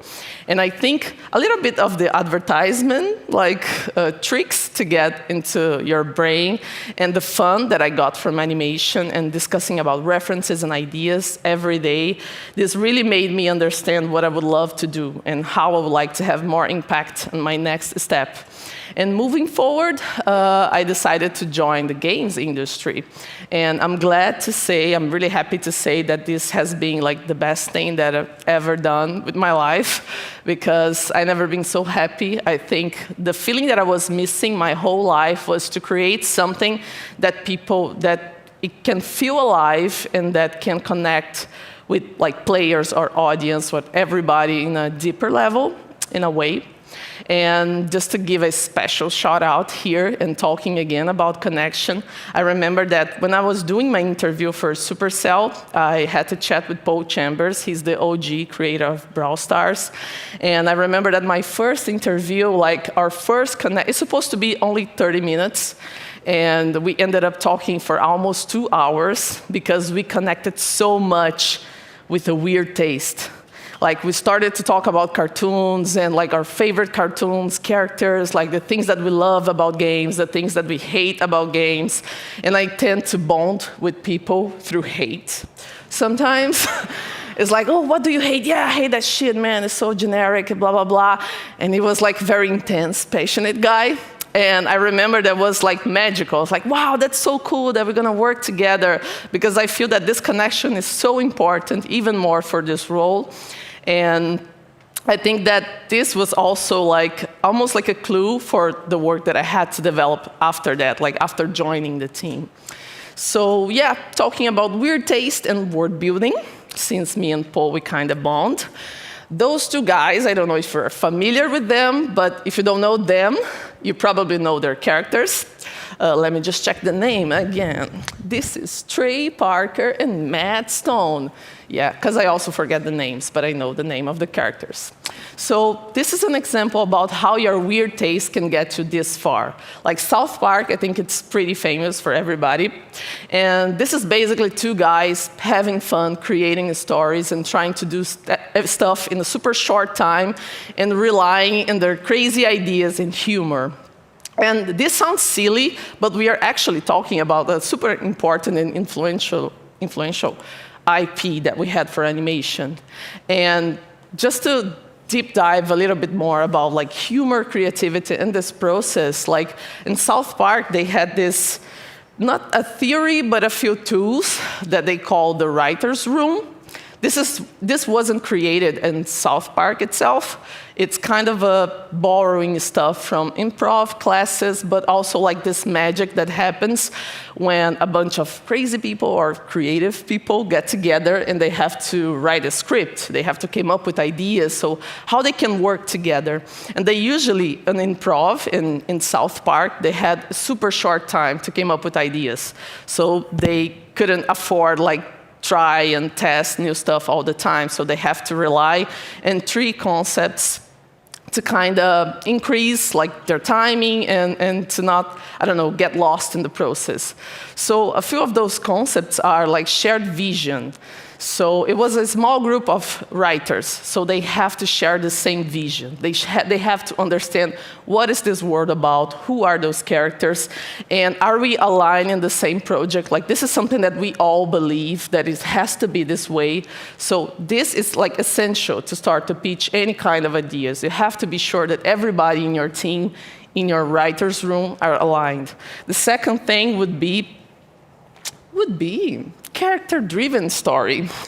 This is also like super important. Like they have to know the characters, because the humor that they were creating was not just about the absurdity of those ideas, but how those characters would react to those situations. So that's why it's so important to pitch a character that, even with some rules and limitations, like when you put this guy in different situations, how can this character break the expectations and bring something funny into that? So by knowing the character, they could also test another concept called like yes and every time that they had to propose a new idea.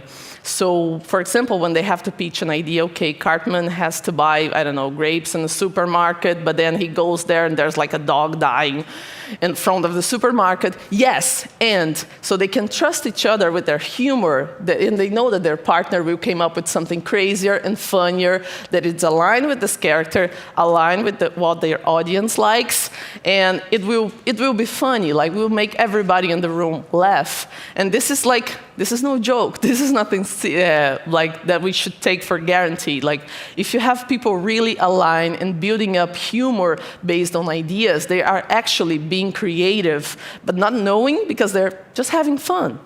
And talking about audience, this is another thing that is super important. Like, they were truly connected with their audience. Like, after they released the first season, if I'm not mistaken, and they get all the feedback about why is this show like a huge success. It's about the craziness, it's about being edgy, like making fun of pop culture. It was usually relying on like some crazy events from the past month, so they don't have much time to iterate or like study the pop culture, world, to try something else. So they have to rely on what was the last trend, what was the last scandal, what is the last crazy celebrity that we have, and how can we make jokes or make fun with that.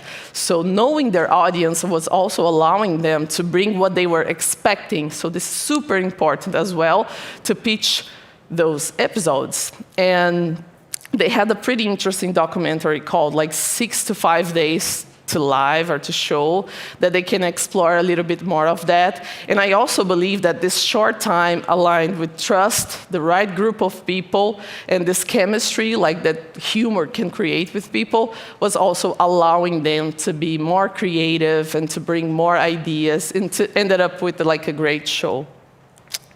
So yeah, creativity, like quoting here our friend John Cleese, creativity is not the possession of some special talent, it's about the willingness to play. And remember, guys, we are here making games to play.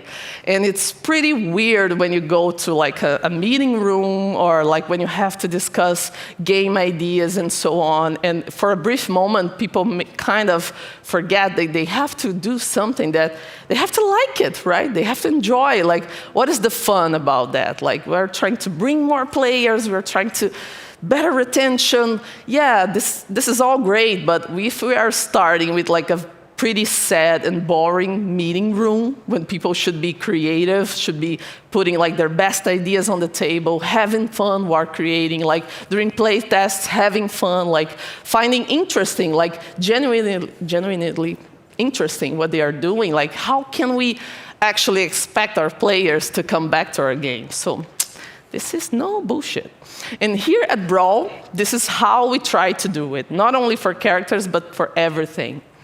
And now I can touch a little bit on the Brawl creative pillars. This is kind of the recipe to create Brawlers, not only Brawlers, but the world, their environments, and fun at Brawl Stars. And I have a bigger list, but just to give an idea about the main direction for this IP, based on everything that I learned in these 3 years already working with this, and like the daily basis experience, like the things that I noticed that can create like interesting characters. Also the ideas that I brought to the team that really got them excited. And I think like this repetition of rules, like the discipline into making like every 2 months a new update and finding what is working and how to keep doing the right things, and the things that are not working, let's not do this anymore. So I think it's like a set of rules or pillars that are kind of guiding me in a way to create characters and hopefully inspiring the rest of the team. So let's go. If you start with a character, you probably will end up with good drawings. Like this quote from Chuck Jones, my God, my master. It's about a character. It's basically a person, like a character, that's it. It's a person, so it has complexity, it has a backstory, it has way more than what we are showing. Like, it's not just a drawing. And let me just get something here. If you consider that when you're creating one, you probably will end up with good drawings, but not only that, you probably will end up with a great character. So if you really take the process of creating characters, almost like an actor, when they have to literally create their own character, like they have to think about their motivation, to think about how they speak, why they're making those decisions, their backstory, sometimes the cultural background, like all those things are as important when you're creating a character. It doesn't matter if it's for a game, for a comic, for a book. Even more nowadays, that everything that we are creating, we are kind of aiming to, okay, if we have to make a movie about Brawl, how this is going to be. Like, if we have to explain a little bit more about a trio dynamic, how can we dive into that? So something that I always try to do when I'm creating a Brawler is that it's not only like a character that will throw random stuff in game, like, who is this guy? Like, why is it exciting? Like, people will get interested about them. Like, what is the connection? What are the fanfics that our players will write about this trio or about this character? And I think this is super important. And this was one of the lessons that I got from Chuck, the greatest. And it's absolutely true. And now, diving a little bit on those concepts, we have humor. I'm talking a lot about humor because I'm nervous, and every time that you guys laugh, it's like I can breathe. So if you want to pretend that this is fun, just laugh. But no, for real, humor creates connection. And again, this is not me talking. This is like pure chemistry in our body. Humor ignites our brain, creating constant connections and dopamine. It's almost the same mechanism that we have when we are like learning stuff, like connecting dots, like assessing our memories and stuff like that. So an open space, it also creates an open space for collaboration, inspiration, connection during the creative process. I had a lot of experience with my colleagues from other companies when we had to, I don't know, just kind of bully each other or joke around when we didn't have any job to do. And like later on, I was realizing that during those playful times, we were actually creating like some content for those projects without noticing. So to me, this is the preciosity about humor. Like, if you trick your brain into having fun, like bringing ideas just because you're, I don't know, are interested about that, into twisting something that your colleague is talking, you're actually exercising the creativity in your brain. And that's why, to me, it's so important to have like a playful environment. This is not only to, I don't know, have a happier life, because you have to go there every day and do your job, but this is also good for your brain. So to me, it's like, we have to have a space like that.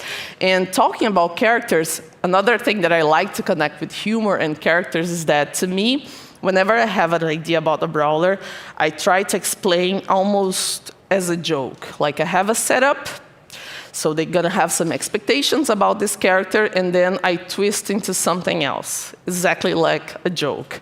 Like, I remember the last character that we did, just because it's fresh in my mind, is Shade.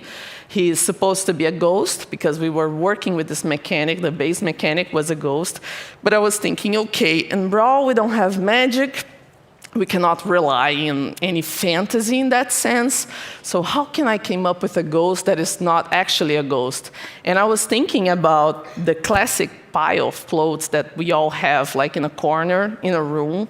And during the night, we usually look twice at that shit, and we think that, oh, maybe this is like a creature, like maybe it has eyes. And it's like common sense that the pile of clothes during the night gets creepier and give us like chills or stuff like that. I was like, damn, we can transform like a pile of clothes in some type of ghost, because there's like the creepy vibe there. And we can work around like with shape, like a hoodie, and put some glasses on, like a hat, and come up with this like too cute for Brawl, but also like looking like a ghost. We can play along with that. And I remember that I put this meme of a pile of clothes and a ghost, and everybody on the team laughed, right, guys? And to me, it was like, yes, great, I'm on the right direction. I remember even Gonzalo, he was telling his kid about this idea, and his kid was already like kind of doing cosplay with a hoodie. And I was like, that's so good, man, I love it, because kids, they have to represent the Brawlers, like they have to get the idea as well. And to me, like that's a great, oops, sorry, dry mouth. To me, this is like a great sign that I'm at least thinking on the right direction, and people are thinking about more ideas when they know something about the character. And this has like a real influence on mechanics, on how we can create the animation for those characters, how like people, like how we can write the stories about those characters. And like just like a few, I don't know, concepts about a character, they can, I don't know, create so much more when people are really passionate, invested, or at least curious about that character. So humor is always like my first sparkle when I'm creating a character. The second thing is nostalgia. Nostalgia to me on Brawl, it's more like an inspiration. Like, in creativity is collaborative. Creativity is collaboration in a nutshell. So we can never create anything from scratch. We always have to rely on our references, inspiration, and so on. And to me, it's really magical when we can create like a unique character that somehow it feels familiar because of the reference, but it doesn't feel like a copy, like I was saying with the good feathers. Like, it's not Ray Liotta, it's a pigeon. And that's why it's brilliant. So I like to do that when I'm creating characters as well. I think, okay, for example, for Gray, we had this Brawlywood area that is supposed to almost be like this tribute for Hollywood, golden era, and like silent movies and so on. I was like, oh, I love Buster Keaton. Like, we can do something with Buster Keaton that, but what would be more interesting about having a character like black and white, that it's like this silent actor, a little bit weird, that it kind of has a beef with Lola, the second Brawler, is that we can actually use a lot of those physical gags that Buster Keaton used in his movies as game mechanics. So when I thought about that, I was like, damn, now I have something. And then I start to write about his chemistry with Lola, about how we had this idea about how to introduce a Brawler, like actually doing an animation, like silent animation, where he starts to do like circles, where he can kind of like travel as a portal and play along with Lola. We can show a little bit of his skills. We can introduce the character, showing a little bit about the reference for this character, and adding so much more depth than just saying like this character has portals, which would be boring. So to me, that's why it's so important, the references, like, but not references alone. We always have to think about, okay, how can we use this reference in a Brawl way when we are creating a character? It's never like copying one-to-one. It's always like, okay, but in Brawl, we usually will approach this in this way, and so on. Also, briefly, we have Maisie, Buster, and Fang, that trio over there. They represent, like, they're part of the Turbo Theater. And this trio, they work in a movie theater. And they're fascinated about action movies. And they are basically a representation of, like, my favorite action movie heroes. Like Maisie, it's like a little bit of Sarah Connor with Ellen Ripley. Buster is this Sylvester Stallone, Schwarzenegger mix of guy. I was planning him to hold this projector, like a gun. And Fang is basic Bruce Lee. And I was thinking, okay, how can those guys get inspired by those movies and be brawlers and also like have some skills related to that, but working in a movie theater, what kind of stories they can bring together and so on. And it was really interesting because Fang was the first character, but just thinking about the reference, I could create all the characters at once. And to me, this is another like really cool sign when I have to create the first brawler that the other two, they just show up in my brain. So I feel like, okay, this is a good theme. I have enough content. I can move forward. Diversity. Now, this topic is something that we can hear a lot of people talking about. And everybody says, oh, diversity is great, blah, blah, blah. We have to be more, I don't know, we have to bring more diversity. But to me, it's like every cultural background for a character is super important, but not only that. To me, true diversity is like being able to be more playful with every and all characteristics that we have for a character. Like, diversity is super powerful, but to me, we really have to use with intention. You cannot just, okay, we need a black character, or okay, we need like a blind character. No, it's not like that. Like, on Brawl, I try to apply the same rules that I have for I try to apply the same rules that I have for Brawlers, about their background, their traumas, who they are, what they like, what they hate. I have to put everything together and use the same logic of twisting that thing. And to me, like, when this is really connected with who they are and those personality traits, and in all levels, if this can tell a little bit more about those Brawlers, then I know that I'm using like any, I don't know how to say that, I don't know. I know that I'm going in a good direction. Anyway, and a good example of that is Angelo. Angelo is this guy, like, he's a half Cupid, half human, half fly. And he was completely inspired, thanks, Nelly. He was completely inspired by Jeff Bloom, The Fly, amazing movie, and Hockey Horror Picture Show. And the idea here is that, okay, we need a Cupid for the love swamp. Love swamp is a different area as well. It's a little bit twisting love into something creepy. And I was like, okay, we have to come up with something that it's relatable to love, but on a Brawl way, so have to be a little bit fucked up, a little bit crazy and fun. And I was thinking, okay, let's make like this guy dressed as a Cupid. He's like playing along with on the love swamp. He works there. But one day he fell on the swamp, and then he became like this hybrid creature. So right now, he's not full human and not full fly. But since he's so confident and so amazing, he just don't care about being something in between.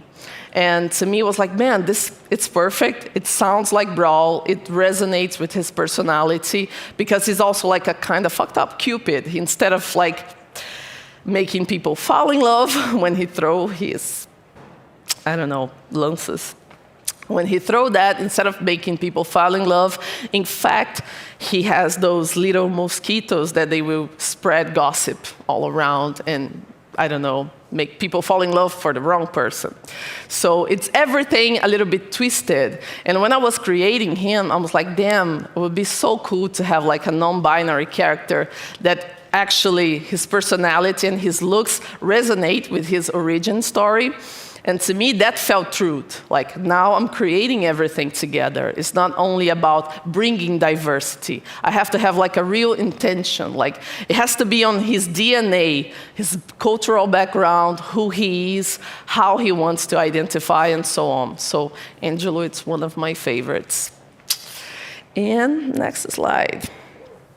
Iconic simplicity. So this one, only Spike, because Spike is perfect. It's just like, thanks, Paul. Less is more, and I truly believe in that. And quoting again Chuck Jones, let me see if I can read here. The whole essence of good drawing and good thinking is to work a subject down to the simplest form possible and still have it believable for what it's meant to be. I think this is great because it's a real challenge when you are creating a character and you have like so many ideas in your brain, but you cannot just throw everything on top of that character. Like, you really have to separate, okay, this is important for this character, like this will make like an interesting shape language, like we can play along with this design for skins. Like, there's so many rules that you kind of have to check, like those boxes that you have to check when you're creating a character, and you have to still look at this character and kind of understand, okay, the skill, who is this guy, what he's gonna do, and what is his personality.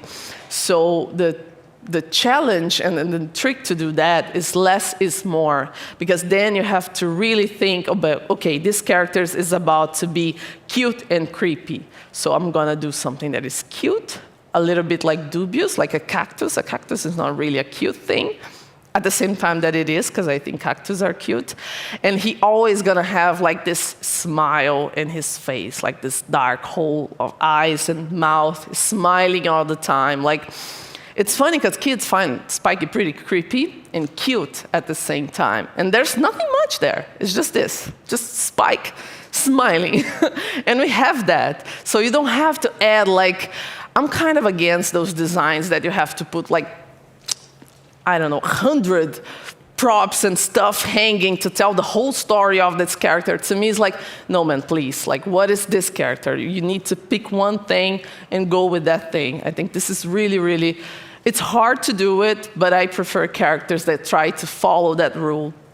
And I was about to say something else. Oh, another good thing on Brawl, and I love the style, I was always passionate about the style, is this toy-like vibe that we got. I think this is really, really important for customization. Like, if you guys know, of course you guys know, toy art. One of the coolest things about toy art is that once you start to collecting them or getting into this thing, you notice like this desire about customize them. You just get, your brain just gets tricked into imagine those characters in different ways. And I think also the simplicity, like this iconic and minimalist design that we try to keep it on Brawl, it's also something that kind of foster like our players' imagination for skins. And it's super fun when we can realize, when we even challenge the concept artists that work with us in this thing about, okay, you have to think about what is the main thing of Edgar, what is the main thing on Mortis, and this you can play along with that. And don't erase the character, ever, because this is the main thing. This is what's gonna make the skin, even being a bit crazier, we can still see the character there. And it's funny to see that and Mateus is here, you can probably confirm that, the coolest ideas are usually the simple, like the simplest skins, because they cannot change much, but then they have way more ideas. And I was like, damn, that's something pretty interesting. Like, it's easy for them to miss the point when they start to add a lot of stuff, but when they have to keep it simple, it's usually like genius ideas. It's super cool. And timeless tributes, getting there. So this is an important topic for me, since I'm just here today because I was obsessed about cartoons and I got crazy when I saw Animaniacs, is that we have to create with intention as well, and we have to keep in mind what is the main thing that we are trying, like, what are the legacy that we are trying to leave behind when we are creating something? It doesn't matter if it's a game, music, comic, whatever. Like, what's the main thing? And to me, on Brawl, I think this feeling, like capturing this Saturday morning magic of like, you stop everything and you stay like 4 hours straight eating sugar and watching cartoons and just having fun. Like this magic that I don't know if kids are doing this anymore. I love that we are kind of bringing it back with Brawl in every update. I think this is fantastic. Like every Brawl talk, like we have players getting together to watch Danny, Drew, Marcio talk a bunch of shit and do crazy stuff and like delivering characters, skins, like crazy features. Like they got so hyped, so excited. And then we have like this Saturday morning cartoon magic going for like 2 months. We have like friends getting together to play Brawlers. We have fun arts. We have like crazy, insane memes on Twitter, like during the whole month, talking about that Brawler, coming up with crazy stories. It feels so alive to work in a project that you really can see the passion of your players and that you are giving something to them that is not only like a distraction, they are really being entertained, like they are really having fun with what you are creating. And for us, this is super special because we are creating with the same intention. Like we are truly having fun when we are creating stuff at Brawl. Like our meetings are fun, our discussion are crazy. Even when we don't agree, it's usually like, yeah, okay, whatever, and it's just another day. Like it doesn't feel like you're working. And I think that a little bit of this passion, it's like, it's coming across what we are delivering. And to me, this is about thinking of what do you want your players to feel. And honor your influences. Here again, talking about good feathers. And I think it's important when you're creating and you're relying on references and inspiration to honor like those places where you're drinking to get inspiration. And to me, honor your reference is not about copying. It's about, okay, I understood this idea. I want to bring a little bit of the soul of this idea, but I have to twist with my own take. I think this is super important. Otherwise, we're just copying what everybody already did. And your intention has to be very clear when you're creating something. You're paying homage to something, but there's your own take, and your own take has to be clear. And that's why this is an exercise that I like to do working with games, is that I notice that there's a lot of games copying from games and drinking for games and gamers making games and looking into games, and everything is about games. And I'm like, God, the world is so big. We could be reading more, like checking comics, checking like weird stuff that underground stuff for real. Like there's so much more that people are creating, and this could literally, I don't know, feed your imagination to try something new. And I think it's so important when you can not twist, but when you can create something for games that was completely based in something else. I think that's the preciosity like that we have as artists. Like you look into, I don't know, a forest, and then you imagine like buildings with that shape. Like you look into bugs and you imagine like characters. We are always like twisting stuff when we are creating. So to me, honor a reference is about knowing how to use them. And I think talking a little bit, I already talked about all that, but create with legacy in mind is precisely that. Like when we are creating, we are like almost letting this Bible for the next generation that will for sure inspire them in everything that they will create. And sometimes, even if they are not going to work with games or creating stuff or as artists, but this will have an impact in our players' life. Like this can make their day a bit better because they are playing with their friends, or this can inspire them to make comics because they got so passionate about the characters that they want to create stories. Or I don't know, like this will make a true connection with their inner child in a way that they will have like 35 years old and they can like buy a El Primo costume and don't give a fuck just because they want to dress like the character. And we have that, like we are all adults and we have like this special moment with our inner child when you buy something that you loved as a child and you can like keep nurturing this child because you're connected with something that you learned to love when you were a kid or something like that. So I like to think about those three things when I'm creating. Like, this is not only for me. I think that always starts with me and my inner child. But because I'm trying to be true with myself, ended up being something that it feels true to our players in a way. And this is not only me, but this is how the whole team worked together to create something that we believe. And talking about the team, let's talk a little bit about the process of creating a brawler. Let's see if I can remember, because I have to create brawlers, a lot of brawlers, and sometimes I forgot the last one. But let's go. This is Draco. Draco, it's basically host for the Medieval Manor. Medieval Manor is an area in Star Park that is a mix of like this representation of medieval world, but twisted with heavy metal stuff. And Draco is some kind of a heavy metal singer host that uses his flying V guitar as like this lance to jousting. But the thing is that he's dressed like he's wearing this inflatable dragon costume. So that's the thing. But because it's Brawl, and there's some magic because of the gems, this is actually a dragon in-game.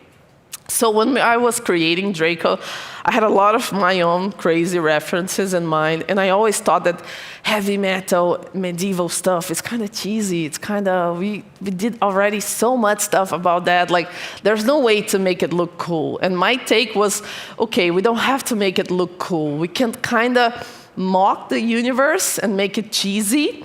like, I don't know, Manowar and this kind of bands. But then we'll look cool because we are not taking this character serious. And that was just my crazy thinking behind. And I started with a few sketches, and we usually have like some base mechanic. For this guy was a tank, but it's really fun to see how when I share one idea with the team, they are super open to twist and to adapt the mechanics just to fit better with the brawler. And this kind of works both ways. Like sometimes the theme itself, it's more inspiring, and they can think about more like different game skills, different mechanics, different gadgets. Like even sometime in a funny conversation, oh, that would be cool, let's add that. And then we try to make it work with the devs. But it's a real like organic process, and there's a lot of excitement in that moment. Like it's never like it's never, oh, we have to, oh, this character needs to. No, it's always, oh, that would be cool, and that would be even better, and what about this? Like this building up moment, like this is real, and it's always like magical when this happens. And once Draco was like 90, 80% ready, we have to have this brainstorm with marketing and decide, okay, this is going to be like a legendary brawler, and we want to make something really special for him. Because we have so many brawlers, it would be nice to have like a moment to appreciate this guy. And let's try to do something special, something different. And we had this brainstorm together, like me and the marketing team, together with community.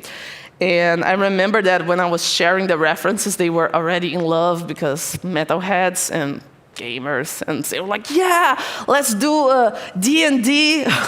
Like, let's add him like doing some D&D moment, like he can be like a D&D master, and he tells stories, and later on he get into D&D, and he's gonna have like 3 older brothers that kind of bullied him as a child, but then he started to kind of get away from the fights with his brothers by telling them stories, and because of that, he got into D&D, and he got into heavy metal, and he's like a super confident guy when he's singing, and then we start to brainstorm ideas together with this like base bio that I have for the brawler, and it was super fun because then we start, oh, what about like bringing something different for the players? Like maybe we can introduce this brawler in a heavy metal magazine, or maybe we can came up with a music for this brawler, find a band that could play or compose for that, create like a video clip.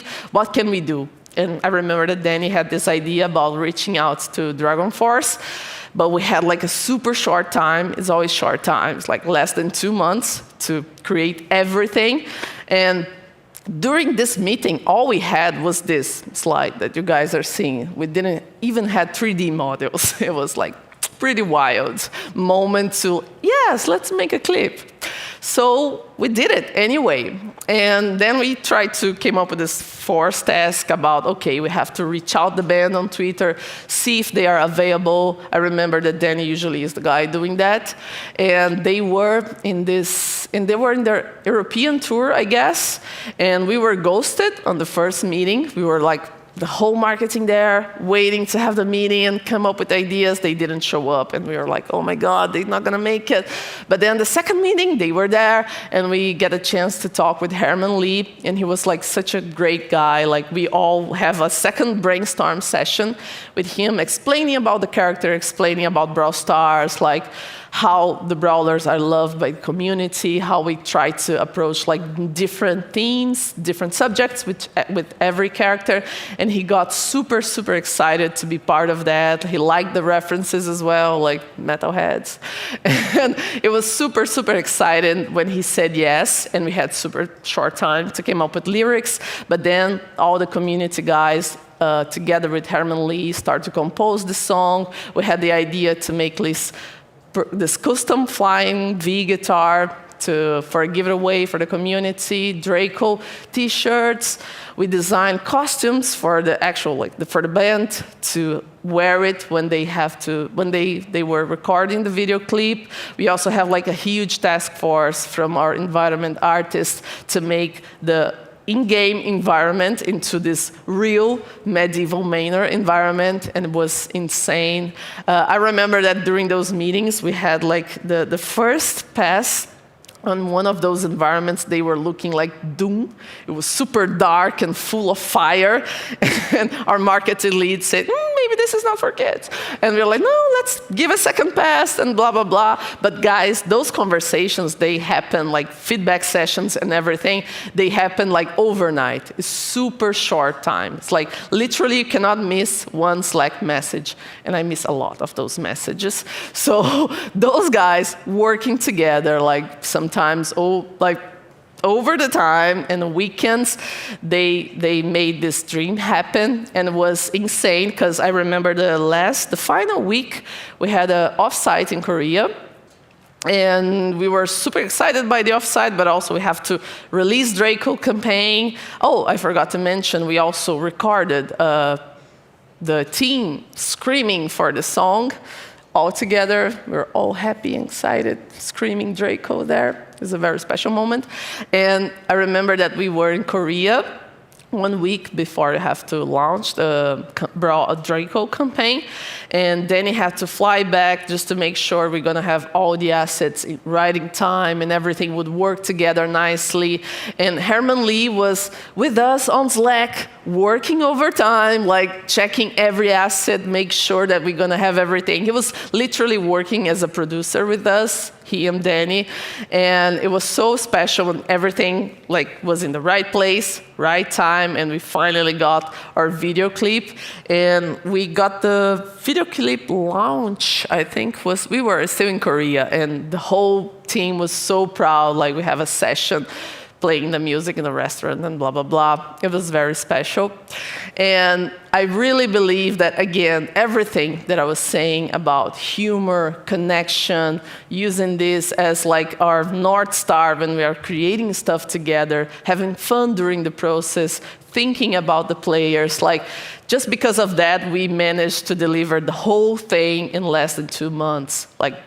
There's no magic, but at the same time, I believe that the magic is what happens when you are creating stuff with people that you truly admire and trust and know that they are doing the best they can for the game.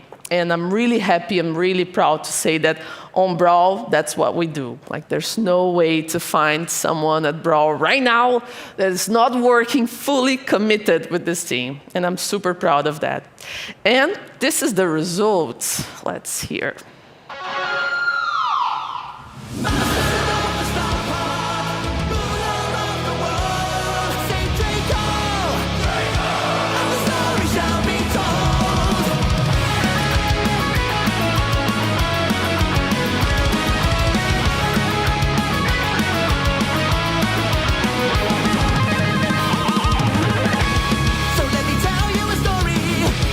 About a dragon I know, a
That's all.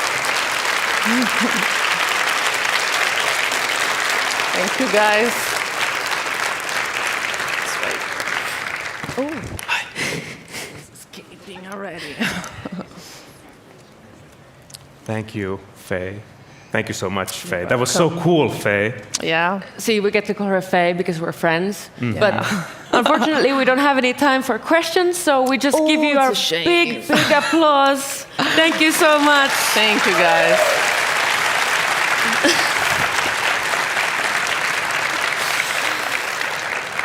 Oh, wow. Presenting in front of so many people is quite stressful, let alone everybody who's joining virtually. It is very stressful. Yeah, we're about to start the demo session. We have 12 demos, and the demoers have exactly 2 minutes to share what they want to share. What do you mean exactly 2 minutes? Exactly 2. Just 2 minutes and... Yeah, no more, no less. Sounds stressful. Yeah, it's not a competition, it's not a pitch, just a show and tell among friends, but it is kind of stressful, right? It is. But hey, what do you guys think if we would do something together to make it less stressful for the game demoers? Does that sound good? Yes. All right, so we have 3 questions for all of you. Number 1, if you would like to witness awe-inspiring snippets of game projects, please stomp your feet like this. Beautiful, beautiful. Number 2, if you would like to see slightly nervous people share what they are excited about, please whistle or blow air through your lips, like this. No. Finally, where is finally? Ah, yes. If you wish all these people continued success on their chosen paths, to the inaudible applause, like this. And now all at once. Yes! Now we're no longer stressed, but we are feeling snacky. Good thing our first demoer comes from Snack Club. Please welcome Oren Bennett.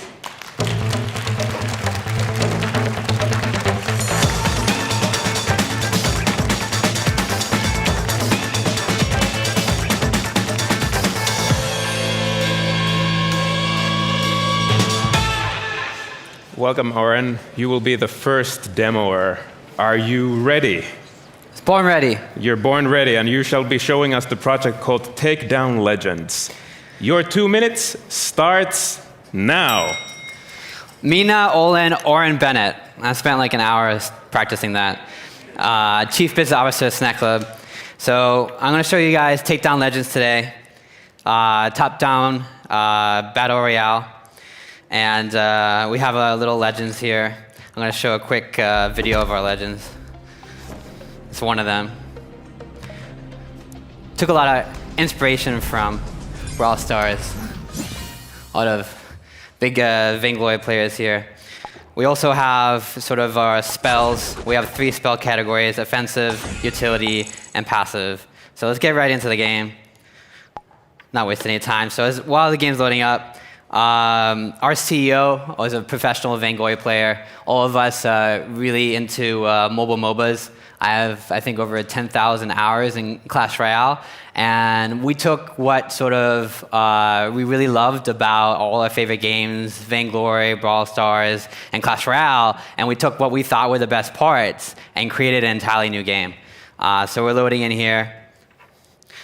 And 23 other players. Okay. Just have to wait for the 100%. There we go. So my little character here, I got my, okay, I exploded that. We got some traps on the ground. You can pick up 2 weapons. So I picked up one there. I'll be collecting some lightning bolts.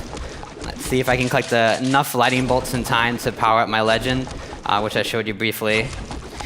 So collecting some here. Okay. Oh, there's some more. Okay, my legend's powered up. Let's use it on somebody.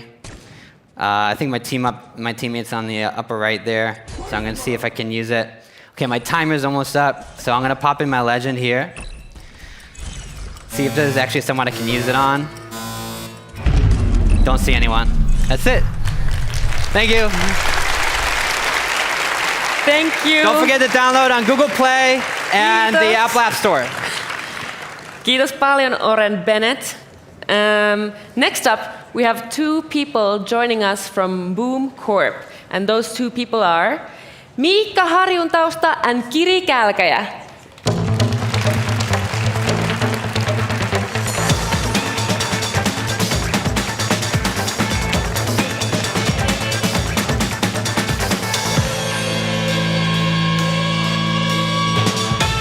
Hello, welcome. Hello. Two people or at least one person. Great. 2 minutes. Are you ready? Hello, Yes. Alexander. Perfect. Sarah. Yeah, I Great. think we are ready. You think you are ready. That Yeah, means I hope you are ready. ready. You might want to take your phones out. There's going to be a QR code, but maybe for 1 second at the end, so you might catch it or not. Perfect. So be quick, everybody. So your 2 minutes starts now. All right. Hello, I'm Mika. This is Kiri. Mia from We are from Boom Corp. This is a Bunnypod demo. Kiri, are you ready? Go. And the game starts with the intro. We have no time for that. It's about the sky turning dark and you need to go and fix it with Bunny and Bot. Let's go into the game. Start your engines. Go, go, go, go. And the game itself is it's a 2D driver. Oh my God, it's just like Hill Climb and all those other games. But there's gonna be a twist, I promise you, no worries. And the game is also a portrait game, but we're gonna play it on landscape today. And we're also gonna skip straight to the twist and kind of deep into the twist. So just for the game's first demo, we're gonna show you all the way. Like the game starts with you kind of piloting different kind of things, but eventually the game will introduce you to the building of the different kind of ships. Like in this case, we have 2 copters and a cannon, which combines into this Flappy Bird with guns demo, which is, I mean, beautiful example what you can you're anticipated to do. Another fun fact: the developer tools in the game are actually utilizing the same tools that we introduced to the players. So here you can see Kiri like building stuff and also cheating her way to the end or end's way to her, but that works. We still have time. Go, go, go. One more thing we kind of want to show. The bit. Okay, go for it. And one more thing. This is like a 3-wheel driver. Beautiful, beautiful. But Kiri, wait, what's going on?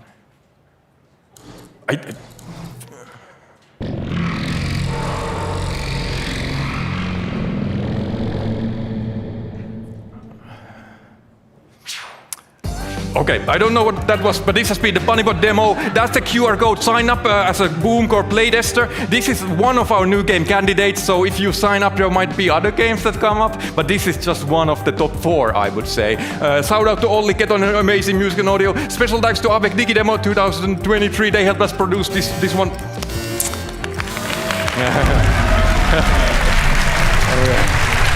We got it. Thank you. That was awesome. Nice. Super fast. Bunnies and bots, 2 of my favorite things. Okay. Joining us next from Aalto University is Yuchen Hu.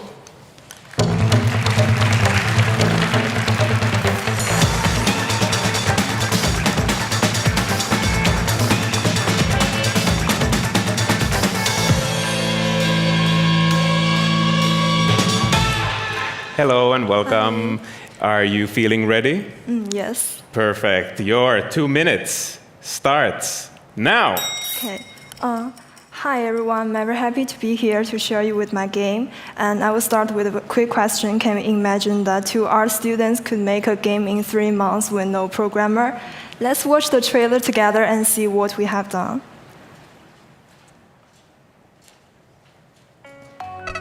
In this game, one thing has to mention is that the character knows he is being controlled and try to connect with the player directly. That's one of our game setting. It's in a very meta game. And in the game, player was invited to a second reality show, and they will have to reclaim the championship with the character. But this time, something different is that the character starts to talk with the player and try to escape the rules. So the player have to solve puzzles in the game and try to find some hint in the environment. They will have to face different options and find the truth.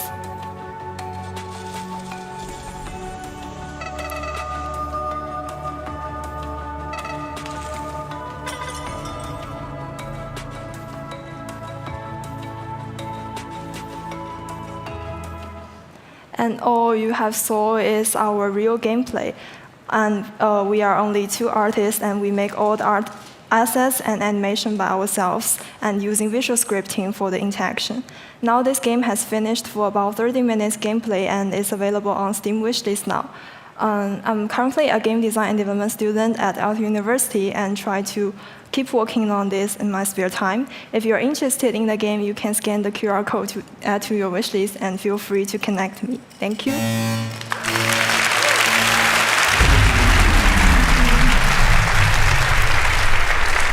Thank you, Yu-Chen. Aalto University is where it's at. Okay, up next, why don't we take a bit of a trip to the moon? We have people from Kuuasema, Finnish for Moon Station, joining us. Kimmo Kari and Olli Pikkarainen.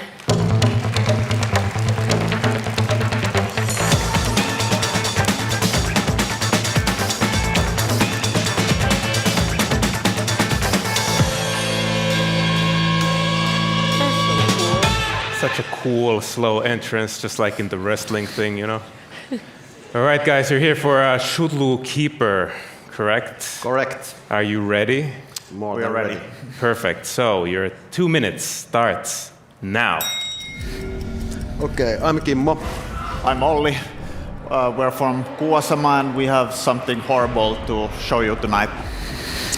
Cthulhu Keeper combines 2 classic PC titles, Commandos and Dungeon Keeper. It's a real-time tactics game set up in 100-year-old Lovecraftian cosmic horror universe. The player starts by picking one of the cult leaders who's gone mad, worshipping the alien gods. In the beginning, you have to use stealth tactics to overcome obstacles in the levels. You also collect resources like human flesh to use in your dark rituals. After each mission, you return to the dungeon, your headquarters, and here you can perform these rituals to summon the monsters from the other dimensions. Each monster needs also a specific habitat that you need to build first, and you can also do various other tasks, like for example, torture some NPCs to gather some intel about the next mission. Each monster has their special abilities that help you solve puzzles in the missions, and in the video you can see some of that panning out. And we all know what we humans are capable of. And the ultimate goal of this game is to get rid of the unnecessary human race. We've been developing the concept for 2 years now, and there's a demo build available, so hit us up if you want to give it a try. And there's also going to be a Steam page up in a few weeks. And we are always looking for talented developers and good publishers, so please feel free to join the cult. Thank you. Thank you. Thank you. Now, take the cosmic horror off of our stage. Thank you for taking us to this world. Now, from somewhere closer to home, from the Finnish National Gallery, please welcome Anna Laamanen.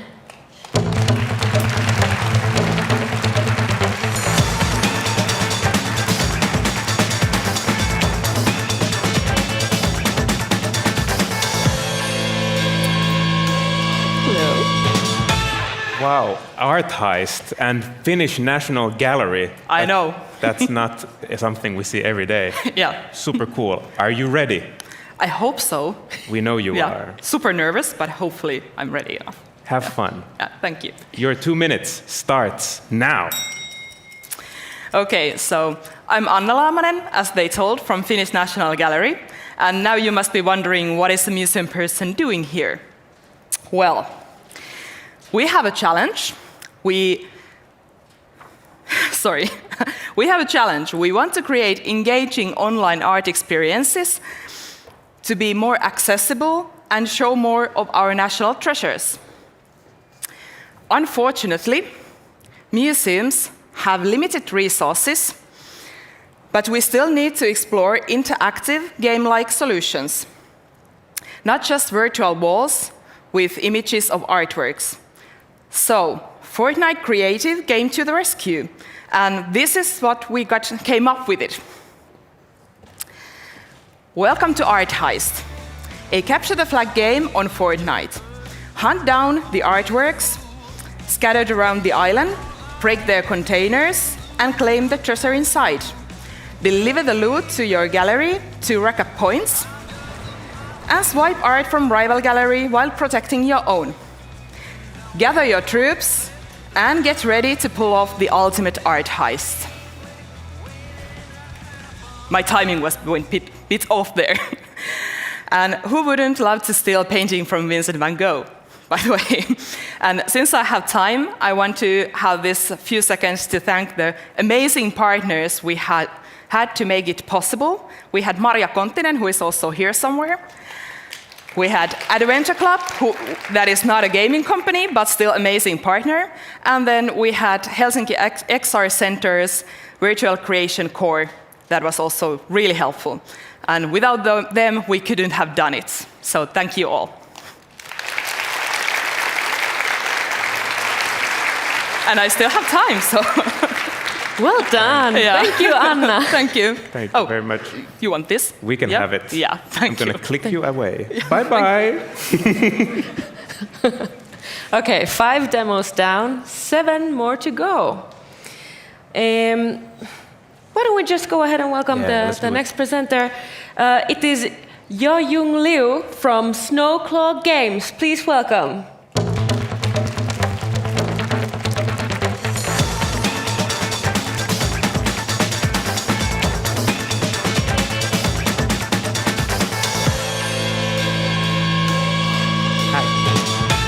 Hello. So it is time for Wando.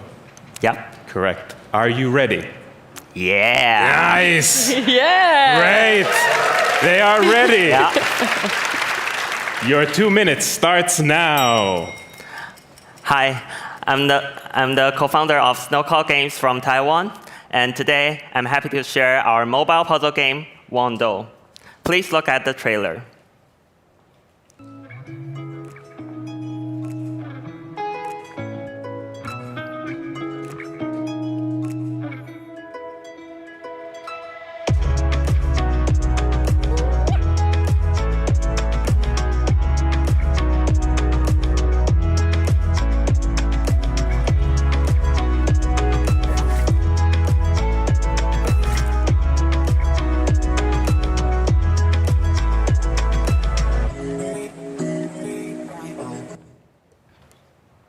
The core gameplay is to build a path from start to the end to help the protagonist keep on his journey. By casting spell to change the plan, player can unravel the mystery hidden in the nature. We've designed 75 levels across 3 chapters. Wando has been featured by App Store, earned 4.8 rating, and won multiple indie game awards.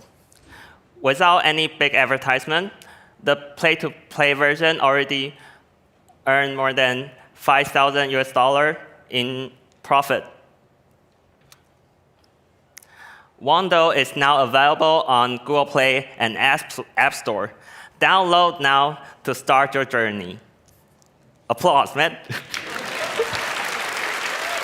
And last word, if you're interested in any collaboration, we're open to any kinds of collaboration, including publishing new free-to-play version. So please talk to me later. Thank you.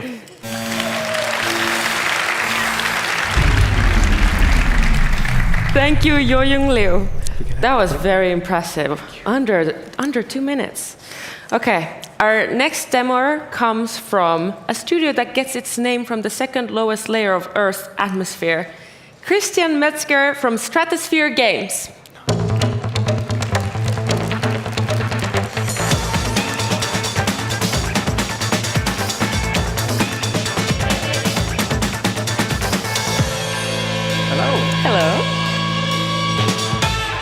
Hello, you look like you are ready.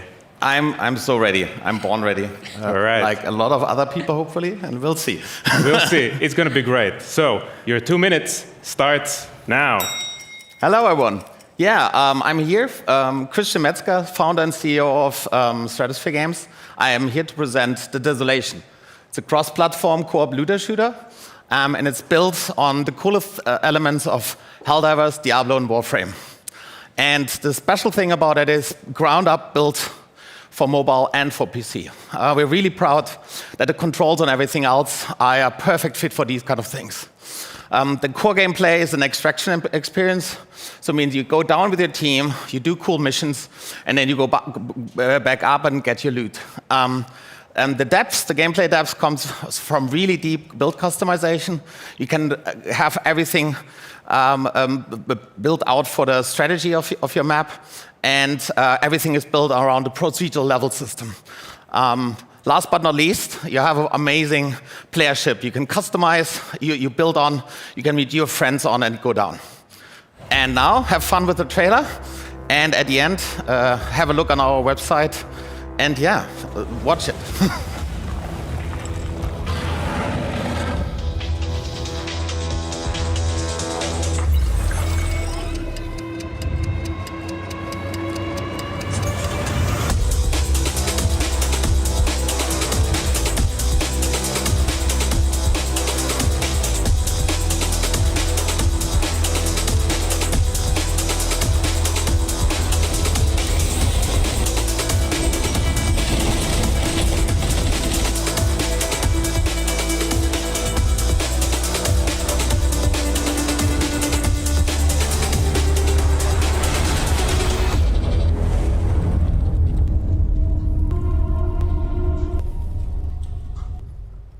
And shout out to our awesome sound designer. That's why I shut up.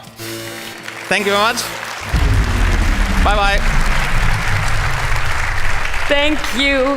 Thank you. Let's move on. Let's not remain in desolation. Glitch Hammer is where our next demo is coming from, and the name of our next demo is Alpo Oksaharju.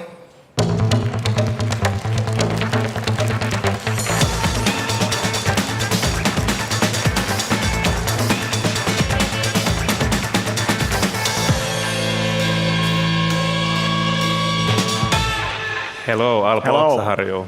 I believe your last name would translate into branch ridge? Yes, that's correct. And actually, I use that as a gamer tag. Amazing. Yeah.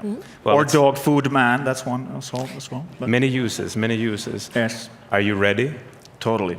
Perfect. So, your 2 minutes starts now. Cool. Let's do this.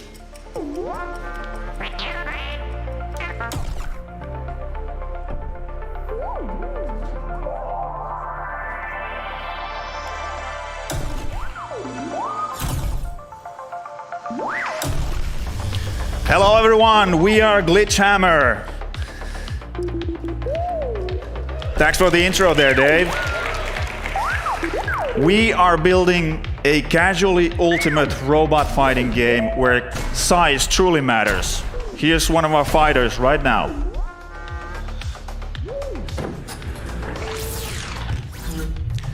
We are very early in development, but let's enjoy some prototype footage, eh? Fire it up, Dave.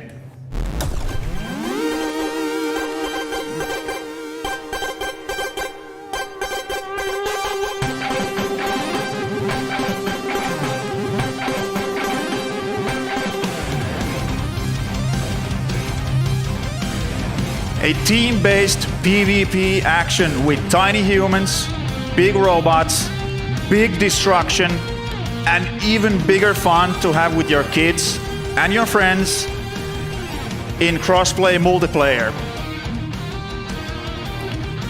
By the way, music by the one and only, the legend, Purple Motion. This game is all about throwing punches and getting smacked around. Get even. Get even bigger. Get colossal. Thank you.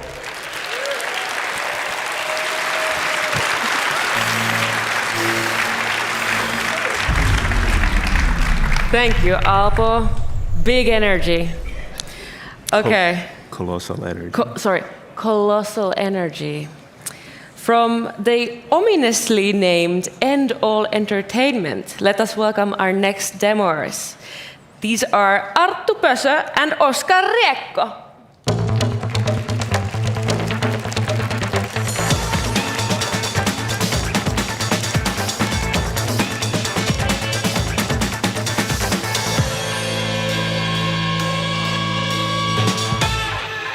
Hello there. Hi. Welcome on stage. Thanks. Thank you. Are you guys ready? Let's go. Let's go. All right. So your 2 minutes starts now. All right. Let's get straight to it. So we are End All Entertainment, and here is our demo for Paradigm Island that's already out on Steam. So go play it after this. And here we have our gameplay loop, which consists of exploration, conversation, and skill checks. And here our protagonist, Mike, is having a conversation with his acquaintance, René. And here we'll have a skill check, I think. Yeah, let's see how it goes. Ooh, a fail. But don't worry, you'll get something fun out of it, I hope. Yeah, that's nice. And you can take it from here. Yeah, in Paradigm Island, you can take multiple routes to reach different outcomes.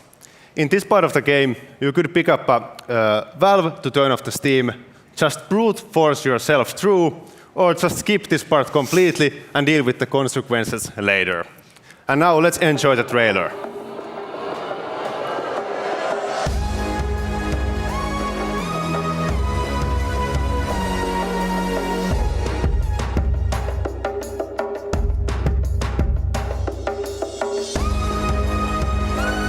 Art is hand-drawn and all the dialogue is handwritten, which takes a lot of time, but it looks and reads nice, I think. And my dad played this yesterday and messaged me that he liked the demo, so maybe you should try it out. His dad really has a great eye for greatness.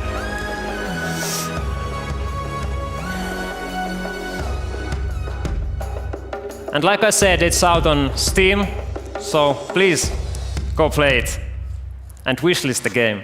Yeah, it helps us out. Thank you.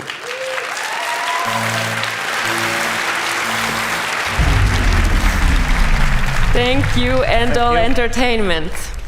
Luckily, this wasn't the demo to end all demos. We still have 3 to go. So let us welcome inspiring people from Ad Inspiration. Tuomas Roininen and Sami Villa.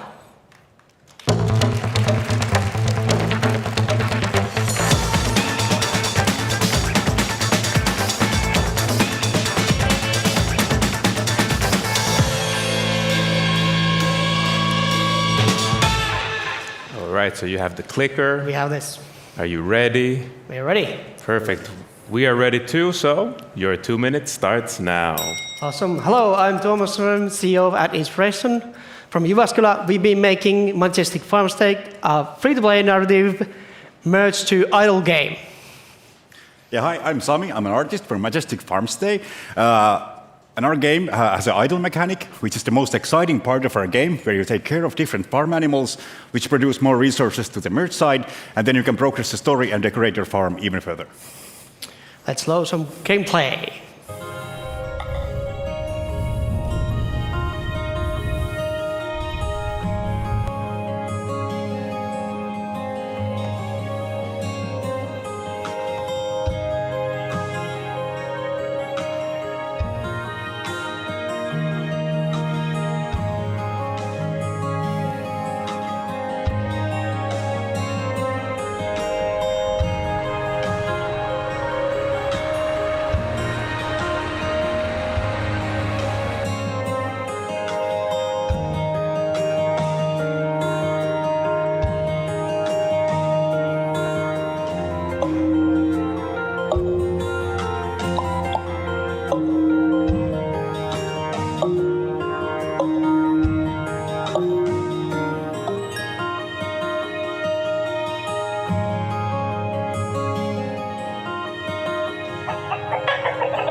The game is in an early Google soft launch, so go and take it out and play it on.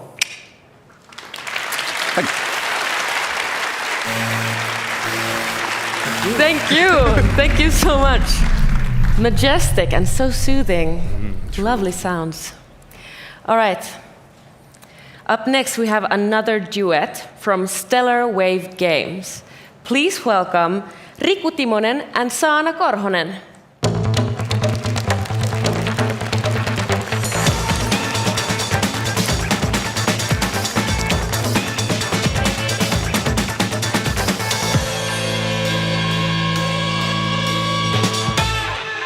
Hello. So it's time for relics. Yes. And you guys are ready? Yes. Yes. Perfect. So your 2 minutes starts now. Hello, we're Stellar Wave Games, and I am Saana, the narrative designer of the project, and this is Riku, our games designer and programmer. This is our game Relics, an adventure game with an LLM twist. Meet Spirit.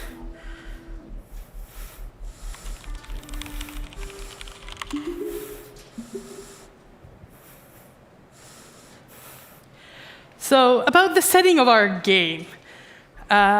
This game is set in a solarpunk world where our protagonist, Rowan, lives a simple, rudimentary life. Their daily routine gets interrupted when a mysterious floating island glides onto the horizon. Remembering the tales of old, they decide to go and explore it. Over there, they find ruins. They also find a withered robot which they activate. And turns out it's a butler for the ancient Arcadians, a civilization that used to inhabit the island itself. But now, the island lies there, ruined and abandoned. So, Relics is a single-player exploration game with puzzle elements. And the twist, as you saw in the robot, we use AI, more specifically, a large language model, also known as an LLM. But for us, the AI kind of doesn't generate anything. We write the story, we design the game, and the AI uses that data to then create a more immersive experience for the player, where they can ask anything from the robot, and it will answer well. This gives also a kind of feeling from the old text-based adventure games from the 80s and 90s. Yes. So, explore the island, ask the robot any question you like, and solve the mysteries of the island.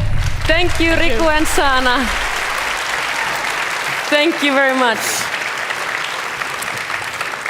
All right, we're down to our last demo. Time flies when you have 12 demos and almost twice as many people, all this in 30-something minutes.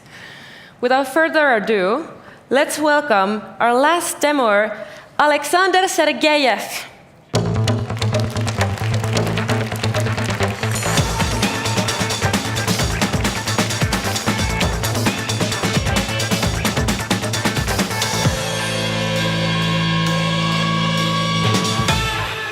Hello, Alexander. Hello. Great name. Are you ready for the final demo?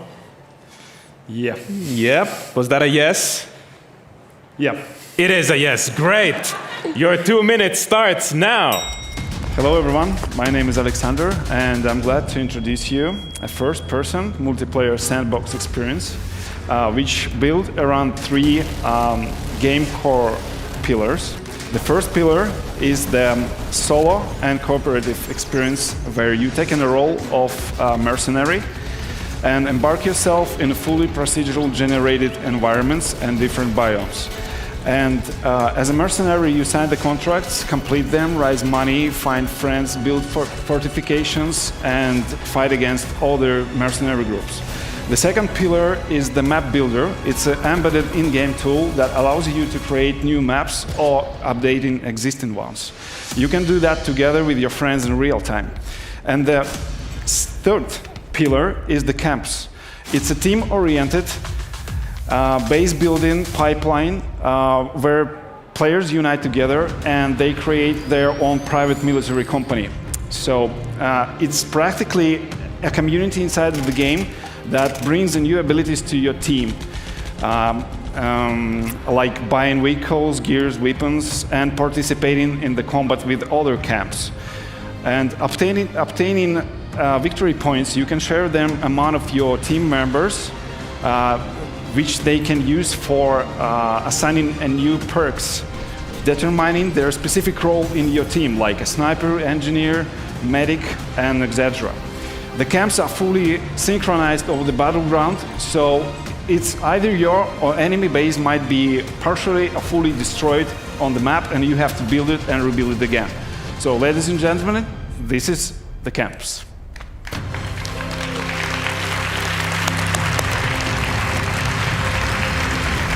Thank you. Thank you. Hey, let's give a big round of applause for all of our game demoers.